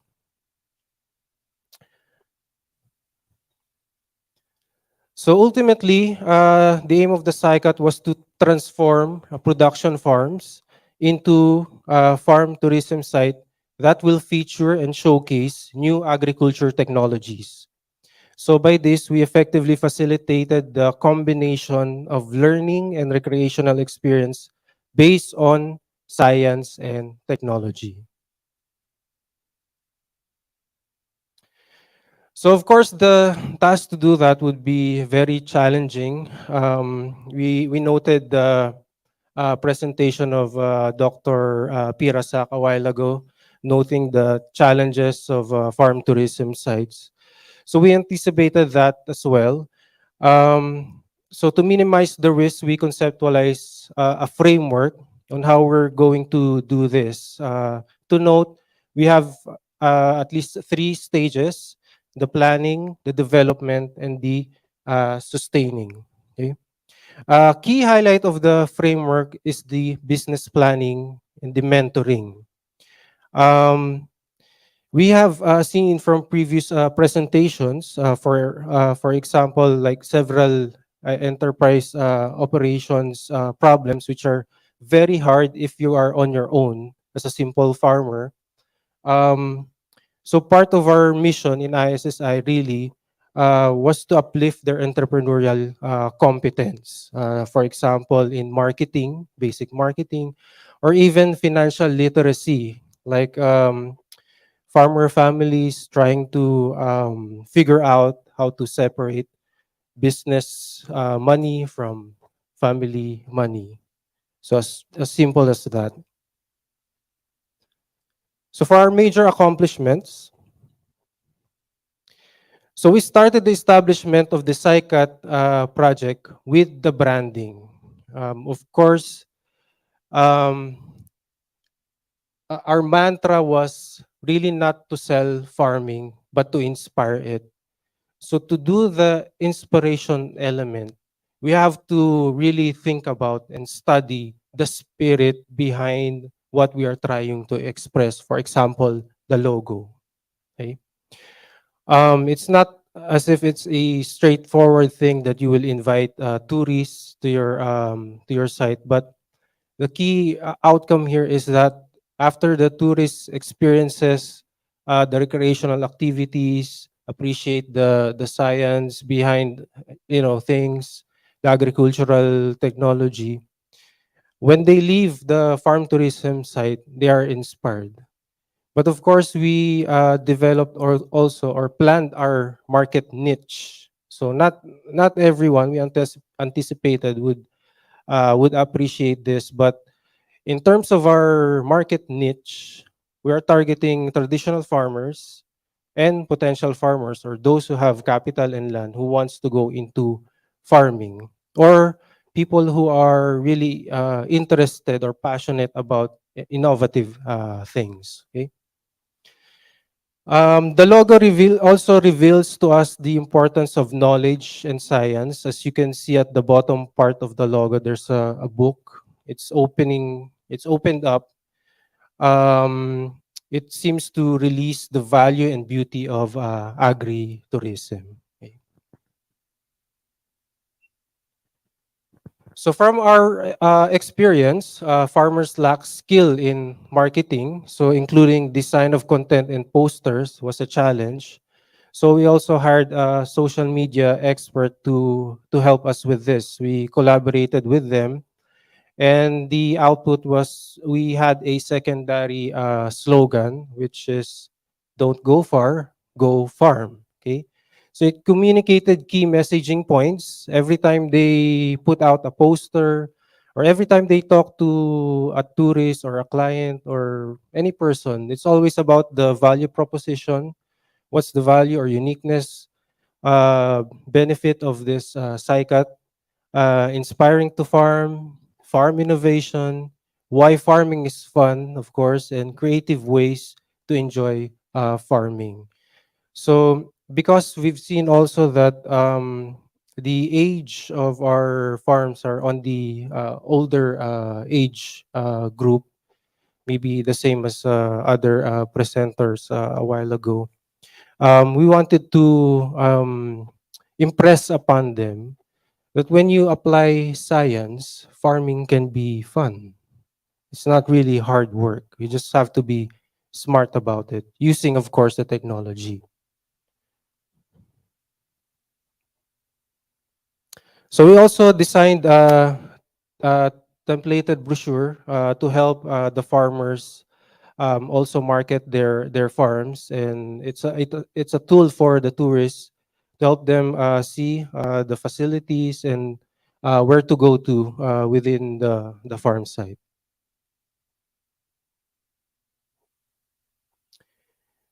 And we develop a uniform SciCat signage, again, part of the branding and the photo booth. This picture is taken just beside this building, the Seeds and Seedlings Plaza, is just right beside us. So if you open the windows, you can see the farm. If you have time, you can go around that farm later on. But I believe you have a field trip on the third day, I think. So anyway, it helps also to distinguish the SciCat farm from the other traditional farm tourism site. On top of that, we also developed this short infomercial. Of course, we cannot afford commercial advertisements in television or in mass media. So we have this 40 seconds video, which we publish in the Facebook page or other social media platform, just to entice their target market. Okay. And unfortunately, the project was hit by the effects of the pandemic. We started 2018. middle of 2018, and then we felt the effects of the pandemic early 2020 until, well, just early this 2023. We're still trying to recover. So the tourist arrivals were significantly down. Each farm site had to depend on their domestic market, their immediate areas, or what we call barangays or municipalities adjacent to them, for source of visitors. I think it also helped that because they are in rural areas, the space is larger and it's not densely populated as opposed to Metro Manila, for example, or other urban areas, which satisfied the requirement of, say, social distancing, and it's always open air, you know. So what we did was to really capacitate them in social media marketing, helping them to plant seeds in the minds of their target market in anticipation of what we now call the revenge travel. Do you also have that in your countries, the revenge travel, because they have not traveled for, say, a couple of years, and then when the economy opened up, everybody wanted to go somewhere, in places like, you know, provinces, farms, etc. They wanted uh, to leave their house and go somewhere else to relax. So here we really harped on the boosting or strengthening of their social media pages. As you can see, there was significant increases in page likes and page followers before and after.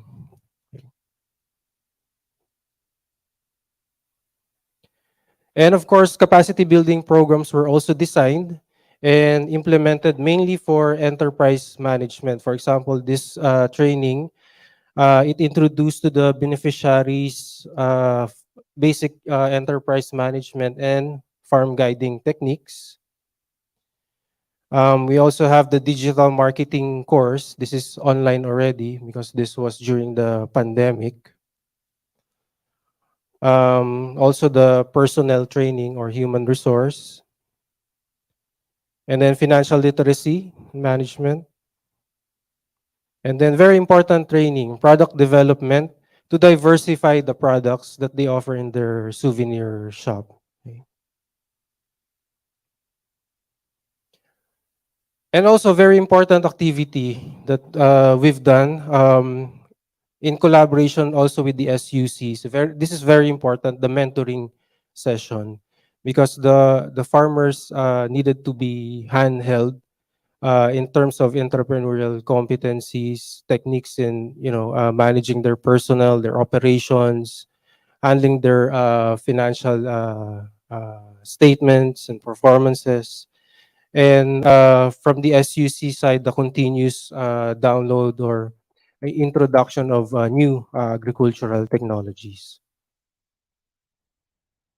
So technology transfer was always the priority since we have to share and spread the knowledge of farm innovation. In fairness, even though we got hit by the COVID-19, we still managed to train substantial amount of farmers and cooperatives, and some have actually adopted the package of technologies. Another key feature of our methodology is the development of the farm master plan. Okay, since conversion of production farm to SICAT farm involves planning what to offer tourists or recreational activities, accommodation, food services, and the demo areas that will be showcased during the farm tour, a master plan should be crafted primarily to make sure, for example, that carrying capacity of the farm is carefully considered, and the facilities or the arrangement are compatible and will make the tourist experience, of course, wonderful. So this is just an example of the site development plan. On the piece of land, we plan where the tourism facility should be in place, where the demo area should be in place, and where the tourists will walk around. Another thing that we did was we developed structural perspectives for tourism facilities. This is in collaboration with architects as well. As you can see, it would look like it's an expensive endeavor to do, but the technique was really to just get the design idea. So for example, here in Banay, Davao Oriental, somewhere in Mindanao, the name of the farm is Dimpas Green Integrated Farm. So this is their old reception hall or reception facility. And then we introduced this design. So what they did, also to minimize their cost, they just adapted the design to look like this, right? So it was an eye opener that it does not really take a lot to build something nice and simple, and just to make it look attractive. So finally, part of the farm master plan is the development of the tour circulation map, just to make sure that the experience of the tourists will be efficient and wonderful in the end. So I know I have 5 minutes left, but some of you will be first time here in the Philippines. So can I invite you to a small tour? We'll go to Bohol Island and Bukidnon. Okay, ready? Okay. So what can we see at the Saigat Farm? So this is in Bohol Island, the Oikos Peace and Wellness Garden. So there's the entrance signage, the parking area, which was discussed by Sir Fred a while ago, cottages. I don't have the picture of the toilets yet, but I wanted to highlight, there's the receiving hall, souvenir shop. This is what I wanted to highlight. It's a, what do you call this? Dine on the river, not by the river, but on the river, right? In the shallow portion of the river, you'll be able to eat. Okay. Yeah. So next stop, we'll go to Bukidnon. Okay. So this farm is popular for its what they call a hobbit house, adapted from the Harry Potter, but this is a wonderful place. It's diverse. For example, you can sleep in 3 houses, and from the tree house, that's your view from the top. Okay, and then do you guys like bird watching? So yeah, there's bird watching there. You can do that. I rarely do bird watching. In Metro Manila, we have car watching. Yeah, because of traffic. So there you go. So for the package of technology, this is just an example. You can see it also in the Seeds and Seedlings Plaza just beside this building. So for every SciCat farm, they have this. They showcase all these technologies that can be adopted by, say, ordinary farmers or those who want to go into farming. And finally, when we concluded the project, we developed this 7-step SciCat farm planning framework. So for other project implementers or other advocacy groups or cooperatives or farmers, for them not to go through what we went through, we wrote down the the simple 7 basic steps on how to convert your traditional farm into a farm tourism site. Of course, in the SICAT way, which will require showcasing of new agricultural technologies. Okay. So this is different from traditional business planning. It introduced the simple viability analysis, contextualized in the farm tourism.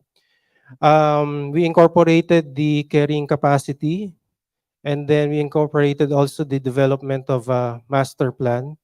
And step 7 encourages the partnership and access to national government agency, local government unit, and academe support programs. So we've also learned that farmers need to partner with relevant agencies for support. They cannot do it on their own.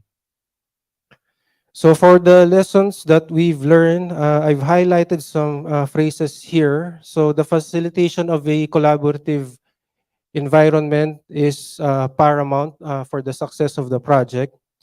For plans, it should be updated.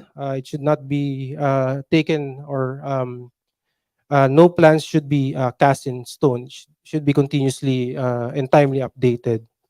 We also found out that pivot strategies were found to be challenging from the farmers, and that they will always seek ways and try anything to overcome any challenges just to survive. I think this is true, not only in the Philippines, but as long as you're an entrepreneur, that's your nature, that's your thing. You have to always seek ways to stay relevant, sustainable. And also us as a project team, we have to be creative to still implement the project even though we're in virtual mode. Okay. And then finally, it is important in any collaborative project, especially with when dealing with beneficiaries, the buy-in is important. In terms of the farm aspect, crop diversification was the key principle. Um, Also, the entrepreneurial competence, especially the visioning, was really important to ensure that the farm tourism stays relevant and sustainable. On the government intervention, of course, this is in the context of climate change. I think the Philippines is number 3 at world risk.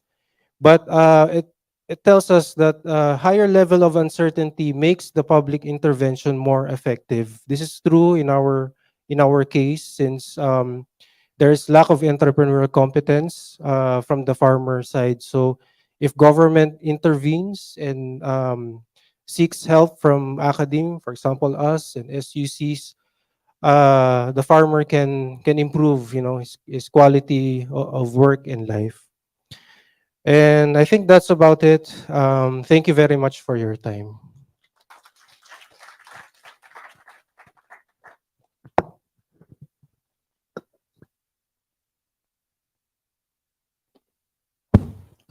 Thank you very much, Mr. Manegdeg.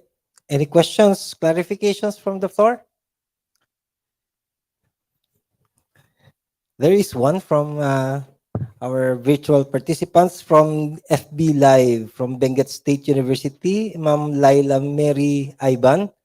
I'm sure you've discussed some of this, but she wants to know, she's asking, can you share your good practice in training your farm owners? Thank you very much. Okay. What we usually do is we implement or conduct a training needs analysis, checking their level of competence, also their knowledge, and then we design the program to make sure that it's contextualized to their situation, and then we advance the or increase the level of difficulty, but not so much, just to help them be creative. I think that's really our primary role, to enable them to be creative. You can introduce heaps of concepts, but they won't be able to use it. But if our standpoint is just to help them be creative, then I think it will satisfy our requirement to boost the agricultural industry. Thank you. Questions? Then Mr. Manegdeg has introduced several terms. Well, don't go far, go farm. And he said that SICAT is not to sell farming, but to inspire farming.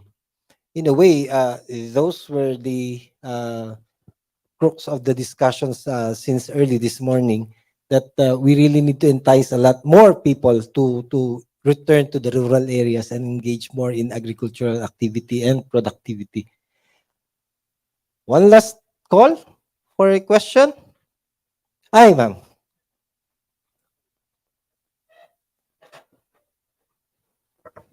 Good afternoon. I'm Jel Abella from Central Luzon State University. Do we have an ideal farm size so that it would be able to earn farm size? Is 1 hectare too small or is 5 hectares too big? Yeah, thank you for that question. It really depends on the capital or resources that you have.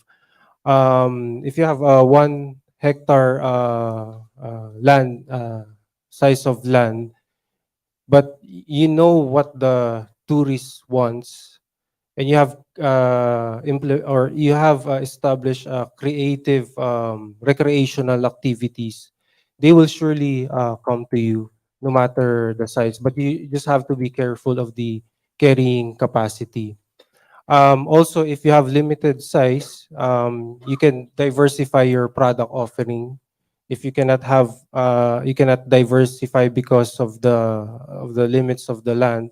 You can diversify your product offering, like the food, the service, etc. And also, you can have a servicification instead of just mainly producing something. You also go into value processing, and then you also sell what you've processed as well. So there's creative ways to do it. I don't think size of land would be an issue, as long as it is valuable to the customer. At the end of the day, no sales, no customer, no business. Thank you.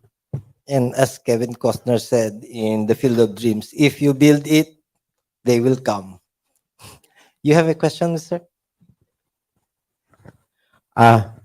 Again, I'm very representative of Southern Philippines in Mindanao. I'm one of the project leader of this science convergence for agriculture tourism. And I would like to express my thanks to PCAARRD, of course, to Dr. Ibora, and of course, kay Sir Noel and his team. And SICAT really is a success, and another successful techno transfer modality. And my question is, are there any move from UPISI or maybe from PCAARRD to expand, or from other sites for this modality? Considering that other stakeholders are also asking. Yes, And sir. I have areas in Region 10, actually, like in Lanao del Norte, in Lanao del Sur, which is promoted by the local government, the governor, the RDC, because of the success of SICAT. Yes, sir. So, Sir Loloy, that's a very good question, sir. That's a very good question. I commend you for that question. And I think Sir Noel is very glad to answer that question. Sir Noel, take it away, please. You have no dinner tonight. But early in when Secretary De La Peña was still our DOST head or secretary, he even called for a SICAT expansion, and so PCAARRD is now embarking on not only focusing on the magsasaka scientista or farmer scientists; those are individual progressive farmers. We are now moving into what we call LGU based or local government unit based SICAT farm tourism, and SUC based or school based farm tourism.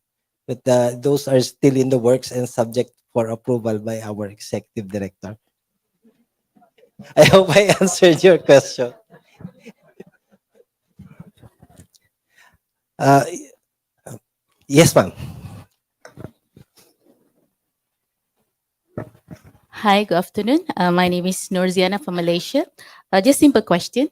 How do you approach farmers to join the trainings? Either you offer for fund, certain grants to join the programs, or whether you go.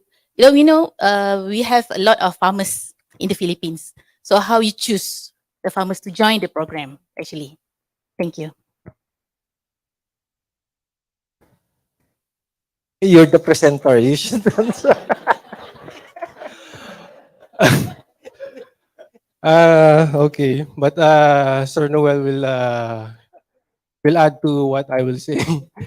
But during the conceptualization, because Picard has been doing developmental projects from its existence all the way back, so they've managed to develop partnerships with what they call the magsasaka scientista or scientist farmers. So there's that. There's a relationship and something to build on. So there's the ready pool of magsasaka scientista. And in terms of training, of course, we have to, one of the requirement of these magsasaka scientista is to also share what they've learned. So Sir Loloy was a project leader, Mambeth was a project leader. They were also in the grounds helping conduct this training for other farmers and cooperatives as well. So the SUC and the DOST regional partner were very critical on the grounds for the conduct of training for other farmers. Of course, to disseminate the training or learnings about new technologies. Sir. And as a background, we had a very big program way back in 2006. It's called Technogabay program, where we engage, as he mentioned, with farmer scientists. Those are progressive farmers that are very willing to adopt new technologies aside from implementing their own best practices. So the program Technogabay was very successful, and so it was adopted. The president issued an executive order encouraging local government units to adopt it, but the program has to be transferred to the Department of Agriculture. So we have to develop new modalities. And then when the Farm Tourism Development Act was enacted, we thought of re-engaging them because they are really very effective in promoting technologies, which is what Picard wants, to promote new technologies in agriculture. So we looked into the publications of DA, which identified those farmers that continued to improve their farms, and they become trainings uh, school for practical agriculture. They are learning sites. So we chose from them. Those are the minimum criteria that we applied. They should be magsasaka scientista, learning sites, and school for practical agriculture. And from then we chose the areas in strategic places so that we can reach out to more target clients. And thank you, Noel, for presenting. and let's take this chance to thank Mr. Madagdag for Thank his you. a very comprehensive discussion on the SICAT way.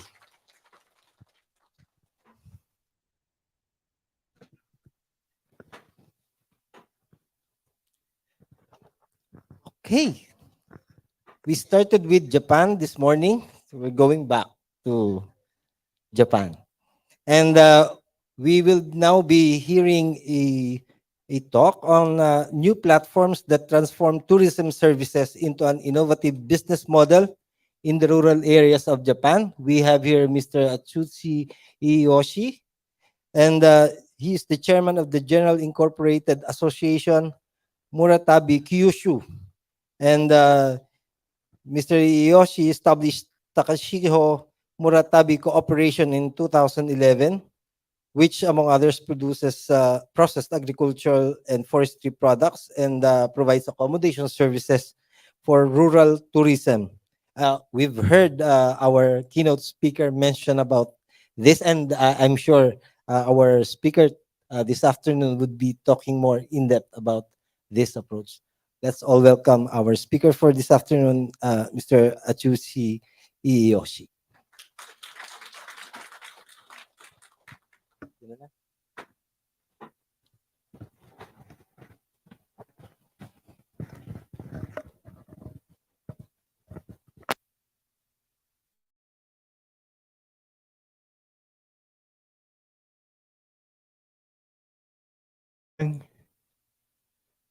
My name is Atsushi Ihoshi.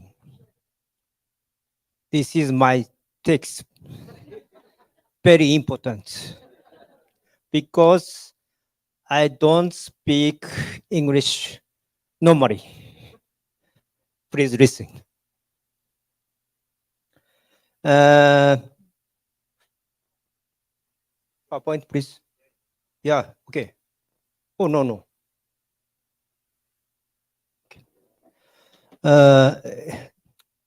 It is a great honor for me to be invited to such interesting workshop.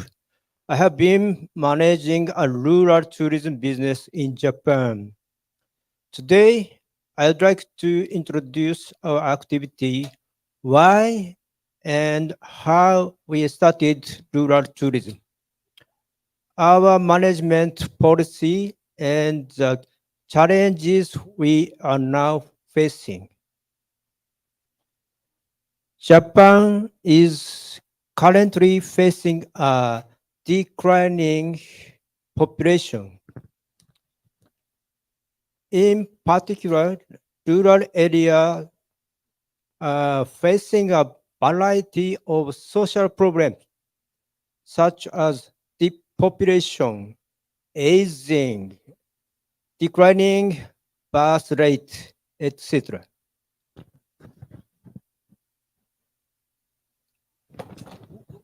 Sorry. I'm sorry.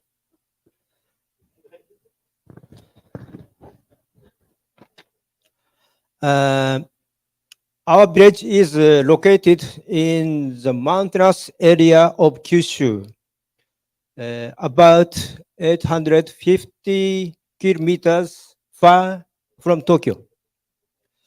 This area is known as the home of Japan's oldest mythology. Next, okay? No? Okay. Yes, thank you.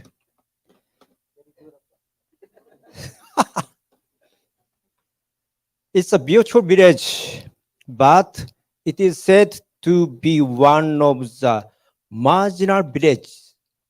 A marginal village means a village that has experienced depopulation and is in danger of disappearing altogether. Yeah, just one function.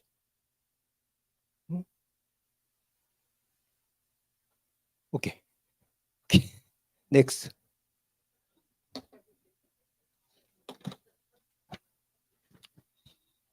No. No. Back. To revitalize our village, we created a new business model to invite tourists to the village. We thought this would increase the value of the village's resources and also raise the motivation and pride of the villagers. We founded our company, Takachiho Muratabi Corporation, created 13 years ago. The role of our company is a platform for regenerating our village, and the main job is business model creation and management to implement business. Who also invited ambitious local business groups in the village and the people who wanted to promote their agricultural products in the village activity in order to make more attractiveness of our village. Our concept is making the full village into an eco museum by participating in all the efforts of residents. Next. Our eco museum consists of nature, traditional culture, daily lifestyle, agricultural products, mysterious environment, and so on. There are so many attractive resources for travelers everywhere in our village. Therefore, by through the process of rediscovering, refining, and promoting the environment and the traditional ways of life around us, we have been becoming more proud of our village than ever before. Advertising keywords include spiritual, retreat, innovation from tradition, and health and beauty. The first target is travelers from Europe and the United States who have a lot of travel experience and are interested in primordial topics of Japan. Next. Our location is a mountainous area in South Kyushu with a complex landscape and beautiful seasonal scenery. It is also known as the home of mythology in Japan. And there are ancient Shinto rituals, traditional performing arts, and meals served during festivals. This shrine was built in the 17th century. Now it is becoming very popular among the Japanese as a spiritual spot.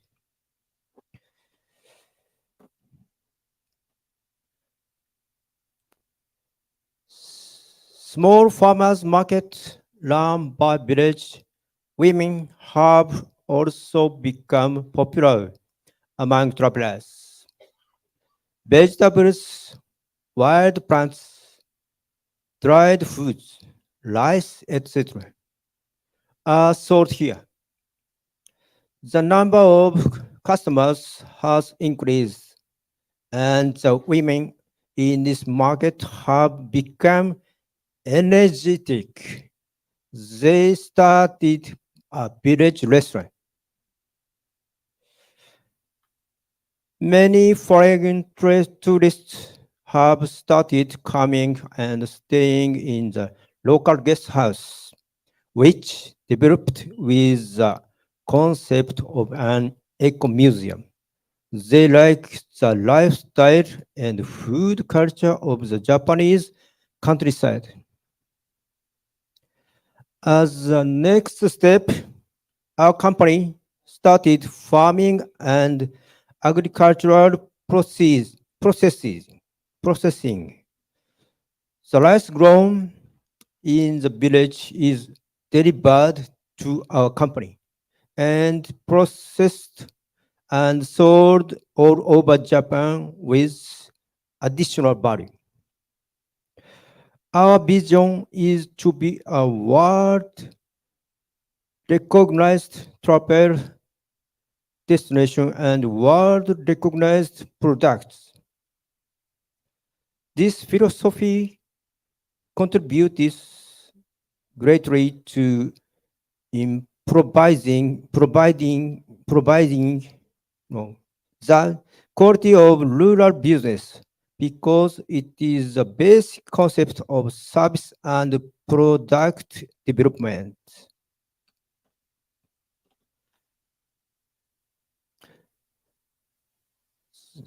The processed product we have developed includes the fermented food amazake. The fermented food amazake, brewed sake dobroku, and a biscotti made from rice flour and rice bran. The design and advertising methods have been revamped to meet modern needs from the perspective of health and beauty for traditional foods. Those traditional foods were one about to lose their marketability. Rice bran is a material that no one has ever tried to use as a sweet ingredient. But we are able to create new value by making it into our biscuit. We have also put much effort into marketing and sales, utilizing the intercompany exchange opportunities. The experience of industry exchange is also useful for young people to improve their skills. During this business development, young people with various skills gathered in villages. Currently, the core of our business is staff who have received advanced education such as bachelor's and master's degree.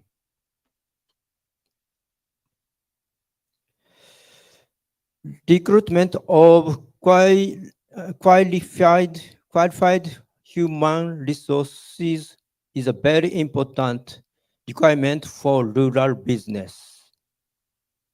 Next, I'd like to introduce our farm stay business. We are running a guest house in this area. Wow. Processed food are also produced in this area.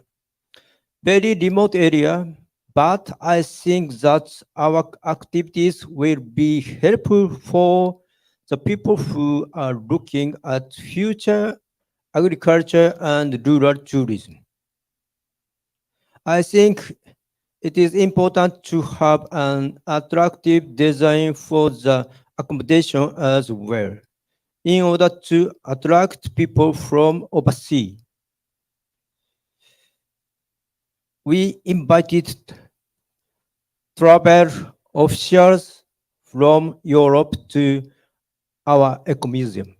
I think their stay in our village was a surprise and a new discovery from them. We ourselves also, we went to Europe to attract travelers. We brought our traditional culture and performed.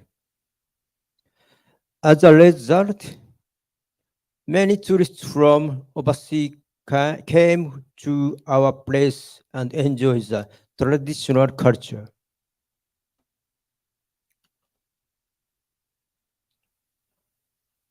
Traditional food culture is also an attractive and hot topic for tourists. The design of this eco-museum is also popular among Japanese people. The number of tourists who see nature and spiritual experience has also increased. Currently, about 30,000 people come to visit every year, and the sale of products have reached about 100 million yen, about 750,000 US dollars. From our experience, we realize that creating attractive rural tourism needs some important points. First is understanding the rural resources of our area from various perspectives.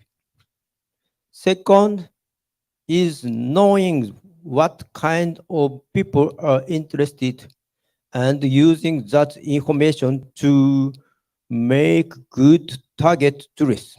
And redesigning our rural tourism model into becoming a total destination for target tourists. In the Kyushu region, we have started activities to disseminate the role model of this business, but this is still not going well.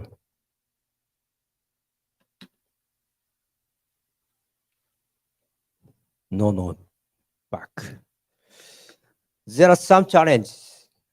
Lack of a practice education environment for practitioners, weakness of the organizational power of the DMO, destination marketing and management organization. Also, regarding the communication in our village, there are issues of aging and successors, how to redesign the business in response to those challenges and major themes in the marginal village. In rural tourism, no. Next. In rural tourism, it is even more important to strengthen the platform function to bring together farmers and related parties. Also, it is not an example of Japan. I came across the Red Rooster benchmark organization activity on this subject in the South Tyrol region of Italy. Finally, let me give you a little introduction to their activities. This is the history of the Red Rooster organization. Until 24 years ago, agri-tourism were poor farmhouses with modest rooms and food that didn't make profit. No. 1998, the leader of the Farmers Association thought that this would be a crisis for farming villages and farmers. As a countermeasure, he established a platform organization to support farm-ins. The name of the organization is Red Rooster. Since then, South Tirol's rural tourism has achieved remarkable growth, which is said to be a success story. This organization has greatly contributed to the management base of farmers and the reform of agriculture. The main management policies of Red Rooster are farmers education, branding package, promotion, and rating certification. The problem of depopulation is also a serious issue in rural Italy. However, in the South Tyrol region, the number of farm guest house operators continues to increase year by year. The presence of the red rooster is a big part of this farmhouses house that has been growing steadily for over 2 years.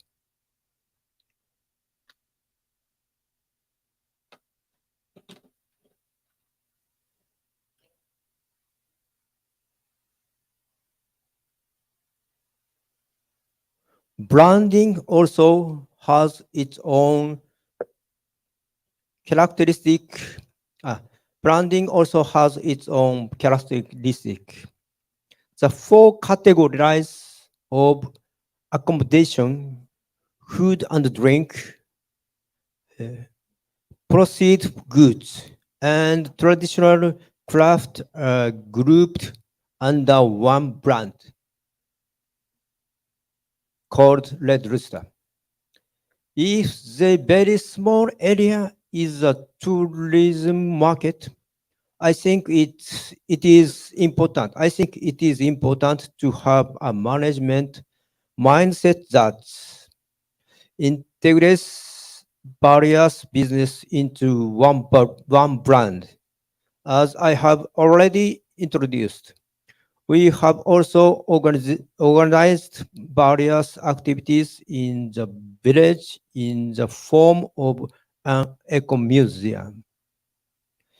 It shows the actual business situation of the Red Rooster. What I would like to focus on is the total number of guests at its increase. Last year's performance exceeded 3 million nights. Oh, no. No, 3 million nights. In 2018, the total income of farm inns was 180 million US dollars. The average income of 2,700 houses is $47,000. A farm guest houses with a high rating earns income of $400,000. Last year, I took a closer look at the reality of rural tourism in South Tyrol. I have learned the importance of education. It is necessary to make 100 hours of education classes to open a farm inn. The course fee is 400 U.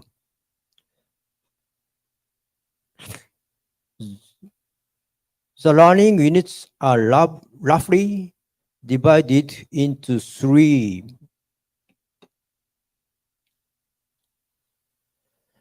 management vision, management plan, and management skills.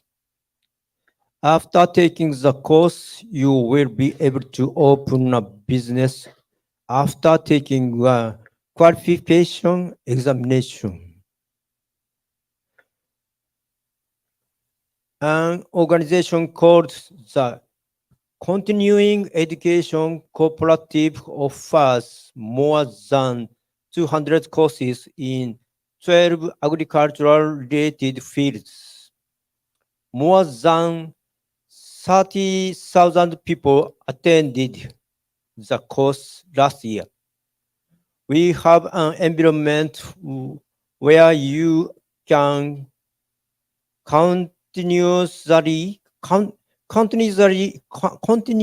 learn the skills necessary for rural tourism service, such as lectures on management for farm inns, production of high quality processed products, restaurant management, cooking classes, hospitality, information dissemination, and communication.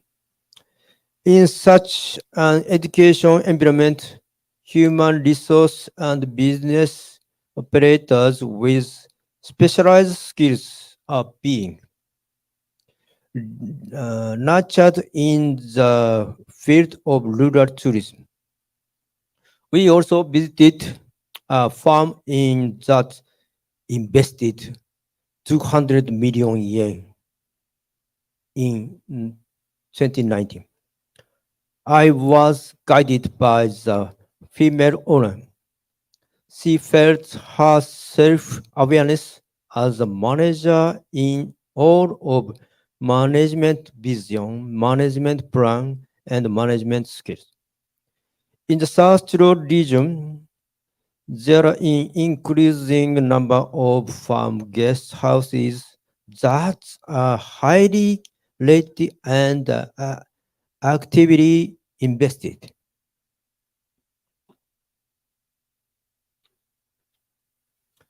Red Rooster is characterized by slow practitioner education, highly specialized branding and marketing. For this reason, I believe an education system for practitioners is very important in building a rural tourism business model. Luckily, I was invited to teach at the first professional graduate school of tourism master's degree in Japan. Our mission is to develop professionals who manage tourism areas, such as DMO managers.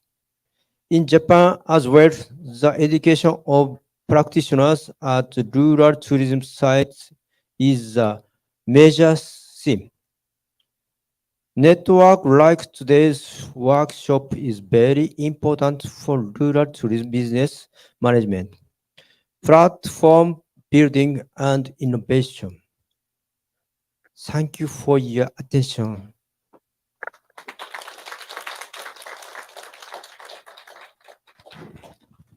Thank you very Thank you. much. Any question? Thank you very much, Mr. Yossi. It's an amazing presentation. Revitalization of the village by developing it as an eco museum, and all residents are participating. Ooh. And I really wish you success for the whole village. And would you like to add something? Yes, yes. Okay. So let's entertain questions. Anybody from? Do our local participants see a resemblance anywhere else in the Philippines? No? No. This is a unique one. Yes, sir. From Thailand. Very successful business. I would like to visit your company also. How to manage the what is it? You said the homestay together. I saw the number is 2,700 night or about the product? yeah, I mean the yes homestay. The number of homestays around 2,700 night or the place. Oh, visitor. Okay. Okay. Mhm. And you, how do you manage? The owner of the small homestay have to pay for you or not? I mean, I think he has the homestay facility. yes, I know, but I saw the number 2,700 visitor. Is 2,700? yes from figure, yes. How to manage the business? Mhm.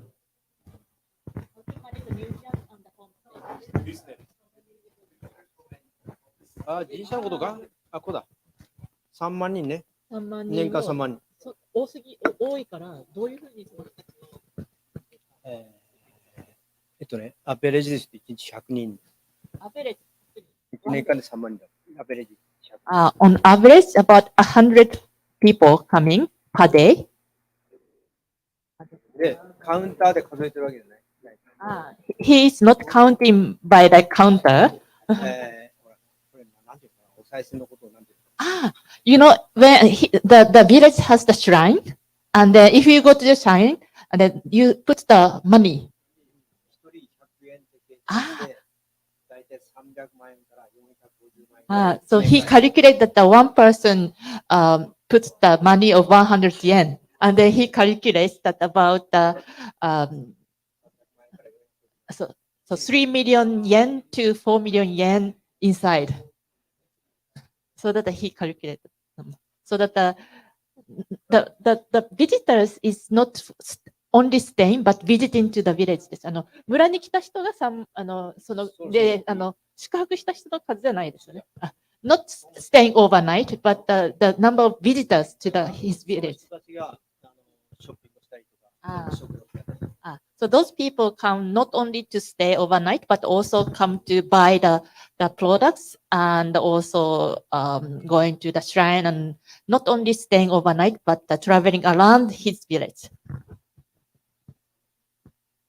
So one of the more popular areas to visit in the village is the Akimoto Shrine. That's one of the attractions. Akimoto Shrine. Spiritual. So yes, the shrine is most popular, very spiritual. Yeah, spiritual concept, and then even I have visited there, and then I think.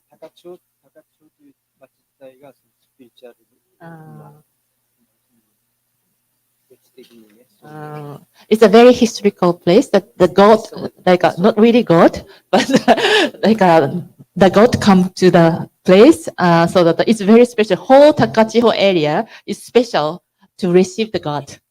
So very spiritual place.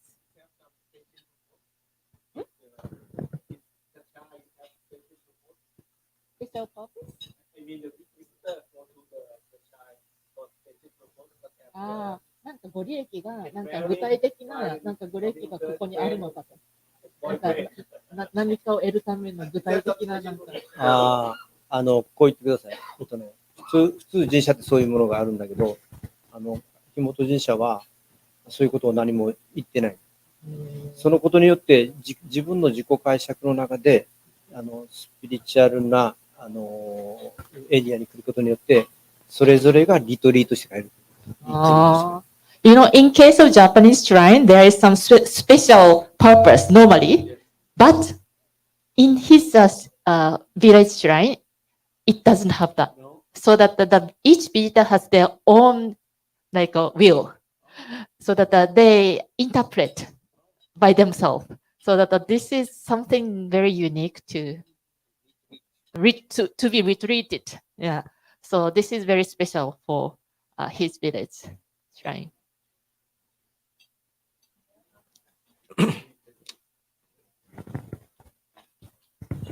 Susan Chang from FFTC, and thank you very much for very interesting talk. and also very successful story. And my question, you said it's a remote area, and then to assist the visitor to go to your place, how you arrange the transportation? Any special arrangement? If everybody drive, maybe it's very consuming, and then how you do the transportation part? Yes, yes, by car. 人が来ることによって村が変わるという人の事例は僕のところに来るにはすごく狭い道をね来なくちゃいけないんだけど年間に3万人ぐらい来ることによって道路のその行政がね道路を開業したみたいな。Oh, そういう I see, I see. Okay, very interesting answer. Because his village is very remote and very difficult to access, very narrow road and then very scary to drive.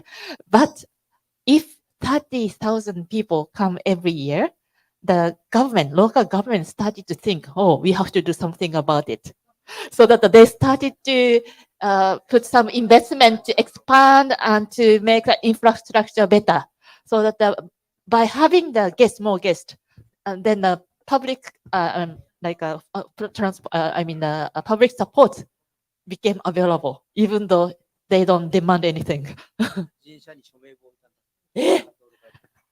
You know,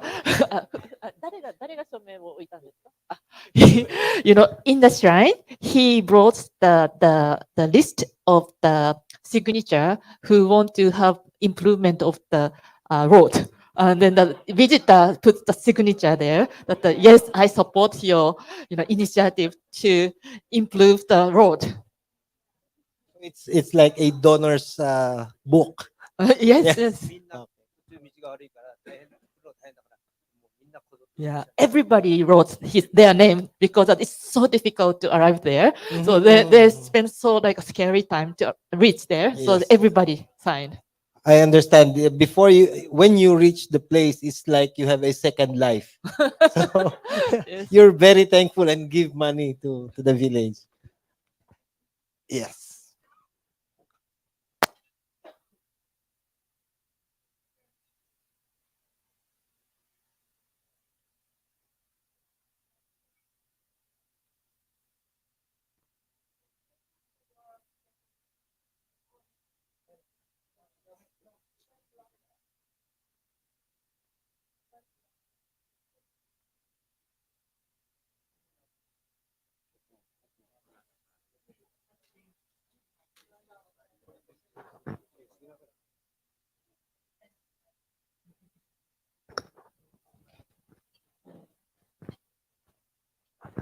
So thank you very much for your very interesting presentations, and I learned a lot from your case.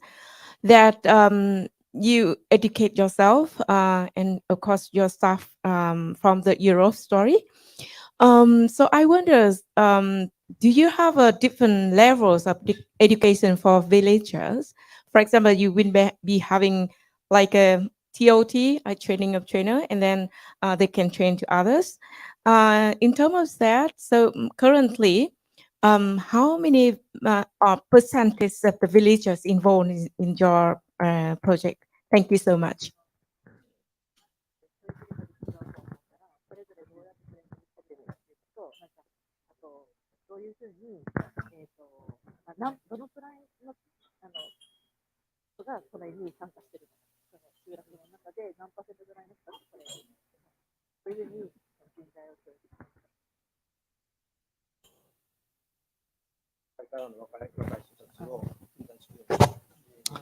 I will translate.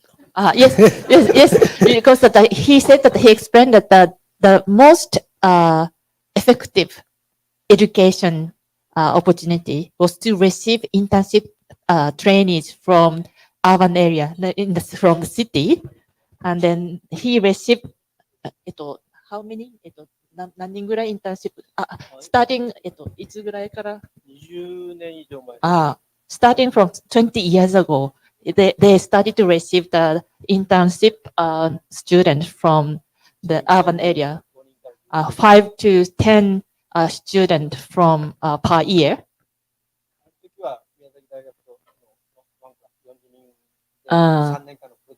And even they had the 3-year program with collaboration of my University of Miyazaki, so that more activity going on about educational program. How many what? How many villages? The second question. どのくらいの人が関係する？全部で人口は100人。About 100 population. The population is 104, and actually 44 households. I know. About 30 people involved. 30. But including the restaurant. About 20 people for selling vegetable and like direct sales and management of restaurant as well. And about the farms in operation. So there are another. So in total 30 or like a 30 plus 20? 30. 30. So 30 people out of 100 population.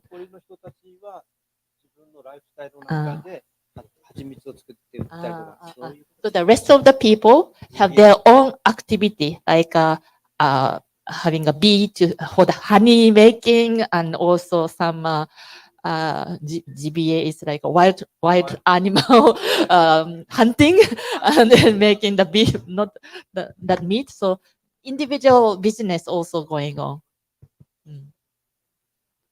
Am I right in my understanding that the whole village depends upon rural tourism? すべての人たちがこの農村観光に通ってるっていうのは合ってますか？その依存してるじゃん、ディペンドンだからそれに寄ってるっていうのは合ってますか？まあ意識はしてなくても、その They are not conscious about it. 村の人たちの自分の村にたくさんの人が来るということは、村の人たちからすると自分の暮らしているエリアが素晴らしいということを間接に感じている。Yeah. モチベーションの Yeah, so that even though they are not conscious, but they know that many people comes to their village. So their pride is like they are very proud of their village, so that they are more motivated. So that it's like as a result, they don't depend on that, but they are motivated by the result of this project. So all the rice produced in the village comes to his project. And the product is sold to everywhere in Japan. So that by like making the rice and also being the product sold everywhere in Japan. So more like very proud of their own product to be sold everywhere in Japan. And also abroad. They said that this is the product I made. So they're very proud. Excuse me, but this will be the last question for today. Okay, last may be the best. I hope so. Yeah, I think one of the most crucial challenge for rural development is how to attract the young generation back to the business. So how about this village and the neighborhood? Does that attract the young generation back to the village or neighborhood? Thank you. インターンシップでね、ちょっと若い人が大事だというのが分かったんだけど、僕がメッセージとして出したのは、村を再生するためのビジョンとコンセプト、世界に通用する、世界からお客さんを連れてくる、世界に通用するものを作る。このことが若い人たちの自分のリクエストと。He understands about importance of attracting young people by knowing some internship trainees, and then the concept and vision he told to the young people is that they are doing this to share the world vision, to be the to offer the world class product. And it's not like a small project. That is a standard. Their standard is a world class. So more young people has the dream to be connected, to be involved in such a high, like a class, very challenging very challenging business, so that the more like a promising future generation coming to join.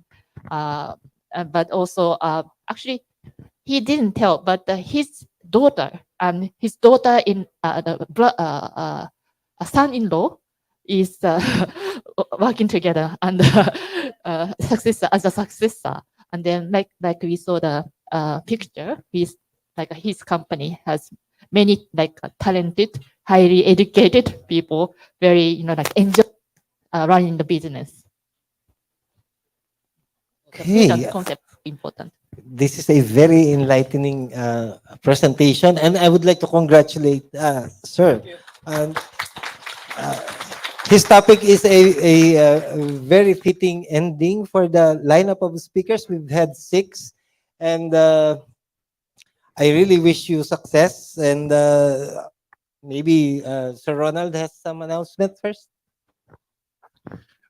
Okay, before we pause for a 15-minute coffee break, just a quick announcements. Right after the synthesis, right after Dr. Noel will wrap up everything, we will all go down for another photo opportunity, and then you will be divided into groups. Now, I'd like to, Group A will be composed of resource speakers, FFTC officials, and the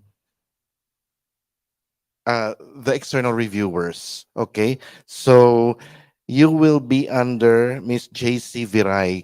Can JC, Mr. JC Viray, sorry. There he is. So he will guide you downstairs. And then Group B will be the local participants. And this will be under Faye De Castro. Who's Faye? Yeah, the one who raised her hand. Okay, so after that activity, you have an option if you want to go to the hotel to freshen up because we have dinner. We will go back here for dinner. There will be vehicles waiting downstairs, so you can go home, or if you want to change, the vehicle will pick you up again at 6 o'clock in the hotel. Okay, so that's it. We will have a 15-minute break, and then we will go back here again for the final wrap up. Thank you.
for day one.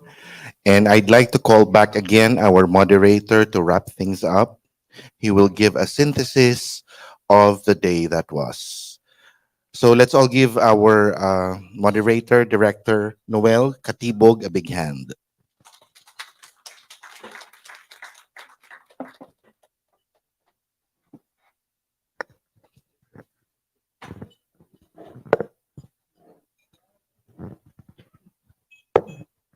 Okay, good afternoon again, and I would like to thank our secretariat for preparing the synthesis for today's activity. I will combine some of my notes and in trying to wrap up our activity for today. We started off our training. We waited 3.5 years for this, and we started off with a talk from Dr. Ibora and our executive director, also our FFTC director, Dr. Chang, and FFTC deputy director Watanabe welcomed the participants, delivered their messages, and shed light on the seminar background and rationale. Dr. Ibora noted that in the Philippines, the enactment of the Farm Tourism Development Act of 2016, along with the various departments' initiatives in farm tourism, education, promotion, and development, serve as some of the factors that spur the number of development of farm tourism sites in the country by encouraging intergovernmental collaboration and coordination. He likewise mentioned the SICAT program, the Science for the Convergence of Agriculture and Tourism, as DOST-PCAARRD's arm or own share that directly responds to the mandates of the Farm Tourism Development Act. On the other hand, Dr. Chang recognized the seminar's importance as a way to establish ties with the Asia Pacific countries in the agency's future rural and farm tourism endeavors. She likewise expressed her gratitude to the officials and participants as the seminar was a long-awaited event at the FFTC. Of course, Dr. Watanabe gave us the rationale and background of our seminar. Our plenary speaker or keynote speaker, Dr. Kako Inoue from Miyazaki University, talked about the evolution of rural tourism in Japan.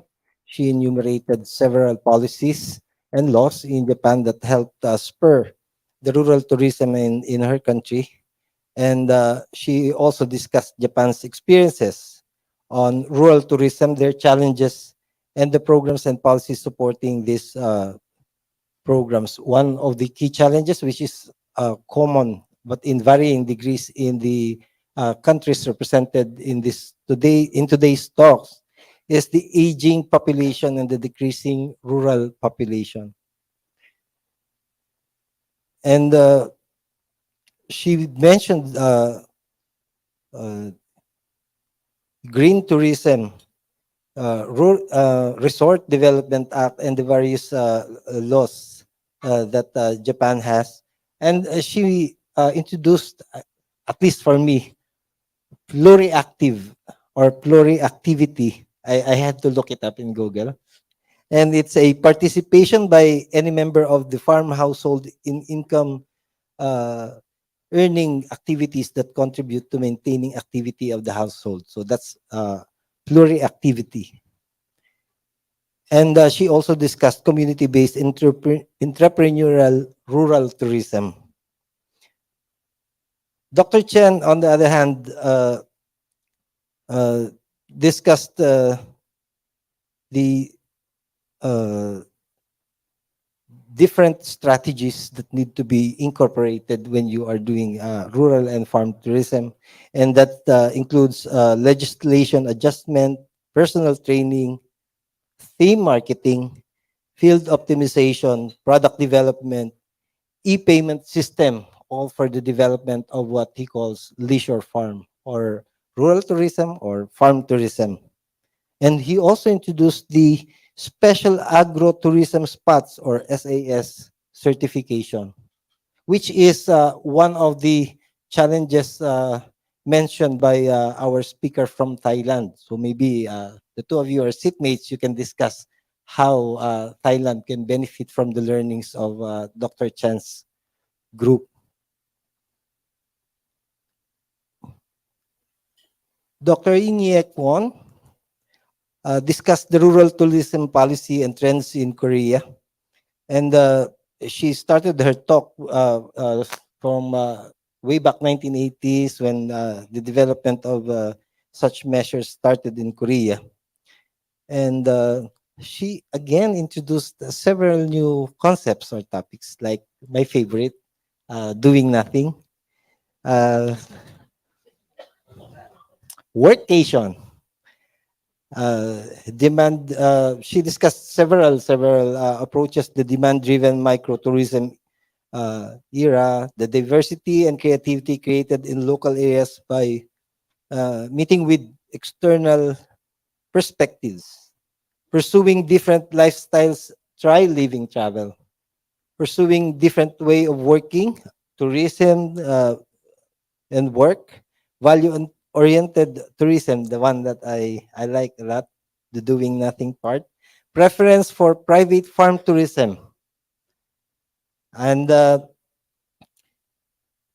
for his part, Mr. Mango of Thailand, Dr. Chai Prasad, discussed the Thailand Rural Tourism Award, which is, I don't, we have a similar one in the Philippines, but I don't think it covers yet farm tourism or agro-tourism. And the carbon neutral tourism and how carbon credits can be incorporated. I mentioned the problem you cited on quality standards and certification, which you can talk about with your seatmate. And for his part, Mr. Manegdeg discussed the science for the convergence of agriculture and tourism. And interestingly, he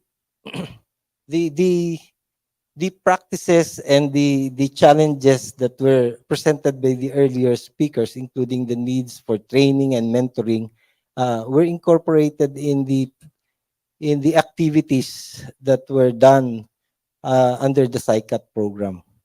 And one of the among the other topics that he discussed is the importance of business planning and mentoring, and featuring not to sell farming but to inspire farming, and the engagement of social media experts to further sell the concept of farm tourism, which is not as popular in the other countries that have presented earlier. And our last speaker has a very illuminating presentation. Again, thank you very much. The revitalization of the village, participation of all residents, those are concepts that are not yet as familiar for in the Philippines, and I think in some of the Southeast Asian countries as well. But that's a concept that maybe can be adopted, especially when dealing with indigenous peoples with very distinct characteristics. And we observed very active participation from our online participants. And it's just unfortunate that we cannot accommodate all questions and clarifications. But as we mentioned, we will be providing our speakers those questions so that you may be able to answer them. And we've also had very lively discussions among the on-site participants. And we are very thankful for your active participations, and that made a very, very lively environment for our training on rural or seminar on rural and farm tourism. And with that, ladies and gentlemen, I conclude my synthesis of our today's activity. Thank you very much.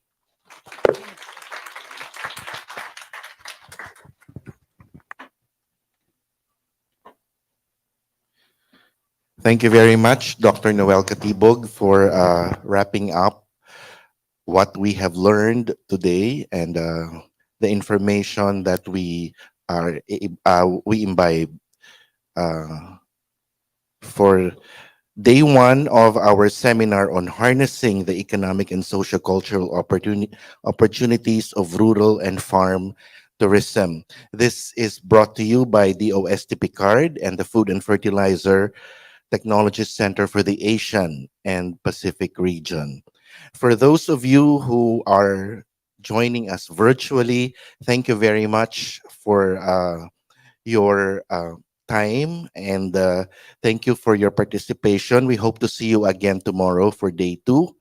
So that brings to an end our day one, and we are going to sign off online, but our on-site participants and guests, we will still be having our field tour downstairs. So again, I'd like to mention Group A will be under JC Viray.